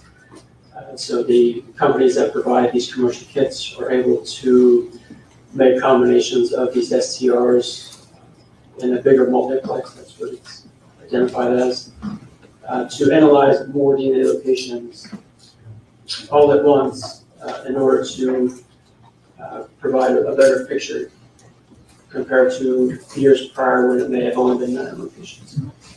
With regards to the locations, does the software take into account the frequency then, or the number of times a particular repeat is found in the population? I'm not sure of your question. And previously, when you were doing random population, random match, or CPI, is it important to know how frequently a specific allele was shown up in a population of individuals? Yes. At the end of the analysis, if I am, let me start over again. After I look at the evidentiary samples, I'll determine if it's a single source profile or a mixture, and then do a comparison to a known standard. If I am going to report that the known standard is included as a contributor, I am required to give a weight to this. And in order to give a weight to this match or inclusion, I am required to provide a statistical calculation. So years prior, as I mentioned, it was RNP or CPI. We've gone to glycolates now. But all of those different calculations or those statistics are based on allele frequencies. And what that means is those STR markers that I mentioned before occur in the population at different frequencies. So I mentioned allele 8 may occur at a frequency of 25% of the population has it. And allele 7 may occur at 15%. So when I do a statistical calculation, with all of the alleles present in the DNA profile compared to the standard, all of those frequencies are used to calculate the end results, whether it's an LR, a CPI, or an RNP. So while you change your method, you're still using a lot of the same and building on the same items that you've used in the past. Yes, yes. Has the likelihood ratio, LR, been validated for statistical analysis? Yes, it is. Can you tell the ladies and gentlemen of the jury about how in the lab you prevent any sort of cross-contamination? When I process evidence, I am processing one case at a time, and when I refer to that, screening evidence. So the initial step is to look at the evidence that I am receiving from our central evidence supply to ensure that the seals were intact. I will do an inventory of the evidence compared to the submission form and property receipts. Typically, the items are packaged all together, kind of like a big brown bag. I'll open that bag up and do an inventory.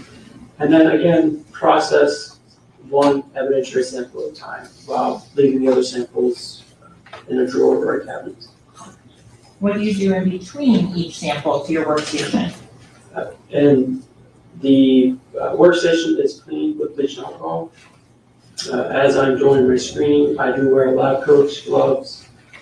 I work in what's called a dead air box, a big plexiglass box about the size of this bench here. And I do all my processing on the bench. I'll clean that up after I'm done with the evidence, change my gloves, and then move on to the next piece of evidence. When the next step will be extraction, which would be after I've taken my sample and my cutting of this evidence, I place it into a tube and try and elute out or purify any DNA present that's on that sample. At that point, I'm working little test tubes.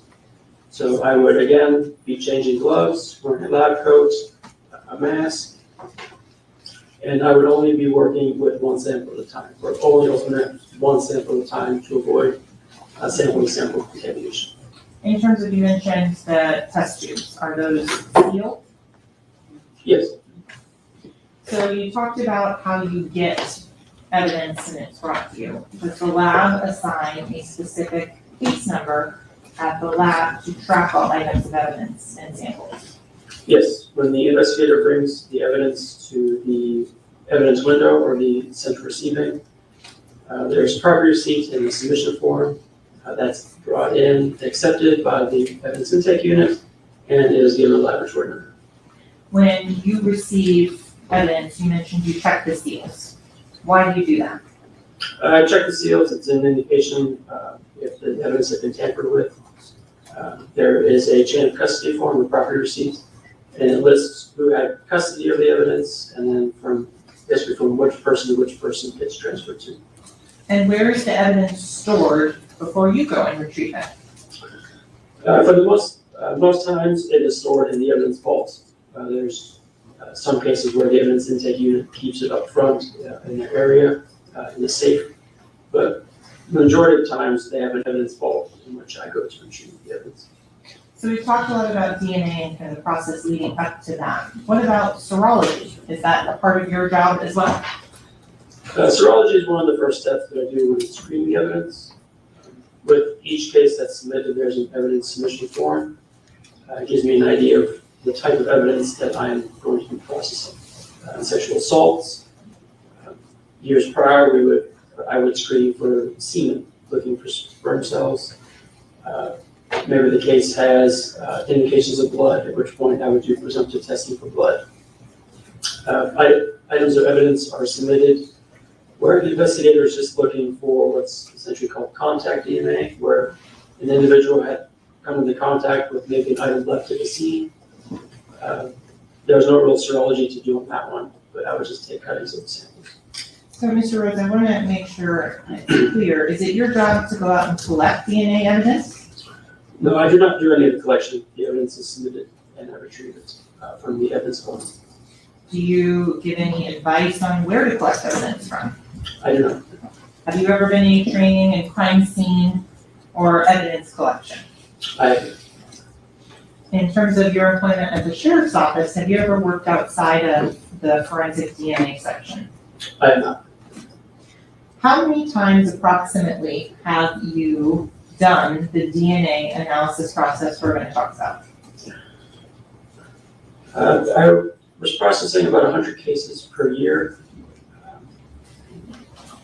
I would say roughly 2 to 3 samples per case, so maybe 200 to 300 samples per year for a good 10 years. So thousands of samples and processing.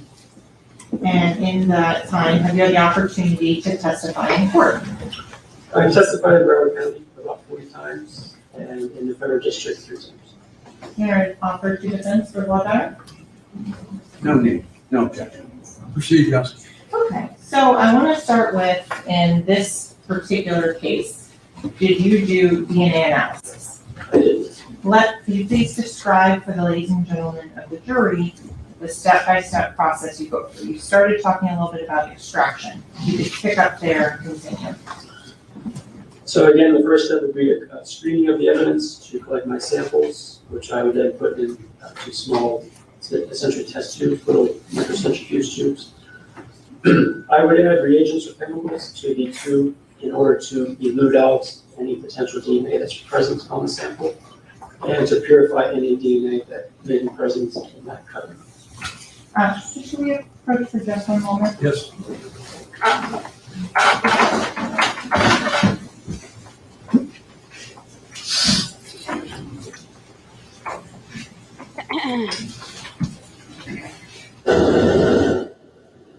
All right, what are we at? I had number 7 right before lunch, so this is number 8. Sidebar number 8. Take a shot, do a squat. Okay, so I'm assuming this is going to be the 66-page DNA report that was done not too long ago. The only thing I've heard about it is that it was possibly used. Discuss the case, don't form any opinion about the case, don't allow anyone to discuss the case in the presence of person, no research, just leave your notepad on your chair. Thank you. Are we in recess again? That it was possibly used to match the yellow jacket in the car, but that's all I've heard is a possibility, so I guess we'll find out.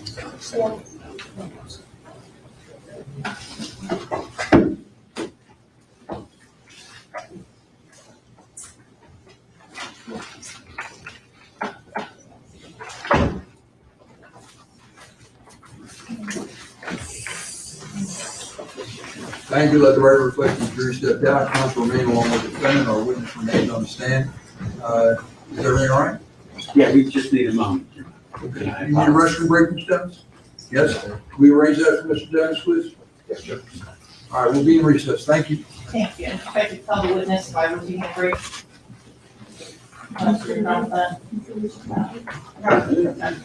They were being loud. We're in recess. I object to it. They're telling me. What was that? I said no. Oh, I thought you. No, I said no. All right, brief recess yet again.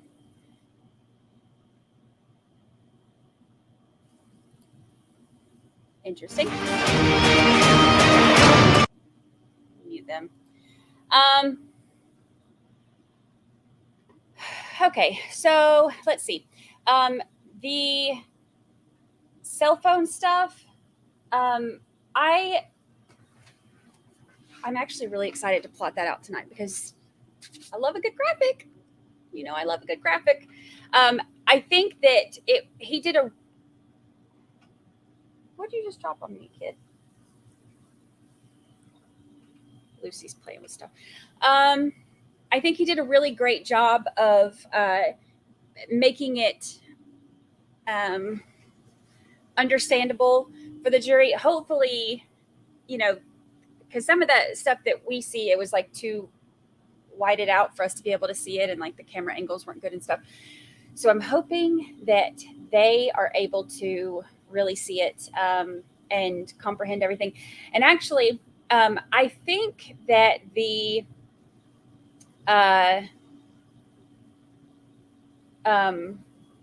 questions that the defense attorney were asking, and this is just my opinion, what do I know? But to me, I think it none of it created any kind of doubt. I think actually her questions cleared up a lot of confusion about the difference in the reports and, what's what and all that kind of stuff. So I think it was a really great, he was a really great witness. I don't think he was rattled at all. He seemed to have a good way of explaining the things to everybody. I've heard that she is a fantastic attorney. And I feel like, I don't know if it's just because we didn't even hear her speak for the first time until yesterday, so we haven't got to see all of that yet. And she said that the technology, isn't her thing, but the only questioning we've really seen her do so far is the technology stuff. So if that's not her thing, then maybe that's why we can't really, haven't really seen her in action yet. But I think, I think it was overall, he did a great job. And I am excited too. I did as much as I could during lunch, which y'all see me, I'm still trying to finish my lunch now because I was working during the lunch break to get the chart, to get as much of it done as I can. But I'm excited to get it all. You know me, I like everything perfect. So I'm going to work on it tonight. I'm also excited because I did see this morning, I saw the message. Let me pull it up. What time was it? It was kind of early, I think.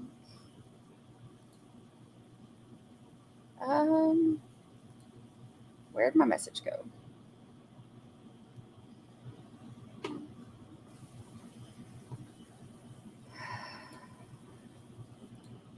Why can't I find anything?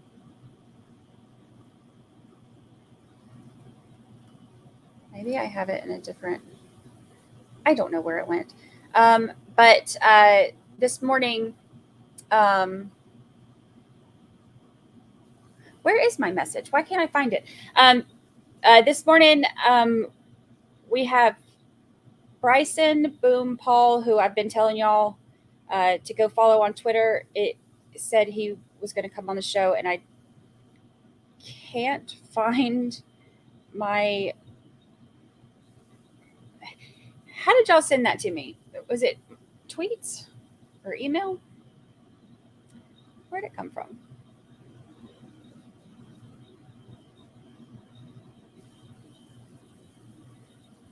Now I can't find it.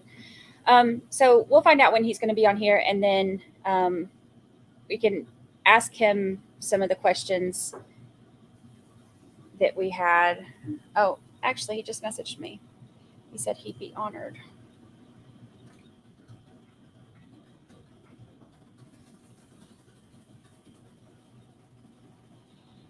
So we'll see when we can get him on to answer a few questions. Oh, now I see the tweet.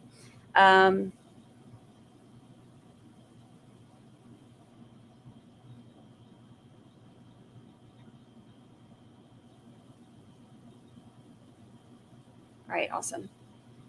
So we'll get that worked out. I've been reading all of his tweets, y'all. He's the one who has been posting, about some of the tension stuff in the courtroom, and we've been able to hear some of the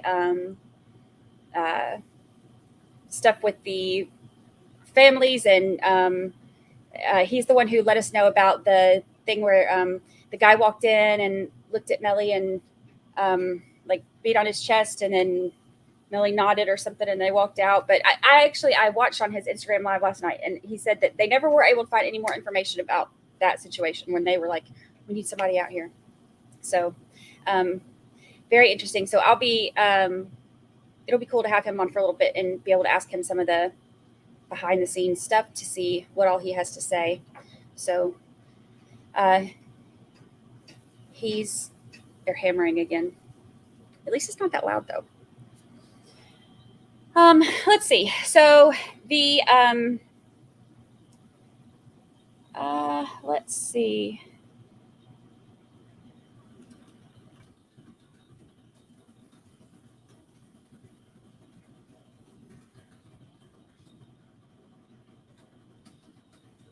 Sorry, he's messaging me.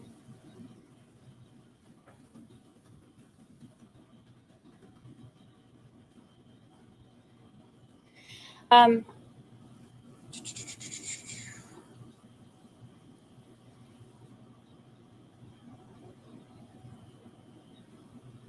right, I've got, some people are saying we're on sidebar number 7. I had sidebar number 8 because I thought we did sidebar number 7 right before, and then right after that they decided to go to lunch. But I could be wrong. Either way, we're 8 shots and squats deep right now. We're in there. And they're still at recess.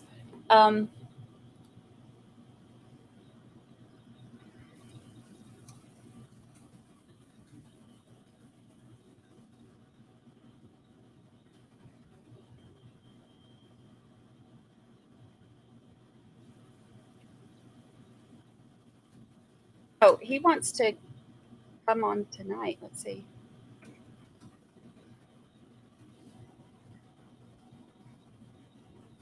Sorry. Multitasking, trying to get this going too.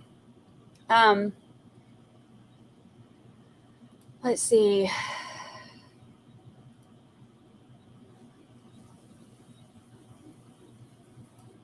I think the problem is, look at the FBI's. I think the problem is looking at the FBI guy's testimony in isolation. Yesterday, T-Mobile lady said the phone only ping at the strongest tower. Now they're saying that it doesn't. Okay, so I'm glad you brought this up. So what they're saying about the whole tower ping thing is that that part is true. That it doesn't always ping at the closest tower, but that's why he brought the 2 different reports, because one is the engineering report, which shows more accuracy or precision or whatever. I have to go back and look at what they call each. That one is able to pinpoint a much smaller space.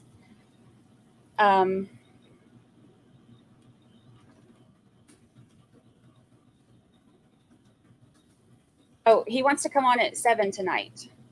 We can do that. Thank you. What?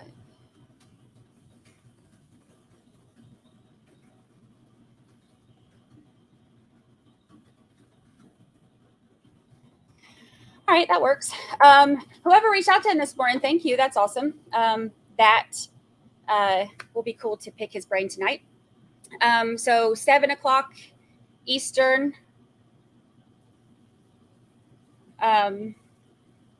So a couple hours after court ends, we'll end the stream, and then we'll come back at 7 Eastern, and then hang out with him for a little bit, pick his brain, get all your questions ready, and we can ask him about some of the stuff that's been going on and what he's seen and what his thoughts are. We do have some of the best guests. I love it. We've had some of the coolest. We've been very blessed to have some of the coolest people come on, and you know, be able to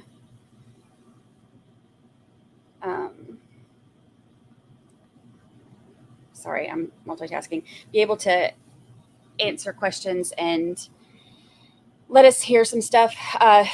Having like Jody Arias' attorney, Kirk Narby, when because we've been streaming the Areas trial at night, and having Mark Shiner from Travis Rudolph, for his defense attorney, and having all kinds of stuff. So yeah, very cool. We are in recess right now. Yes, 6 Central. So 7 o'clock Eastern, and that works out perfect because then we have night court starting at 8:45 Eastern. So that'll give us, we're back. We're coming back. That'll give us, see if he can hang out with us for about an hour, hour and a half, however long he wants to stay on and answer some questions with us.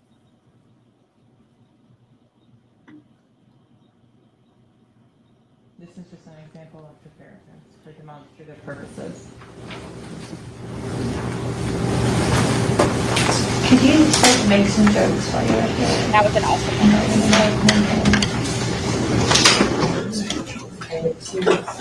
one. Maybe both. Maybe frustrated and tired.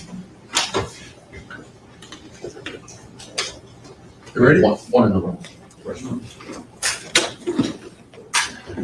While we're waiting, I want to say that the BSO officers that are in this courtroom have been very cooperative and helpful. And I thank them all, except for Gary, of course. Thank you for reaching out to him this morning. That's awesome. Call the guy with the AC. Who knew? We're end our day with him hanging out with us. Again, Gary, over here, we think you're awesome.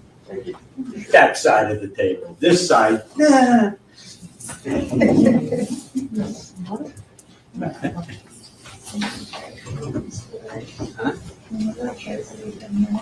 I don't blame you.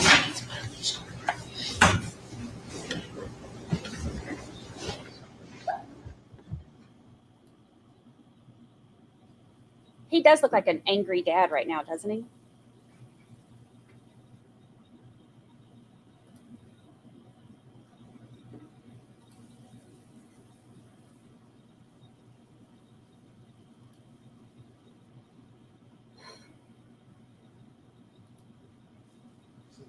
This counsel and the assistant state attorneys, the jury's still in the jury room. I understand, counsel, I overheard you said you're going to use a demonstrative. Yes, sir, I showed it to defense counsel already. And I have no objection. Thank you. And you'll give that instruction on demonstrative evidence. Yes, sir. Thank you.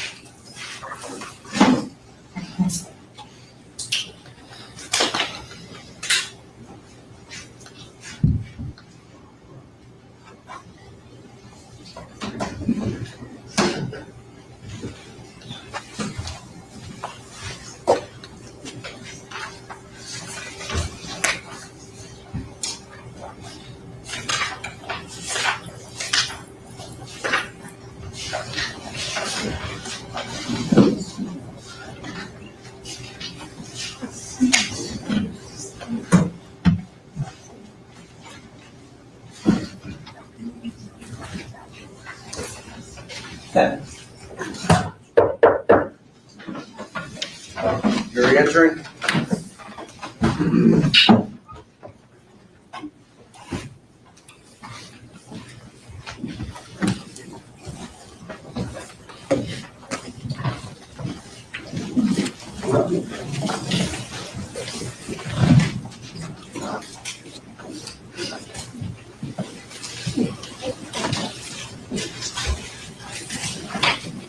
Ladies and gentlemen, thank you. Please be seated.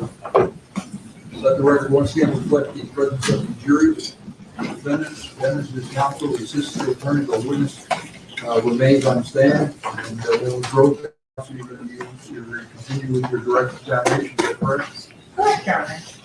So So, you may proceed. thank you, Mr. Rhodes. Okay, we talked about, you discussed what is extraction.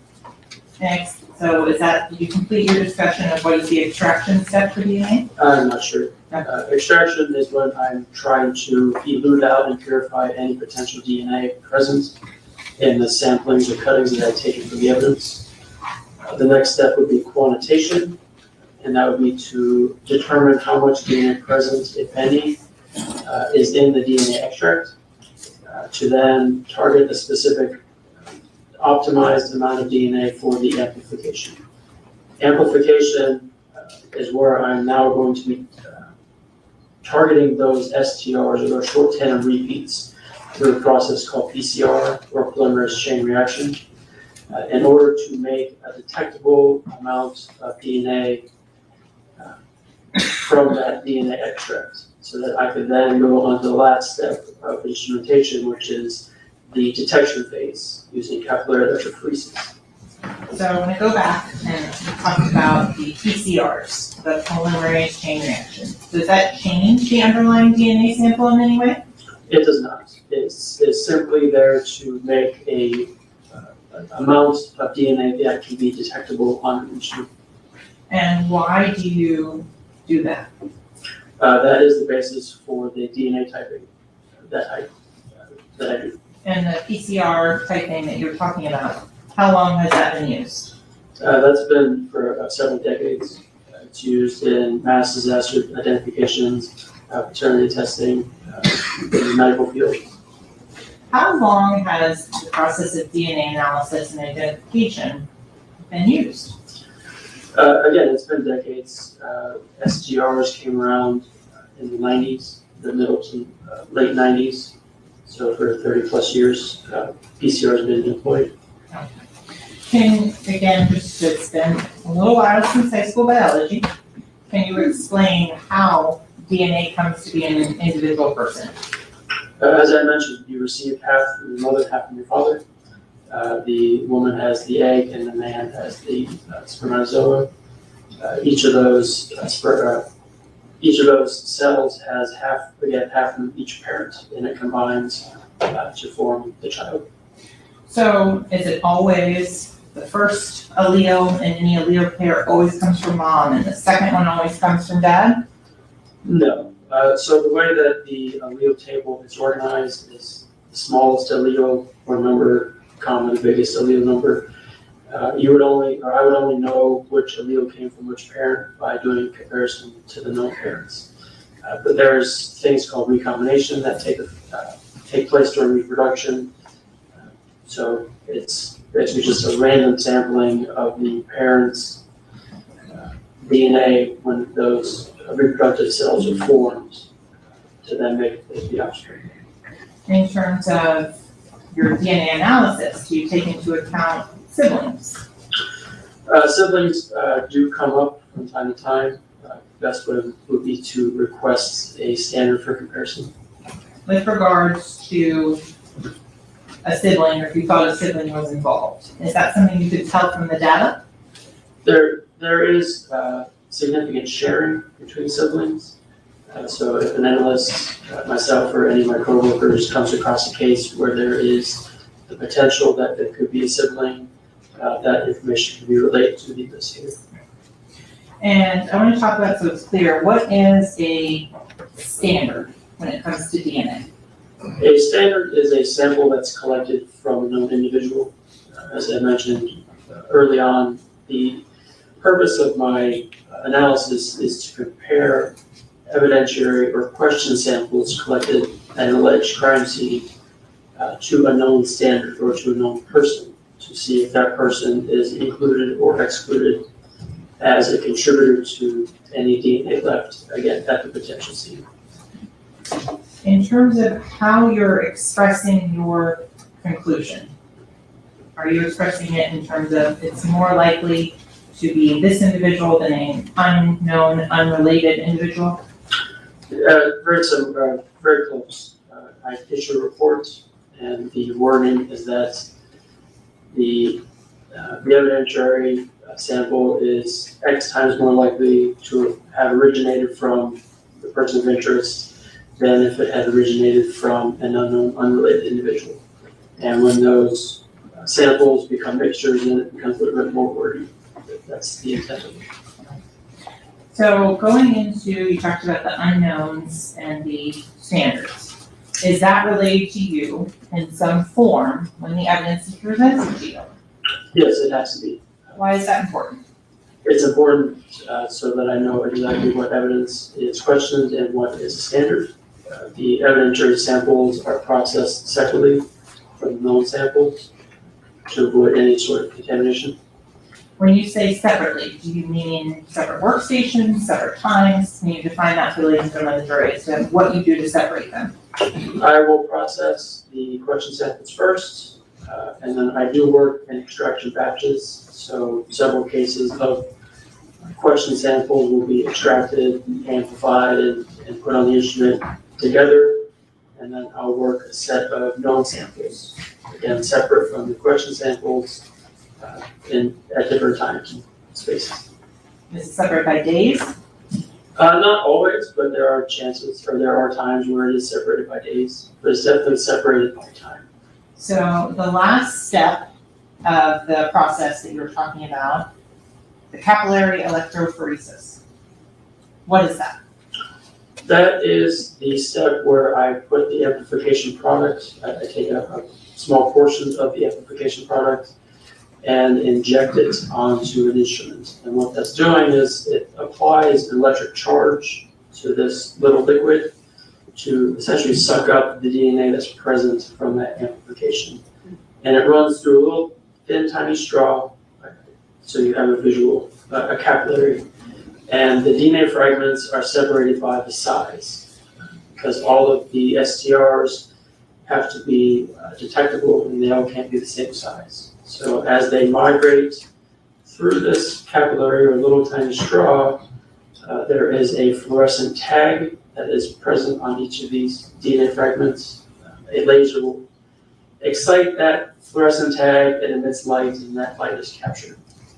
But again, the DNA fragments migrate or travel through that little capillary based on the size. The smaller ones will migrate faster, and the larger ones will migrate slower.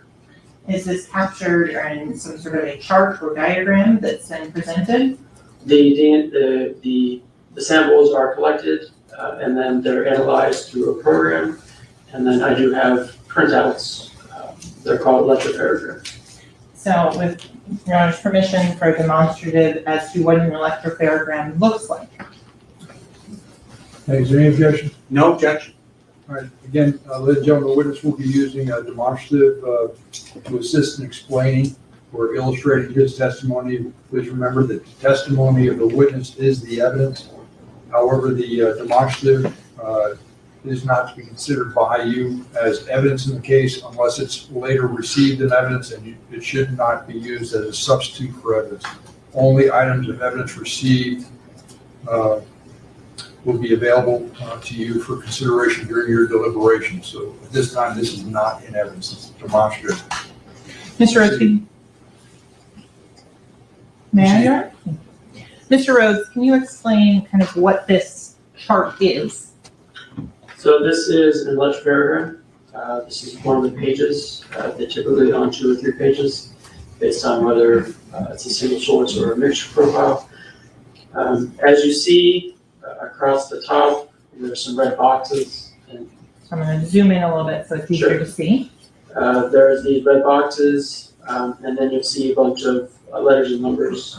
To the left, you'll see D8S1179. That is one location that I am testing for. It's on the 8th chromosome. I would call it D8 for short.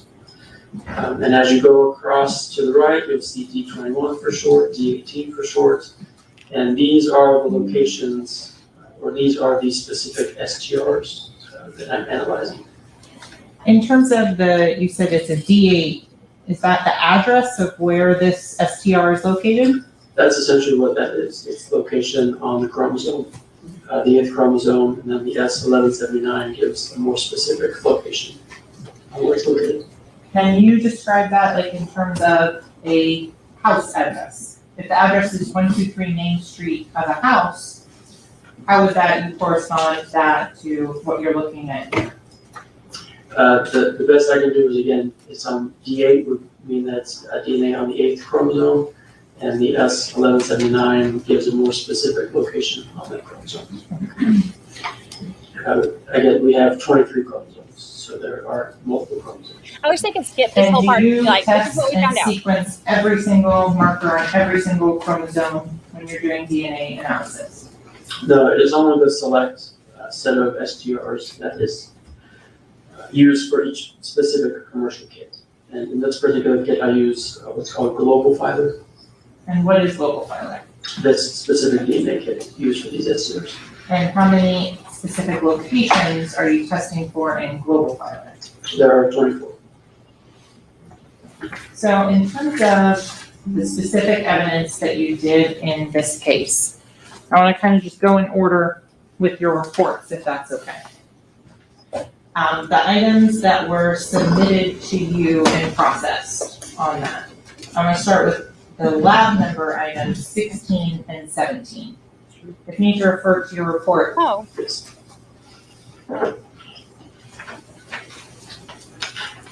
Y'all, I'm too tired. I just looked over and thought that was my screen that had gone blank. Okay. I was like, Okay, oh. so items 16 and Not my screen. 17. Was there a description attached to those items? There was. And where do you get the description from? The description comes from the property receipt as well as the evidence packaging. If there is a discrepancy between the property receipt and the evidence packaging, do you note that? Yes. So starting with 16 and 17, what description were you given as to where that swab originated? These are oral swabs coming from Cortland Henry. Item 16 is the right side and item 17 is the left side. Do you test both of them? I did not, I tested one. Why don't you test both of them? It's a buccal swab or oral swab coming from the same individual. There's not going to be a difference in DNA based off the left side of his cheek or the right side of his cheek. So when you test item 16, can you explain to ladies and gentlemen in the jury how you go through that process? It is, again, what I mentioned before, I would screen it, do an extraction, quantify it, do an amplification, and then develop the DNA profile and use it as a DNA standard for Mr. Henry. Moving on to item number 18. Did you test in that particular item, develop a DNA profile? I did. And the DNA profile assigned to item number 18 was what? It is a DNA spot card from Christopher Thomas. And in terms of what is a DNA spot card?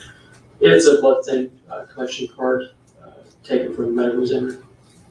And as to item number 19, the next item, did you test and develop a DNA standard or profile from item 19? I did. And what was that? It was a DNA spot card from Mr. Anthony Williams. Going forward to item number 20, what was that? It was identified as swab from water bottle, PM number 18. Do you know where that water bottle was? I did not. Did you do the DNA analysis on that particular item? I did this. And can you explain what conclusions you drew on that item?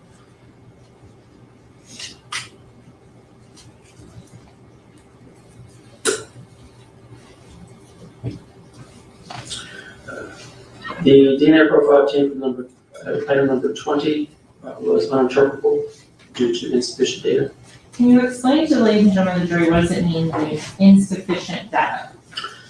After I do the analysis of any DNA product after I run through calculated electrophoresis, look at the electrophoregram, I look at the data and I have to determine, is there enough data to determine the number of contributors? Is this a single source profile? Is this a two-person profile? Or a two-person mixture? Is it a three-person? After looking at the results, I deemed that there wasn't enough information to even determine how many number of contributors were in the profile. So I deemed it insufficient or uninterpretable. So does that mean there wasn't DNA there? It means that there was DNA, but I was unable to make any sort of comparison. You mentioned that you have to determine the number of contributors. What would help you determine the number of contributors to a DNA item? The number of contributors, it's based off of the DNA results. One of the things that I look at is the number of alleles that are present. As I mentioned, we receive half of our DNA from a mother, half from our father. So at a specific location, I would expect to only find a maximum of 2 different alleles per location. So if I'm looking at, let's say, D8, as you had seen and there was 3 alleles or 3 different peaks present, it's a pretty good indication that it's coming from at least 2 individuals. If I had seen 4 peaks or 4 alleles, maybe 5 alleles, now there's a potential that there's 3 people that could be contributing to this profile. And after I do an overall analysis of the entire literature program, I would then come to a determination of whether it's 2 or 3. So when you're saying overall, do you look at each area or each address you're looking at individually? Individually at first, and then overall to get the final interpretation. And is that something you have training and experience in doing? Yes. How often do you have to analyze mixtures as part of your DNA casework? Mixtures usually come up, I would say, at least half the time in DNA samples that are processed. So going on to what was labeled for your DNA report as item number 21, what was that listed as? It's listed as swab from spent casing blazer 40 S&W PM number 18. Were you able to get any DNA results from item number 21? I was not. Why not? There wasn't sufficient DNA present in the extract to obtain DNA results on the electrophotogram after I did the amplification. Okay, going on to item number 22. What was that described as? Swab from Gucci sandals, PM number 19. On number 22, were you able to determine the contributors on that particular swab? That result was interpreted as a mixture originating from 3 contributors. And were you able to identify the 3 contributors? I was not. In terms of, are you able to say and give a statistic as to each of the 3 individuals that you identified on item 22 as to their likelihood of being a contributor to that mixture? Yes, so every sample that is deemed to be conclusive or whether interpretable single source mixture, I would then do a comparison to any known samples submitted. So each of the 3 individuals were compared against this mixture. And were you able to determine whether or not you can give support to Christopher Thomas being included in that mixture? Yes, the DNA results are 4,730 times more likely if they originated from Christopher Thomas and 2 unrelated unknown individuals than if they originated from 3 unrelated unknown individuals. And this provides moderate support that Christopher Thomas is included as a contributor. So this is the first time, ladies and gentlemen, of the jury have heard moderate support. Can you explain what the verbal qualifiers are that you're going to be testifying and using to describe the DNA results? Yes, the likelihood ratio can go from really small numbers, the resulting likelihood ratio number can go from really small to really large. So I will have a verbal qualifier listed on the report. And it goes from limited support, moderate support, strong support, and very strong support. And this tries to give a scale to the number that you're hearing. And so the numbers that you're going to be talking about are exponential at sometimes. That's correct. If it's the opposite direction, if it's an exclusion, what type of number, what type of words would you be using? If it's an exclusion, which is really, there's a chance that there's a small likelihood for exclusion, and at that point it would be limited support for exclusion, or it would just be a straight exclusion with no verbal qualifier. So going back to item 22, you said moderate support as to Christopher Thomas. That's correct. Okay. And did you also analyze that with regards to the individual that was identified as Anthony Williams? I did. And so what was the likelihood ratio that Anthony Williams was a contributor to the DNA found on those samples? The Dean results are at least 3.07 times 10 to the 25th, or 30.7 septillion. Time is more likely if they originated from Anthony Williams and 2 unrelated unknown individuals than if they originated from 3 unrelated unknown individuals. With regards to the individual that was identified as Cortland Henry, what conclusions were you able to draw with regards to him and that DNA sample? He was excluded as a contributor. So you said 30.7 septillion. How many zeros is that? There are 25 zeros after the 3. Why is it that you don't say it's Anthony Williams, Chris Thomas, and some unknown individual? Sometimes that is reported, if it's requested. The likelihood ratio that I'm reporting out now is done on an individual basis. So I would conduct or calculate the likelihood ratio of the first individual, report the number, do a likelihood calculation of the second individual, report the number. And if it's requested, an additional calculation can be done and reported in which both individuals would be included in the mixture. So I want to make sure it's clear. You're looking at each contributor individually, Yes, and that is because it's the hypothesis is either how many times more likely that they are versus that they are not included. could you say that again? You're making me do math. So with regards to the likelihood ratio, the first hypothesis is the number that you come out with, or the number you're reporting. If it is the 30.7 septillion times more likely that they are included, that's the first hypothesis, that they are there and they are a contributor. The second hypothesis is that they are not. So you're saying that it is 30.7 septillion times more likely they are a contributor than they are not. Than they are excluded. Sort of. I would explain it as, again, these likelihood ratios are, it's a calculation that's going against 2 competing hypotheses. So there is more support that Mr. Williams, in this case, would be included along with 2 other unknown, unrelated individuals than if the DNA results were coming from 3 unrelated, unknown individuals. And so for item 22, the swab from the Gucci sandals, you had specified Portland Henry was excluded. That's correct. Moving on to item number 23, what was that?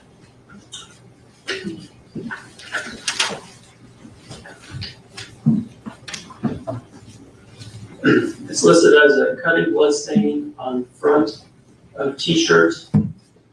Drew, I'm not sure how to say this, Drew Philmedit CG10. Okay, going on to item number 23, the cutting from the front of the t-shirt.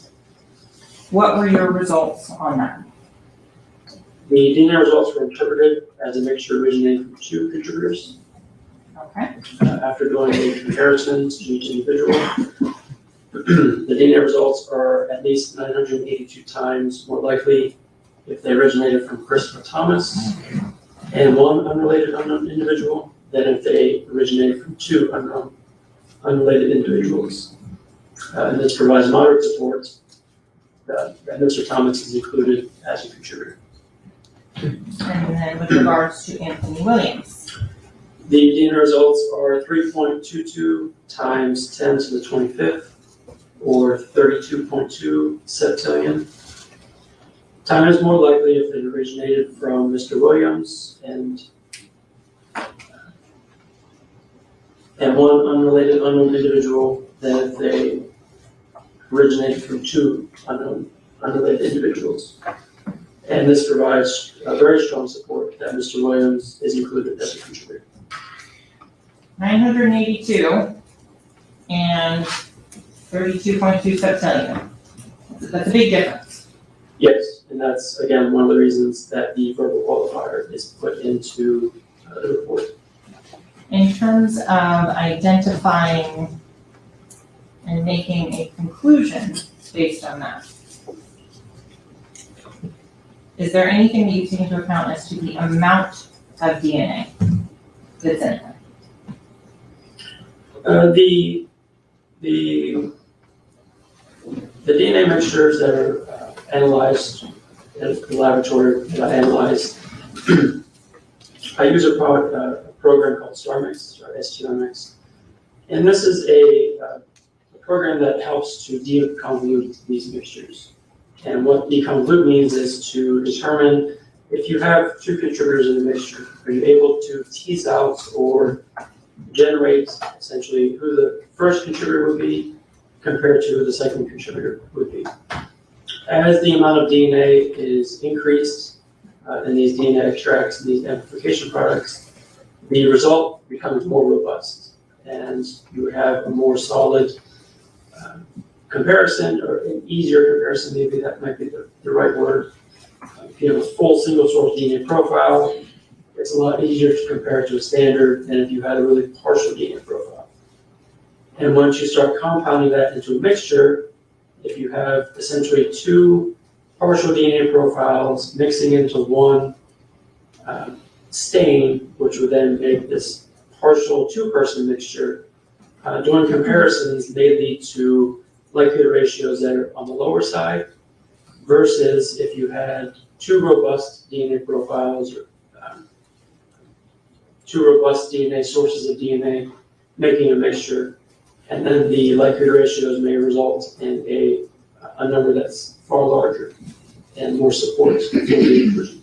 Okay, so I want to make sure it's clear. If you have 1 gallon of blood from one individual and 1 drop of blood from another individual, is that still, you can get out 2 profiles? There is a potential, yes, but again, it depends on the overall result. Would that come across in the data that you're looking at? Absolutely. And how would that read out in the data? When I look at a DNA profile, mixture profile, you can see, or oftentimes you can see that there is one contributor that is contributing or providing more genetic material to the mixture versus the second contributor or third contributor.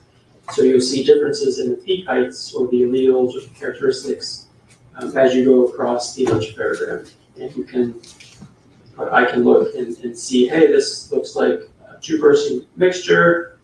This one contributor is providing more DNA material than this other contributor. As to item number 23, can you say which individual contributed more genetic material to that cutting on the front of the t-shirt Drew filmed it? I cannot specifically say that, but the likelihood ratio would provide the verbal qualifier that there's very strong support that Mr. Williams was included as the issue, or actually the issue. So going, and then in terms of, did you also analyze that cutting against Cortland Henry? I did. Mr. Henry was excluded as a jury. So I want to also take a moment here to talk about different types of DNA and serology. Did you do serology on this particular item, item 23? I did, yes. I did a presumptive test for the indications of blood, and it was positive. If there are blood genetic material and epithelial genetic material, does that change your analysis in any way? Do you know they're commingled? No. And why not? If a stain has potential blood on it, I'm going to take a cutting or a sampling based off of that size of that blood stain, because I can't saturate my DNA extract with all the blood DNA or DNA from the blood stain in hopes that I obtain enough, or there is any second contributor from any potential epithelial cells. And epithelial cells are basically the skin cells on the outside surface of your body. So if I were to rub this bench top here, deposit some of my DNA from my skin cells from my hand, and then there's a blood stain that comes up next to it. If the investigator swabs this essentially this mixture of my DNA plus the blood stain. The blood is going to, for the most part, cover up or provide a majority of that DNA because the blood is a far richer source of DNA than the skin cells. Is a person's DNA the same in every cell in their body? It is. So going on to now item number 23. What is that described as? I'm sorry, 24. We just finished 23. Item 24, what is that described as? The cutting blood stain on rear of t-shirts, Drew Phil Medic, CG10. Did you do a DNA analysis on item number 24? I did. It was interpreted as originating from a single male contributor.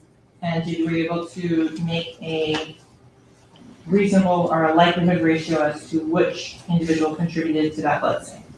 I did the comparisons to the 3 individuals. He says juvie. The DNA results are at least 1.59 times 10 to the 25th, or 15.9 septillion times more likely if they originated from Mr. Thomas, Christopher Thomas, than if they originated from one unrelated That's juvie. individual. Were you able Mr. Henry and Mr. Williams were excluded as contributors. That's my next question. So with regards to item number 25, were you able to conduct a DNA analysis of that item? I did. What was that item identified to you as? Swab, bloodstain, G12, Air Jordan, sneaker E. Were you able to come to a That's Portland shoe. conclusion as to the source of that blood stain? I obtained a DNA profile and interpreted it as originating from a single male contributor. Mr. Williams, where all 3 individuals were compared, in comparison to Mr. Anthony Williams. The results are at least 5.3 times 10 to the 25th, or 53 septillion, times more likely if they originated from Anthony Williams than if they originated from one unrelated unknown individual. Okay, Mr. Henry and Mr. Thomas were excluded as contributors. So I want to move on to the next report that you did. all right, all of that In terms of shows the that, crime lab and how it works. hold on, I don't want to miss anything. When evidence is submitted to the lab, it's submitted in batches from the investigative agencies. This is not the time to be laughing, Melly. When evidence is submitted, we have a submission policy. So based Talking on about the blood of these victims, and he's incident that's being laughing. investigated, That's not there's cool. essentially a number of items that can be submitted. In the cases of homicides, there are typically 10 to 12 items per testing round is what we call it. We want the investigators to provide the most probative value, the most probative evidence for their investigation first, and then move on after that. With the cases of maybe a non-suspect burglary case, you may only get 2 evidence items worth. In terms of limits on homicide cases, is there any limit to the number of items that can be worked? There's no limit as far as I know. Again, it's worked in a series of samples so that 100 or 150 items aren't submitted all at once. Again, to try and have the investigator determine which would be the most probative evidence for the investigation. And in terms of your role in that process, do you know the underlying facts of the investigation as it's progressing? Sometimes yes, but mostly no. I'm typically just assigned the case. There may be some communications between the unit supervisor and the investigator as to why more evidence is being submitted or reasons why the investigator is requesting more evidence. In front of you, there's a stack of items that have already been admitted into evidence. If I may approach, Connor. Okay, so on Bortland's clothes, We've talked the about blood a few already. the front we had blood from Sac and Juvie. On the back of Do the you shirt recognize the green sticker on this item? was That's already only been Juvie, admitted who was as sitting in the back. States 58. And on his shoe was only Yes. Back shirt was only Judy, it was in How the do you back. recognize On his that? shoe was only, On the back, it has my laboratory number, my it was initials, sitting in the front. and all the item numbers as they were submitted to the laboratory. And do you then assign the individual numbers that we talked about? Yes, the numbers are assigned based off our record keeping system. They're a sequential number, so the first item gets number 1, and then sequentially down the line. Moving on to what's been placed into evidence as states 53. Again, do you recognize that item? Thank you, I Shannon. do, again, it has my laboratory number, my initials, and my item numbers marked on it. What's been previously admitted into evidence as state 33. Do you recognize that item? I do, again, it has all my markings on it. As to what has been admitted as state 46.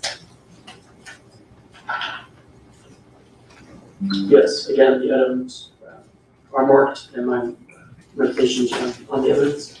Okay. And as to item states 32. Did you ever get this one? I don't think so. So the answer is no. No, I do not, because my markings are not on here. Okay. As to what's been admitted as state 26. Have you reviewed that item? Yes, I have, Is that I've okay? marked it and put my laboratory item numbers and my initials. So I'm approaching with what's been previously marked as state GG for identification purposes only. Thank you. Thank you so much. I appreciate that, JL Productions USA. Thank you, thank you. Okay, I'm showing you what's been previously marked as state GG for identification purposes only. Do you recognize that item? Please. It is open. Yes, it has my markings on it, case number, item numbers, initials. Did you analyze the items inside of that package? Yes, I did. Hold on just a moment. Thank y'all for the super chats. I appreciate it. So showing defense counsel, it's been marked as state triple T. Correct.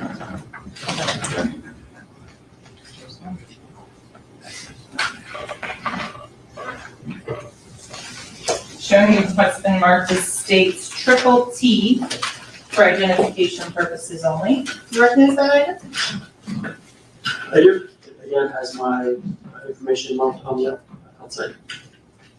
And did you collect that item? No, I did not. Is that an item that you analyzed? Yes. Okay, and we'll come back to that. Thank you so much. So all of the items that we're looking at here, Mr. Rose, are packaged in paper bags. 4-ml envelopes, yes. Why is that? The investigators use these types of evidence packaging in case the evidence is wet. It helps to allow air to get through and use the package to dry it. One of the things that will cause issues, degradation, is essentially having a biological stain remain wet. And mold, mildew, and bacteria will grow on it and potentially destroy any DNA present. Is it important to keep DNA in a dry environment for preserving it? Yes. Is there limits on the temperature range in which the DNA is kept at the evidence vault? There's no limits. The evidence vaults in laboratories are around 60 degrees, maybe 65. We do have freezers that we have old cases. So as long as the evidence is kept cool and dry and being frozen is cool and dry, the DNA will persist for decades. In terms of if the DNA is heated, would that cause degradation to it? Yes, heat, moisture, and sunlight are three of the main factors that will cause degradation and essentially destruction of the DNA present. So why don't they just keep it in plastic bags? The plastic won't allow any air to get through to the evidence, and it will basically cause condensation if it's moist. If the evidence is moist or wet, which will then lead to the mold, mildew, and bacteria growing. Can one person's DNA change to become someone else's? No. How does it not, does air bring other DNA into those bags and samples? No. So going back now on to item number 26 that you processed. What was that identified as to you? Swab from Yellow Jacket.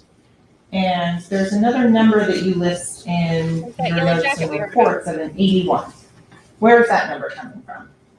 The first number, 26, is the item number that is generated in the laboratory when I am doing inventory in my inventory system. The 81 is the agency number as it's submitted on prior receipts. So going on to item number 26, did you analyze the swab of the Yellow Jacket as it's described? I did, yes. And what were your conclusions on that particular item? The results were interpreted as a mixture originating from 4 contributors. So were you able to make determinations as to the standards that you had? I did, yes. Okay, we can discuss first with regards to Anthony Williams. What conclusion did you reach and what statistical basis for that? He was included as a contributor to the mixture and the likelihood calculation. The results are at least 2.05 times 10 to the 8 or 205 million. Times more likely if the DNA results originated from Anthony Williams and 3 unrelated unknown individuals than if they originated from 4 unrelated unknown individuals. In terms of a 4-person mixture, do you expect the statistics to be a little bit lower, just based on that? It depends on, again, when I was speaking of contribution, if a person is more represented in a sample, the statistics or likelihood calculation can be rather large. It just depends on how much contribution is in that mixture. Were you able to exclude anybody from the swab of the Yellow Jacket item 26? Christopher Thomas and Cortland Henry were excluded. In terms of item number 27, how was that, I'm sorry, yes, item number 27, how was that number identified to you? Swab from Gatorade bottle.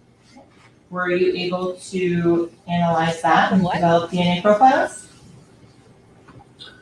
I obtained a single source profile indicating male origin. Were you able to determine the single source origin of that profile? Christopher Thomas was included.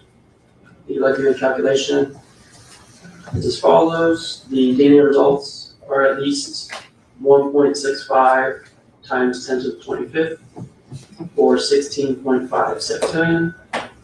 Times more likely if they originated from Mr. Thomas Thanks, than John. I if they didn't hear it. originated from one unrelated unknown individual. Okay. Going on to item number 28, did you do the same? I did. And what was that listed as? Swab from Gatorade bottle. And that swab, who were you able to determine or what DNA conclusions were you able to make? The DNA results were interpreted as originated from a single male contributor. Mr. Anthony Williams was included. The likelihood calculation, the DNA results are at least 4.38 times 10 to the 25th or 43.8 septillion times more likely if they originated from Anthony Williams than if they originated from one unrelated unknown individual. At this point in everything that we have talked about, were you provided a standard for the defendant, Jamell Devins? No. So going on to item number 29, were you able to develop a DNA profile on that particular item? I analyzed the results and deemed it to be uninterpretable due to limited data. And what was item number 29? It's listed as swab from blood stain on rear passenger seat, PM number 1. And you couldn't say where that was collected from. I can. Going on to your next report, I'm going to talk about the MVAC filter. Can you explain to the ladies and gentlemen of the jury what is an MVAC filter? An MVAC filter is a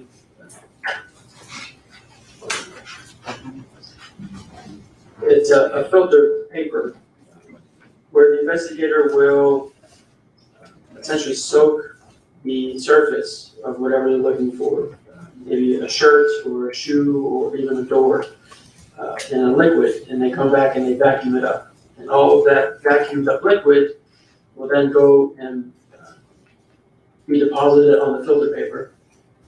That filter paper is then taken out of the apparatus, dried, and then I would take a portion of that filter paper and try and develop a DNA profile from the surface that they process. Oh, wow, that's interesting. Excuse me, I didn't hear the item number. What's that? That? It's item number 31 of his report. Thank you. So on the MVAC filter, item 31, that you were asked to process in this case, what would your information relay as to where that MVAC source was? It's identified as MVAC filter 9 from spent casings found on ground at US 27 and Southwest 208th Avenue. Oh, So we talked a little bit about things that are conducive to DNA. Does sunlight have an effect on it, you said, I believe, right? Yes, it can. What does sunlight do to DNA if exposed? Again, with the heat, light, and moisture, it allows bacteria to grow and to essentially degrade the DNA. And when you did an analysis of item number 31, the MVAC filter, what conclusions were you able to draw? I did an extraction on the piece of evidence, and after quantitation, I determined that there was insufficient amount of extracted DNA to go forward. So I did not attempt to develop a DNA profile, and I stopped processing at that point. And if you remind ladies and gentlemen of the jury, what does it mean if you stop it at that second step? The extraction, meaning I would not obtain a DNA profile that could be used for any sort of comparisons. There just isn't enough genetic material in the extract. What is the information, what are you relying on, and what training and experience to make that conclusion? It's the quantitation results, the type of samples that I have obtained or that I analyzed. So I'm not surprised that MVACs from casings yield very little DNA. Moving on to your next report, item 32. Was that item provided to you for DNA analysis? It was, yes. And that is in evidence, I believe, if I may. As states 46. Yes. So if I may, publish for the jury.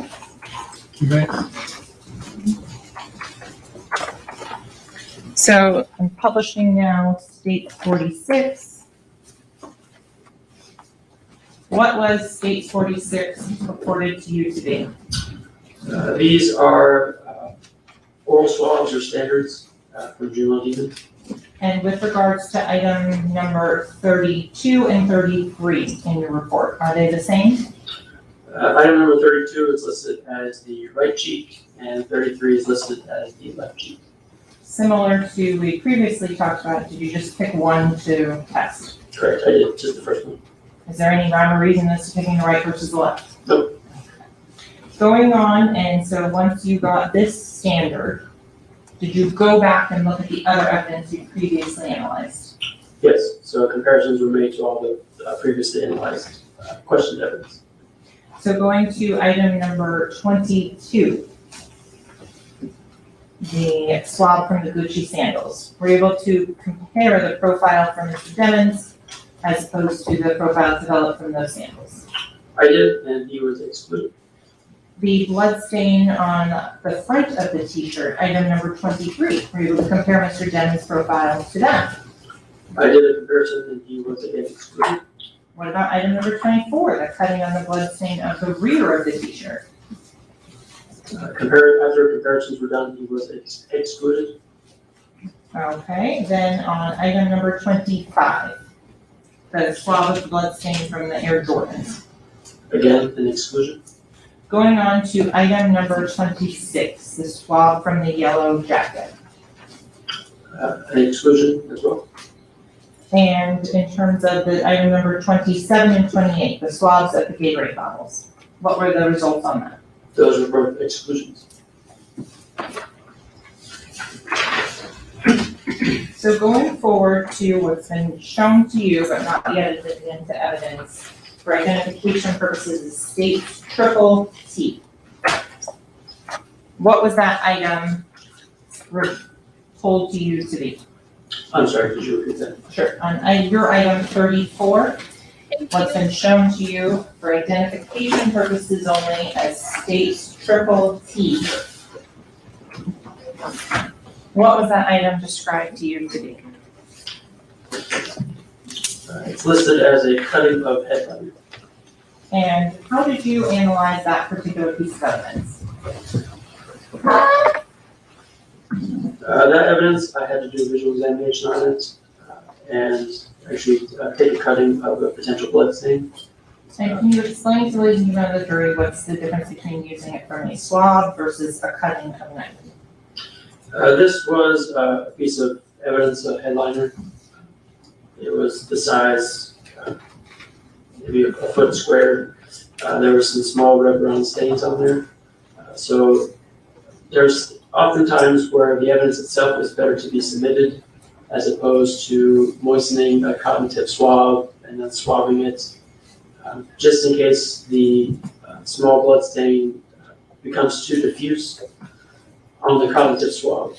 And why that's important is I do my best to preserve evidence for future testing. So if an item of evidence is submitted, I typically process only half of the evidence. If there's only one swab submitted, I'll process half of the swab, leaving half for retesting either in current technologies by another laboratory or save it for future testing when technology has advanced even further. So if there's small potential blood stains, again, it might be beneficial to actually examine the evidence and take a cutting, as I did in this particular case. Okay, and in terms of were you able to do an analysis and develop a profile on that particular item? I did. I obtained a DNA profile originating from a single male contributor. And were you able to identify the source of that single male contributor? Mr. Anthony Williams was included as a contributor. And what support can you assign to him being the contributor? The likelihood ratio calculation, the results are 5.12 times 10 to the 25th, or 51.2 septillion times more likely if it originated from Mr. Williams than if it originated from one unrelated unknown individual. Did you also do serology on that specific item? I did. I did presumptive testing for blood, and it was positive. When you're doing DNA testing on this, will you know without doing serology if something is epithelial or blood? I would have.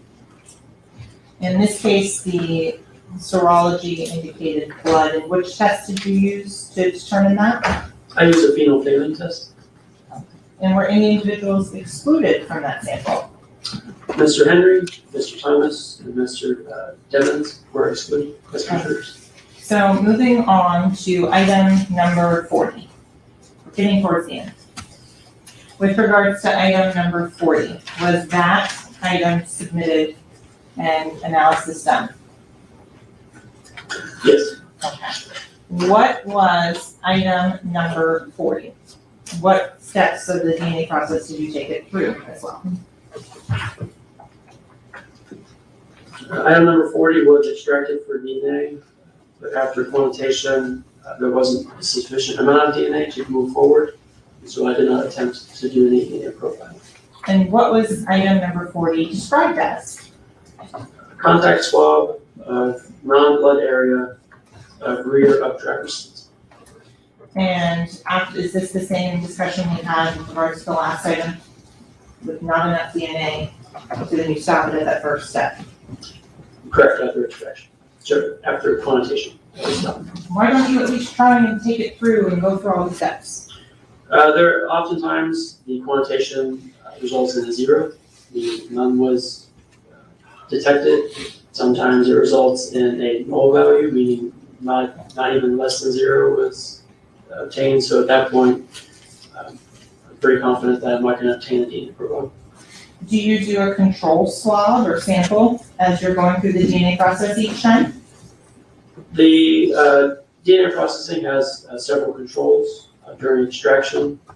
I have a reagent blank, and this is just a sample of just the reagents by themselves. The extraction reagents that I use will be processed with the samples to ensure that the reagents are free of contaminants. When I do a amplification for PCR, there will be a positive control and a negative control. The negative control is again just a tube of reagents. There shouldn't be any DNA present at the end. And the positive control is a known DNA standard.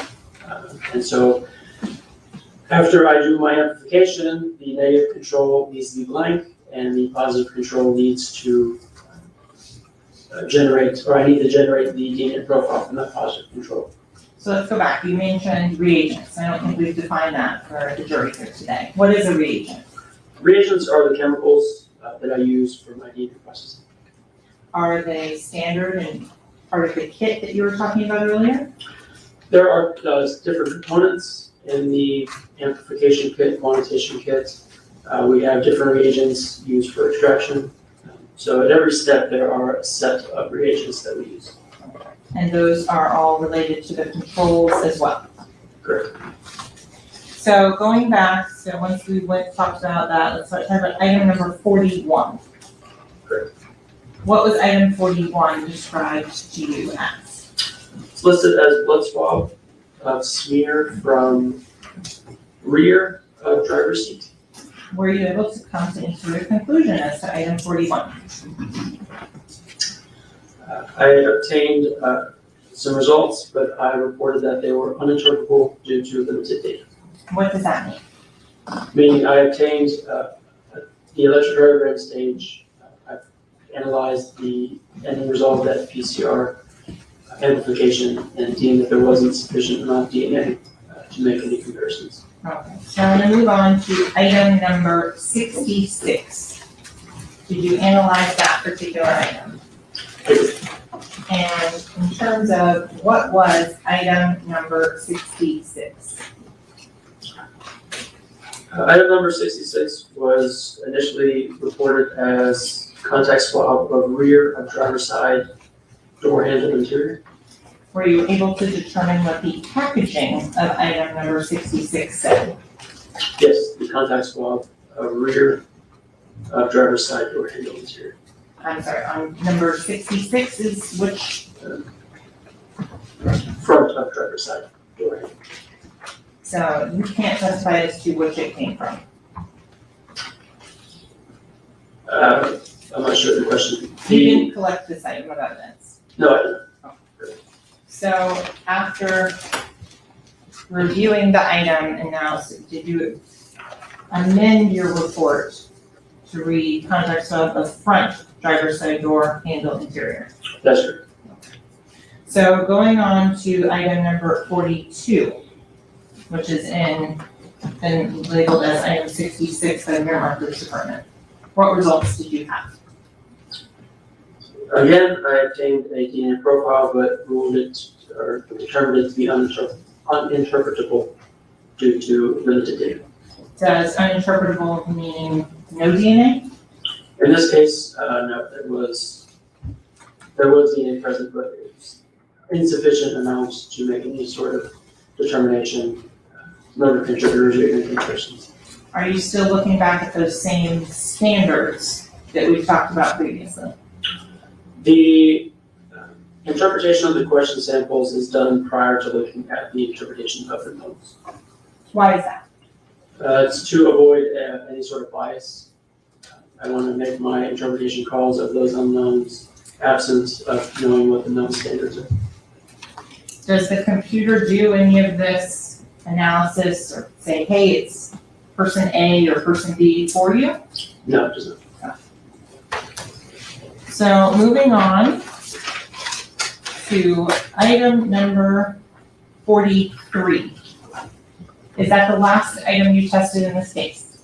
Yes.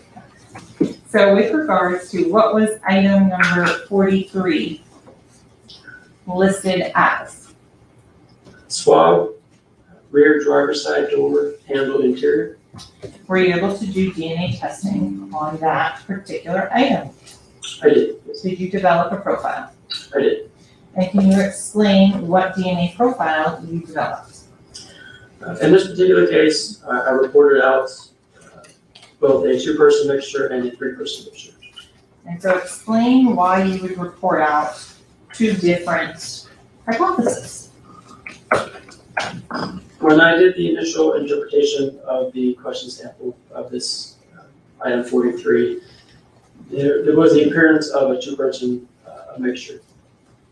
After doing a comparison to known standards and doing the likelihood calculation, the result was essentially unintuitive. There was a lot of contribution being attributed to an individual, but then resulted in an exclusionary likelihood ratio. So can you explain what that means in a little bit simpler math terms, if possible? Yeah, essentially the likelihood ratio resulted in exclusion. So after talking with my technical leader, I determined that we both came to the consensus that it would be best to report out or then interpret it as a 3-person mixture and then report out both results. So with regards to when you're saying it's an exclusion, is there a certain number of loci that it has to not match for you to report it as an exclusion? When it comes to likelihood ratios, as I had mentioned before, it's doing it's comparing 2 hypotheses, essentially that a person is included versus a person, an unrelated unknown individual is included. And it does this at every specific location. So going through all of those locations, there's the potential to have 16, 17, 18 locus-specific likelihoods, likelihood ratios. And at the end of it, those are all multiplied together to get the final result. So if one specific location results in a 0 likelihood ratio, but everything else is inclusionary, it's an indication that there's an issue with how the software was set up. And so as an analyst, I would go back and see what the issue was and then rerun this deconvolution and redo the calculations. In this particular case, after doing a visual comparison of the standards to the mixture and then looking at the resulting likelihood ratios, again, I spoke with the technical leader and we determined that there will be best to report out both.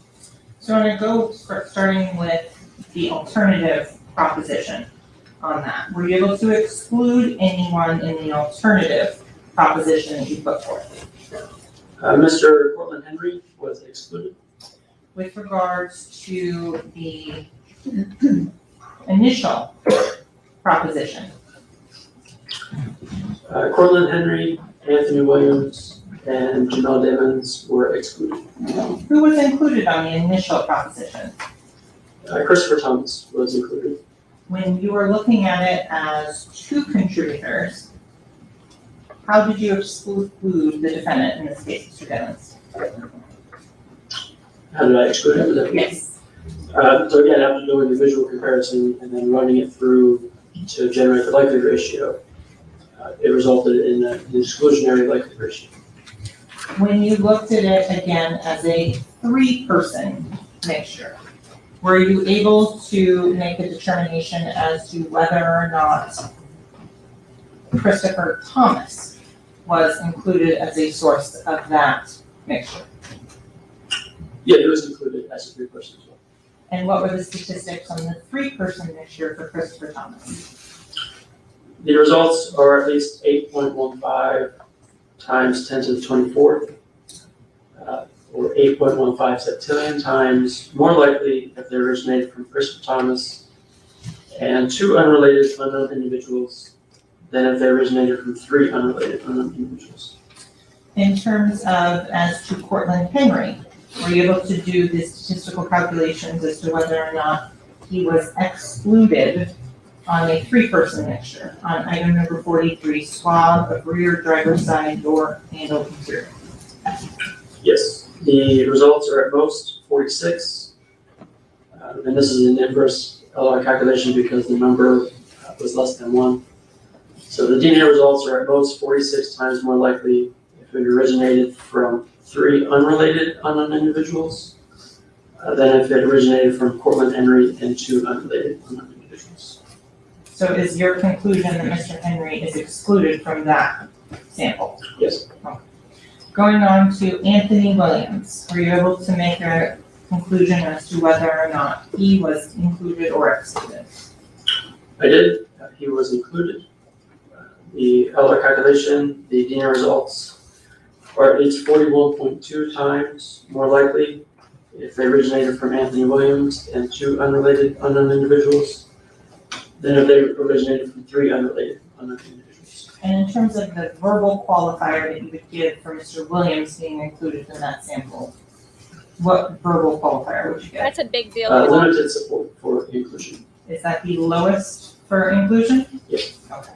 I believe I forgot to ask you with Christopher Thomas, what verbal qualifier would you give if he is included on that?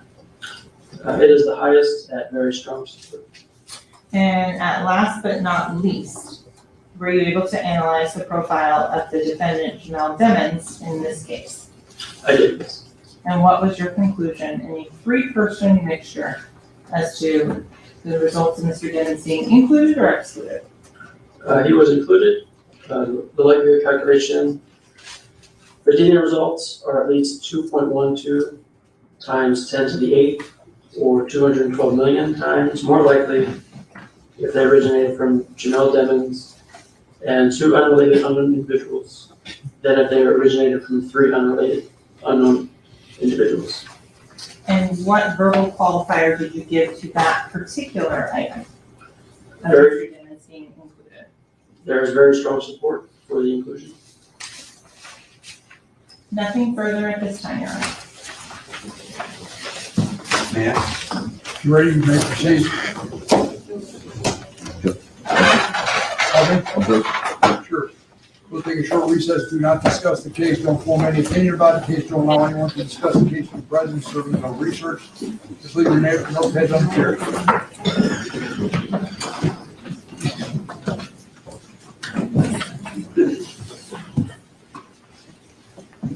Okay, so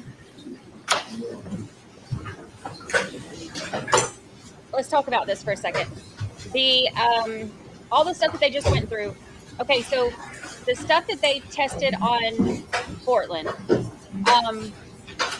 Remember, he had blood on the front of his shirt, he had blood on the back of his shirt, and he had blood Thank you. on. Let the order reflect the jury stepped out. Councilman Mayor was done. Mr. Demings, in your restroom break? Yes, sir. Yes, can we arrange that? Yes, sir. Thank you. We're on recess. All right, he had blood on his Borland had blood on the front of his shirt, on the back of his shirt, and he had a little bit on his shoe. So, okay, now remember that you don't have to remember anything. You know what? I have a chart. Of course I have a chart.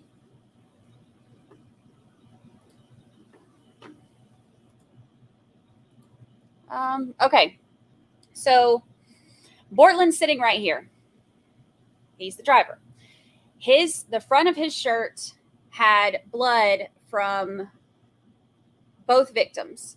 The back of his shirt had blood just from Juvie, who's sitting in the back. His shoe had blood from just Sack, who's sitting in the front. So all of that is consistent with him sitting in the front seat when they are shot. So that's number one. Number two, I'm not going to go through all of this stuff because some of it wasn't anything that was like life altering right now. I made notes of stuff, but if it ends up coming up later to where it's important, then we can go over it. But right now it's it's not that I know of. All right, so they went through like the sandals and jacket and Gatorade bottles and all of that. But the thing that's the most, the other big thing is the rear, where we know Melly was sitting, the rear door handle on the inside. They tested that for DNA, not blood, DNA. There were 3 profiles that they were able to gather from that.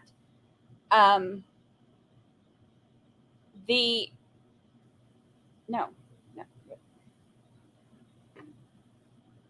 Some of y'all just cracked me up. There were 3 profiles that they were able to gather from this door handle on the. Now this is the inside of the car. Of the 3 that they were able to get, they belong to Sack, Juvie, and Melly.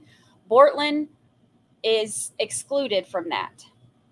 So all of the stuff about how maybe Bortland got in the back seat after or whatever, that's a pretty good indication that if his DNA is not on the inside of that door, then that rules out that theory for the most part. There's nobody else.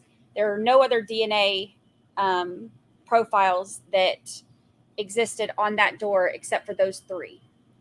And all 3 were people that we already know in the car. So somebody else getting in and shooting is also, this DNA report shows, is not a likely thing anymore either. His name is Henry Cortland, but he goes by Bortland because of Bloods and Crips. The Bloods won't use a C, and the Crips, I guess, don't use B's. So they swap up the English language in order to show their loyalty. Makes sense. So let's see.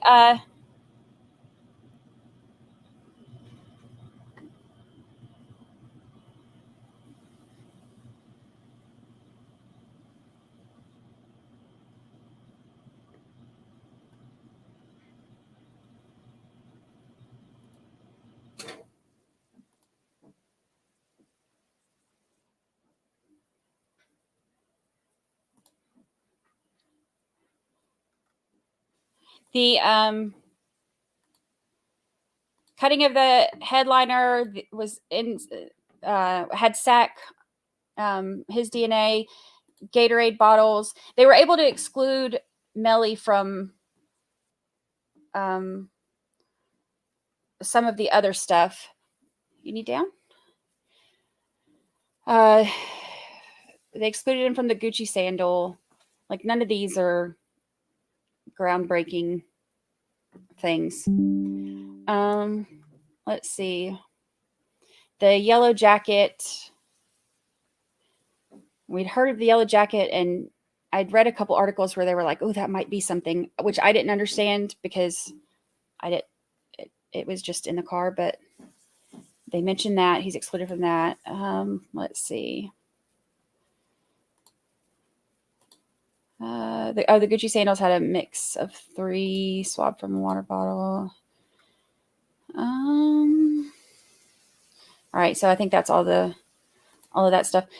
For those, the biggest part of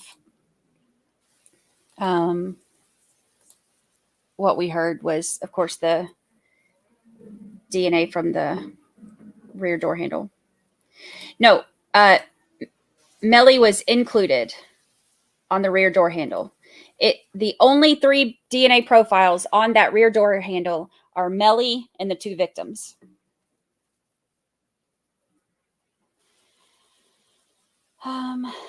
Let's see. Yeah, Frankie's World, it's not. Yeah, let me clarify. This isn't proving that he did it. This is proving that nobody else touched that back door handle. So, like, some of the theories that have been going around are, well, maybe, he got out and somebody else got in and stuff like that. So there's no other DNA on the inside door, just those 3. So there was nobody there after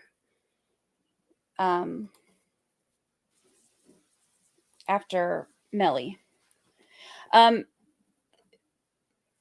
Also, keep in mind that no, the DNA was not from blood. This is just touch DNA.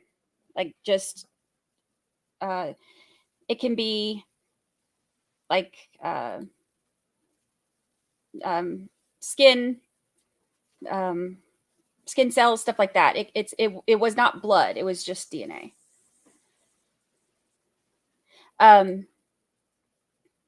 But the reason that that's a big deal, keep in mind too that okay, nobody else was in the back seat after Melly, because we know that the 2 victims weren't right there. We know where they were.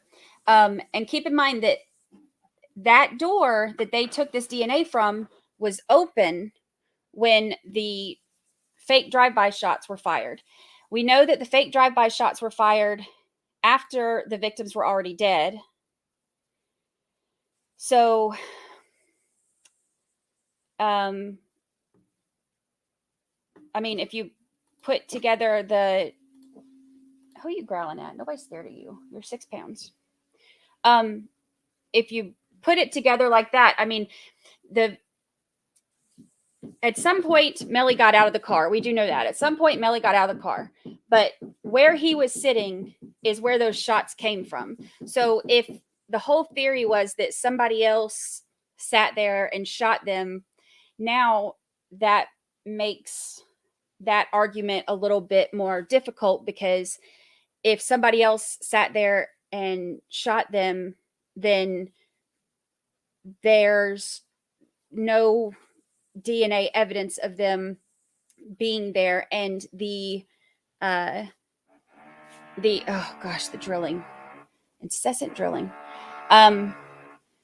There's no evidence of them being there, and DNA stuff. And it's not like it was wiped clean, because these aren't fingerprints. There's DNA profiles that are there, but just not anybody else's other than those 3. We know that that door was open after they died. And the reason we know that it was open after they died is because the fake drive-by bullets came, according to the medical examiner, the fake drive-by bullets came after the victims were already dead. So that door was open during those shots. So we know that back passenger door was opened by either Melly, Juvie, or Sack after they died.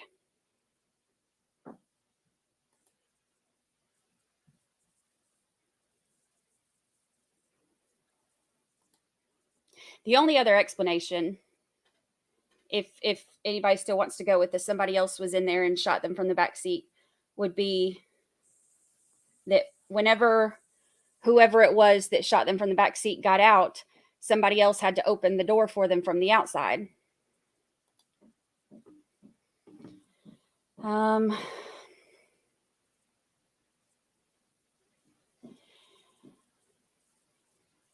Well, Lisa Wilmot, it's not that strange that it wasn't on that handle, though, because keep in mind that neither of the victims were on that side. Melly was. So when he got out and went in, he wouldn't have opened that door. But this is the inside that they're talking about anyway. The inside door handle, where Melly was sitting.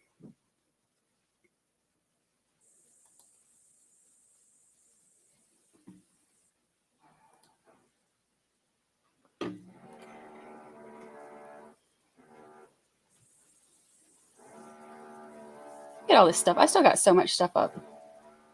Not even realizing it. So that's why that's kind of a big deal. If you think about it,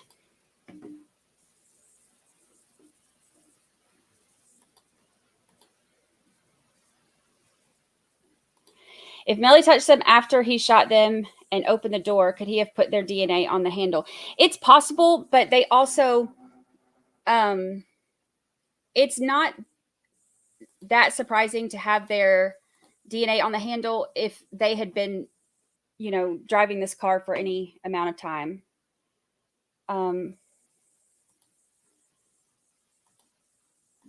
But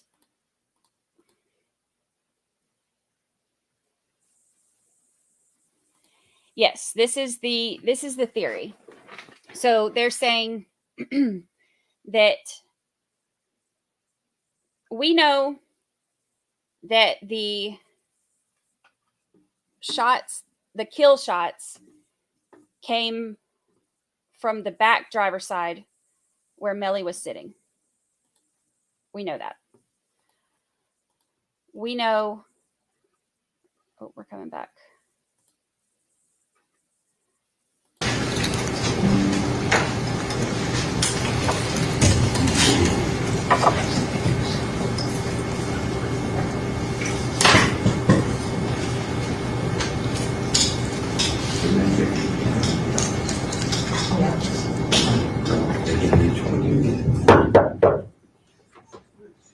Jury entry.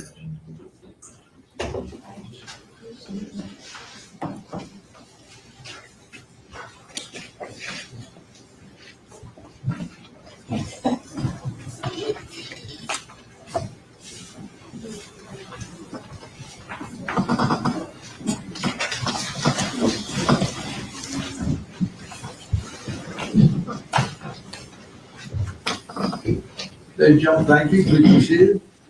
Let the record once again reflect the presence of the defendant, evidence, his counsel, and assistant state attorneys, ladies and gentlemen, the jury. Witness remains on the stand. Counsel, this is your opportunity for cross-examination. If you're ready, you may proceed. Thank you. I'm going to say good evening to you. Yes, Because I feel like it's nighttime. By any chance, you know George Bell? he is the unit supervisor for the firearms section. He gave us an education on firearms, and you've now given us an education on DNA. So he said he would give us some type of certificate. So I expect you also to get some type of certificate on DNA. But in any event, when did you perform your first DNA testing? May I heard in my notes? Absolutely. Feel free at any time.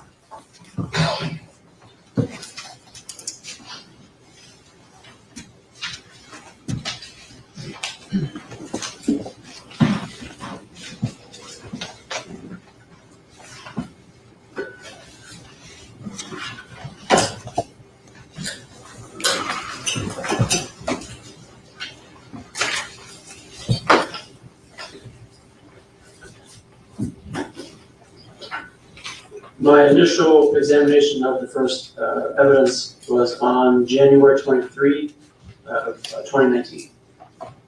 2019. Correct. And that's when you analyzed or examined various items that came out of a grade G.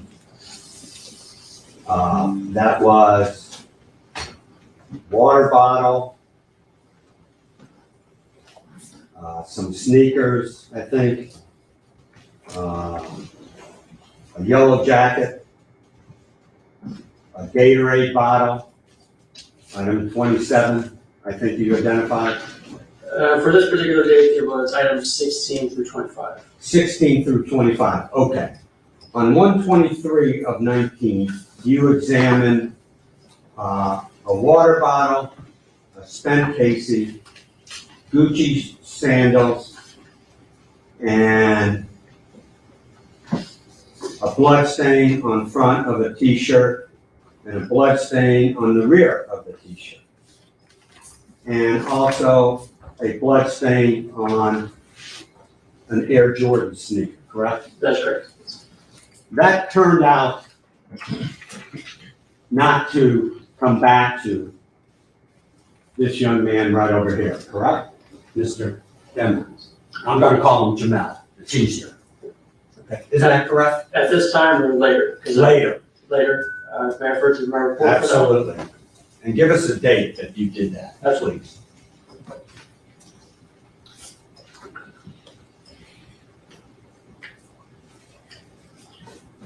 So on January 25th of 2022 is when the comparisons were made to Mr. Devens, and he was excluded from all those items. That was January of what? The report was issued on January 25th of 2022. I'm sorry.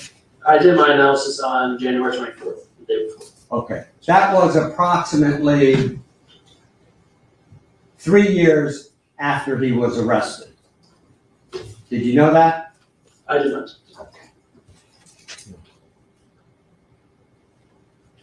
Then you analyzed, did you not, item 26, a yellow jacket, a Gatorade bottle, correct? Yes, that's right. And what date did you examine those items?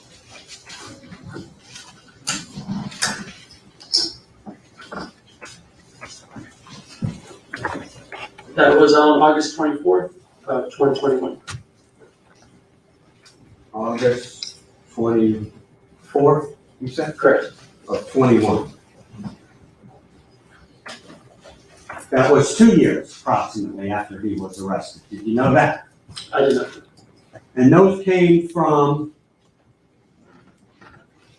inside the Jeep. Did you know that? I did not.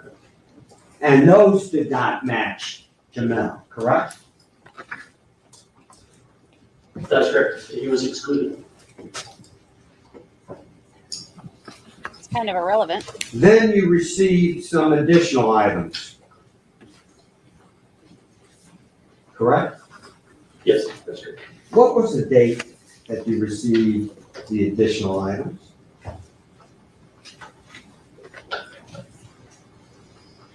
They were received on multiple days. Okay, give us the first date you received additional items, please.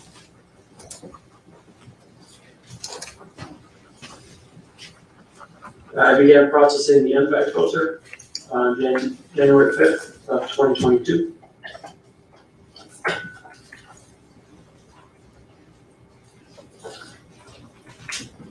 That was approximately 3 years after his arrest.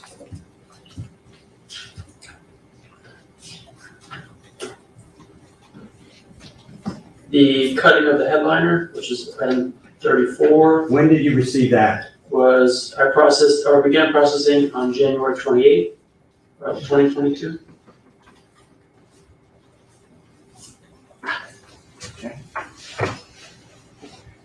Also about 3 years after his arrest. Objection, counsel testifying.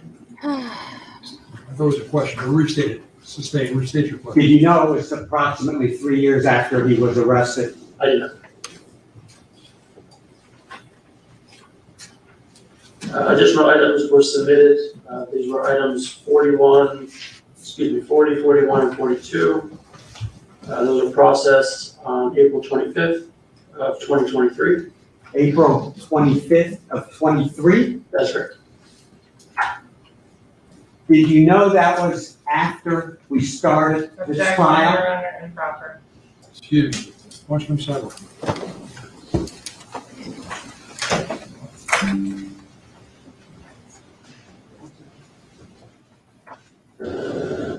Take a shot, do a squat. Got another sidebar.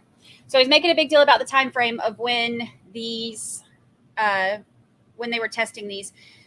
They've tested different things over different times. So the fact that they keep testing stuff, he's probably going to try to say, his argument will probably be something about how they keep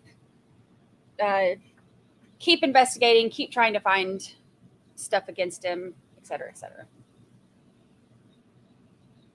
I mean, it's. Sir, did you know that when you received the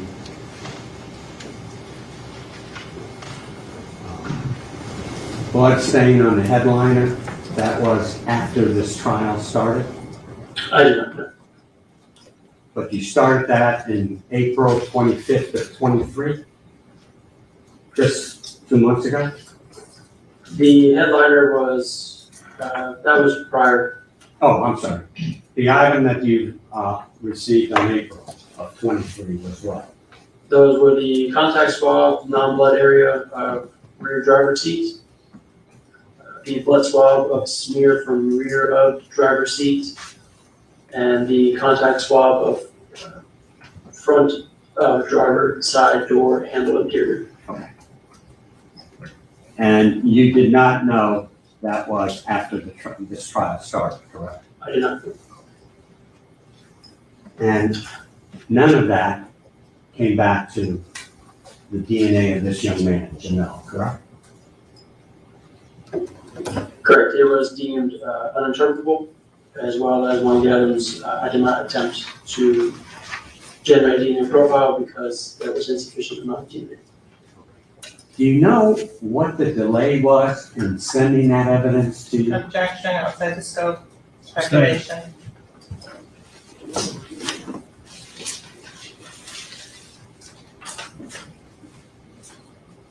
And did you receive any other items in 2023? Yes, one last item, item 43. And that was the door handle of the rear door? Is that correct? Correct. And did I hear you correctly that you first ran a test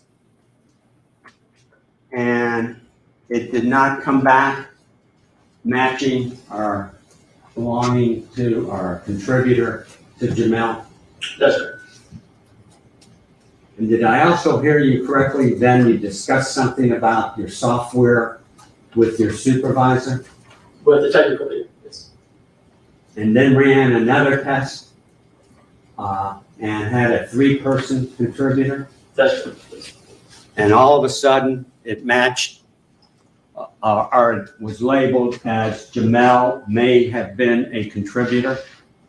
That's correct. What date was that, sir?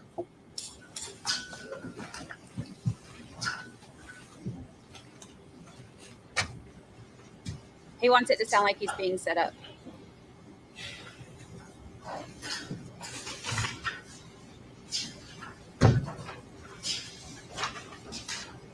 That was on June 1st, 2023. Approximately 3 weeks ago? That's correct. June. Fantastic. Who requested that, Objection, if you know? What's the objection? speculation, outside the scope. As far as outside the scope, so ruled, if he knows, he can answer. Who submitted that item to you 3 weeks ago? It would have been Miramar, the investigators. Miramar Police Department? Yes, I can look at my Feel submission. free.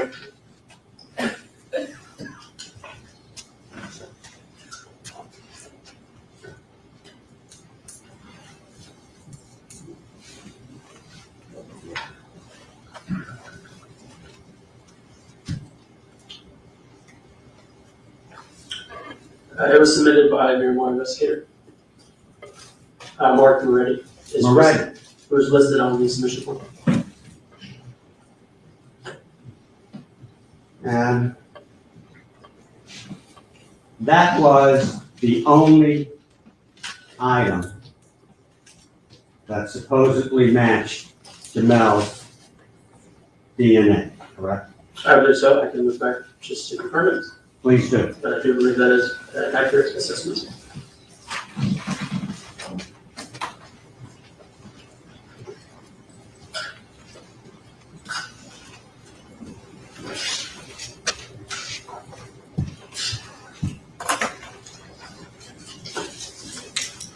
Yes, it was an item with the inclusionary likelihood ratio.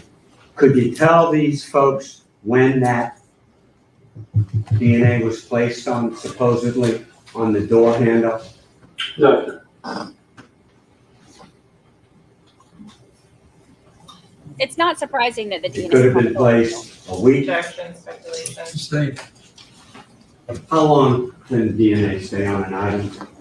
the DNA can persist on items. Again, as I mentioned, heat, light, moisture can cause it to degrade or become unusable.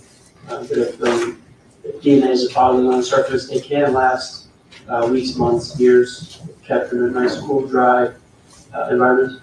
Did you know this Jeep was stored in police custody in a safe, dry area? I do not. May I have one other question? One other moment, excuse me.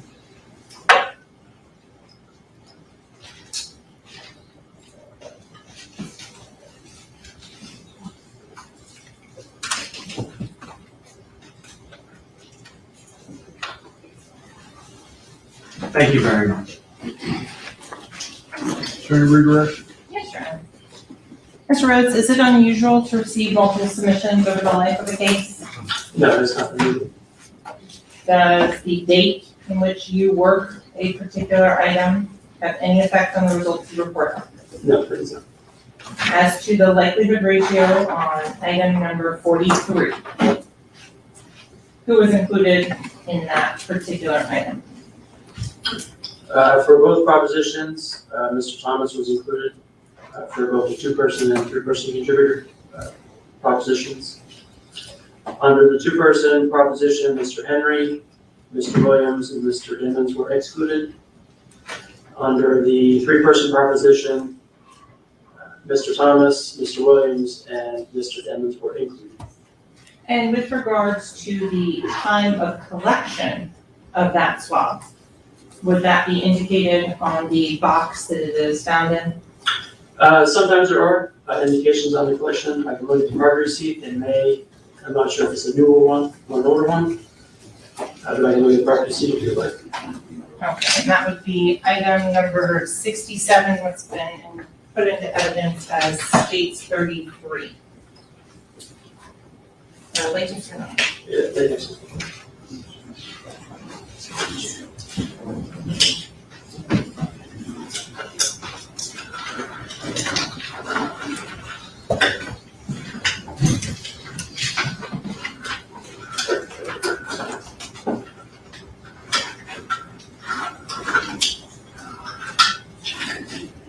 And so item 33 in evidence, is that item number 67 and you're labeling here? Yes, that's right. What was the date and time of collection according to that specific item? So stated at 10/26 of 2018, And the time?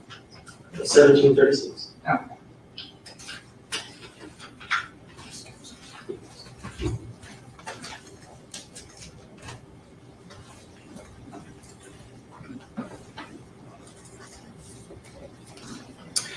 If DNA is stored in an optical environment, will it persist forever? I'm not sure about forever, but it will persist for decades. And in terms of if it is collected on a cotton swab that is dry and sterile, is that a ideal place to perpetuate DNA storage? Yes. Nothing further. I have one or two questions based on that, if the court will allow me. Sure, go ahead, sir. You indicated it's not unusual to get multiple submissions of evidence. That's correct. Do you know why it took 5 years to submit that exhibit to you to analyze? Objection, Your Honor, speculation. He knows he can answer, you know? I do not. Thank you. Councilor, anything else to this witness? No, Your Honor. Is he excused? Yes, Your Honor. Thank you, Ms. Step Council, you're excused. Ladies and gentlemen, my understanding is that's all the witnesses we have for today, and so we'll see everybody back tomorrow at 9 a.m. Remember the admonition, do not discuss the case, don't form any opinion about the case, don't allow anyone to discuss the case in the presence of certainly no research, just leave your notepads on your chair. Thank you, ladies and gentlemen. Thank you.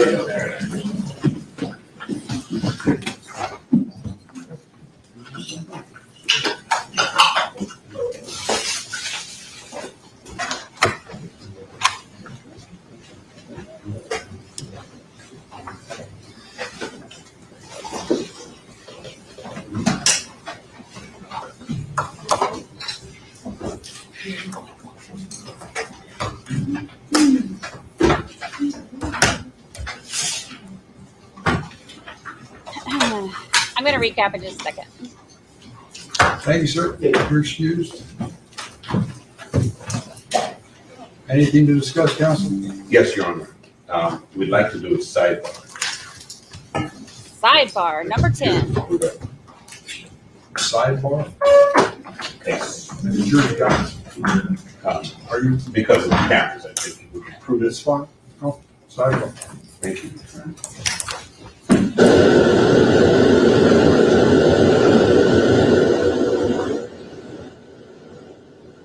Take a shot, do a squat.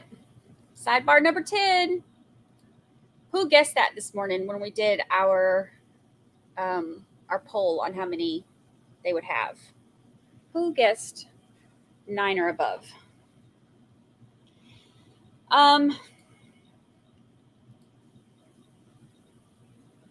So this is interesting. All right, so here's the thing. We'll see if they come back, if we get any hot mic moments or anything before they release everybody for the day. Here's the thing. It's not surprising that his DNA was on the door handle. That's not a surprise. What is, I think we saw the video of him getting in the car back there. Like, it's not, this is nothing surprising. But one of the, theories that has been going around is that, it was Bortland or it was somebody else who got in the back seat, because we know that the kill shots came from the back seat where we saw Melly get in. And I said all along, we know that the shots came from where we saw him get in. Do we know that he's the one that pulled the trigger? No. So the idea is, or the theory has been that there could have been somebody else that got in the back seat, and that's the person who shot him. And I've heard that, people saying they think it was Bortland. Well, now we know that his DNA is excluded from that door handle. And if he had been the last one to touch it, then his, he would not have been able to be excluded from that. So that's one thing. The other thing is, I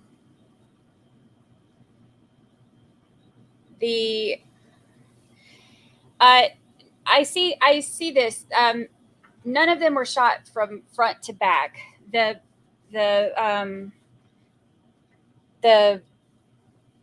not a way for that to have been possible based on the way that the bullets entered and exited. Like, their entrance and exit wounds show that it had to be from, and I've got that diagram that shows it. One was Zach, where he's sitting in the front seat. It was from back here up this way. So if you go reverse, that goes right back there to my back driver's side over here.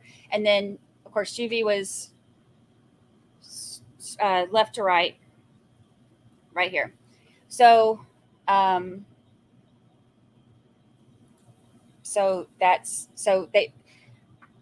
they came from right there. So the thing is, them excluding Bortland, it kind of makes it a little bit harder for that theory to be that Bortland was, that Bortland somehow swapped seats at some point and that he was the shooter. Now, does that make it absolutely impossible? No, but all the evidence that we've heard today has corroborated Bortland being in the front seat the entire time. The DNA on the blood, not the DNA, the blood on his shoe came from Zach, who was in the front.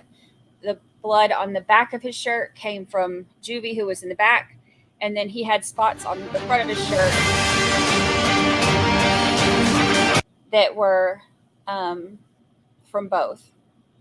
So I'm going to go back to and look and see exactly where the blood was on the front of his shirt, because and which victim's shirt was, or which victim's blood was where at on the shirt.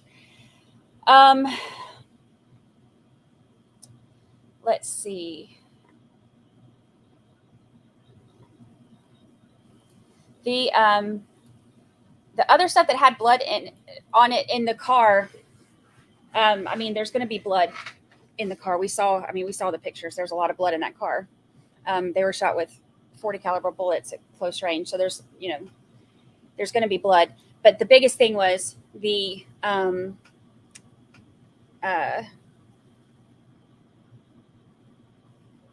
with the DNA on the back door handle.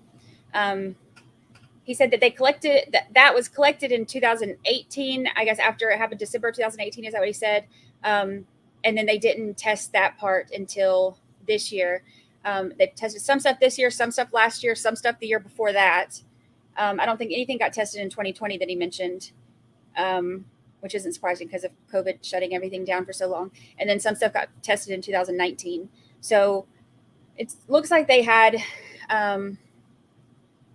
different stuff that came at different points, which isn't unheard of, isn't strange.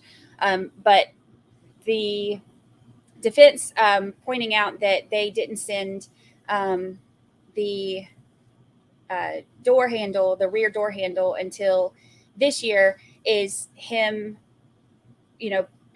putting that out there that, that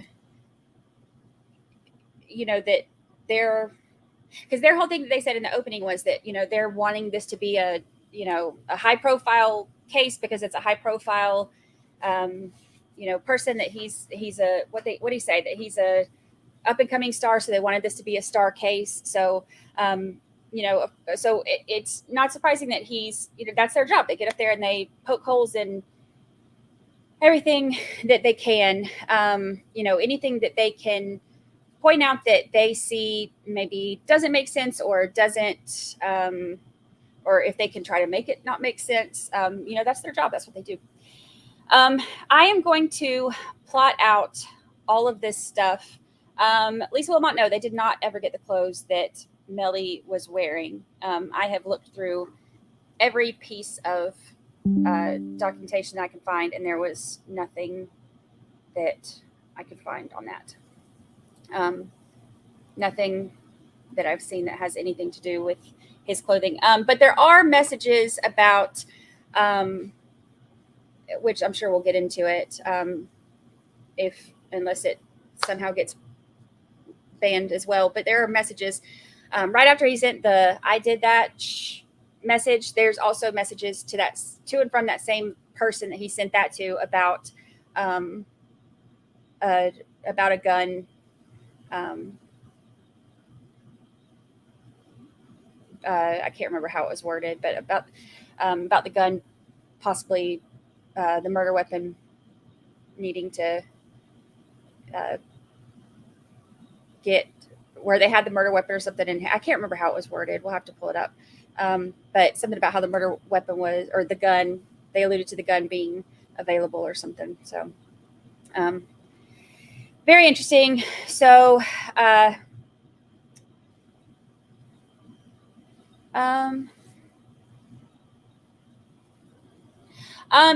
do now. I'm not saying that everything in the world was shut down during COVID, but testing and things like that, the judicial system in general, things were, during that time, a lot of things got very far behind. So that's what I know. Everything wasn't shut down, but a lot of things in this whole process got delayed a good bit. Actually, Melly got COVID when he was locked up too. They filed papers trying to get him emergency medical leave to get out because he had COVID. So Lucy's good. She's asleep on my lap. I am going to put all of the stuff that they went over today, all of the cell phone stuff, I'll put it in a chart. Y'all just argue just to argue. I'm going to get off here. Okay. I'm going to put everything in a chart. I will see y'all here at 7:00 Eastern for our interview with Bryson. And if you have any questions you want me to ask him about anything going on inside the courtroom, then you can email them to me, Brandi@brandichurchwell.com. I appreciate y'all hanging out with me. I have a lot of work to get done so that I can make all of these charts for you. Thank you for your support. Thank you for the super chats. If you could like this on your way out, y'all all, let's all be nice. Let's be nice to each other. And I will see y'all. And we got a little over 2 hours. So rest up, drink an energy drink, take a shot, do a squat, and we will see y'all back here. I'm excited. And don't forget, send me all your questions. I'll take the, I'll give y'all a little bit of time, and about 15 minutes before we get started, I'll pull them all from my email, and then y'all can, that gives y'all a little bit of time to think of what you want to ask and then send them to me, and I will get them going. So thank y'all so much. Thank you for reporting to jury duty, and I will see y'all in a couple of hours.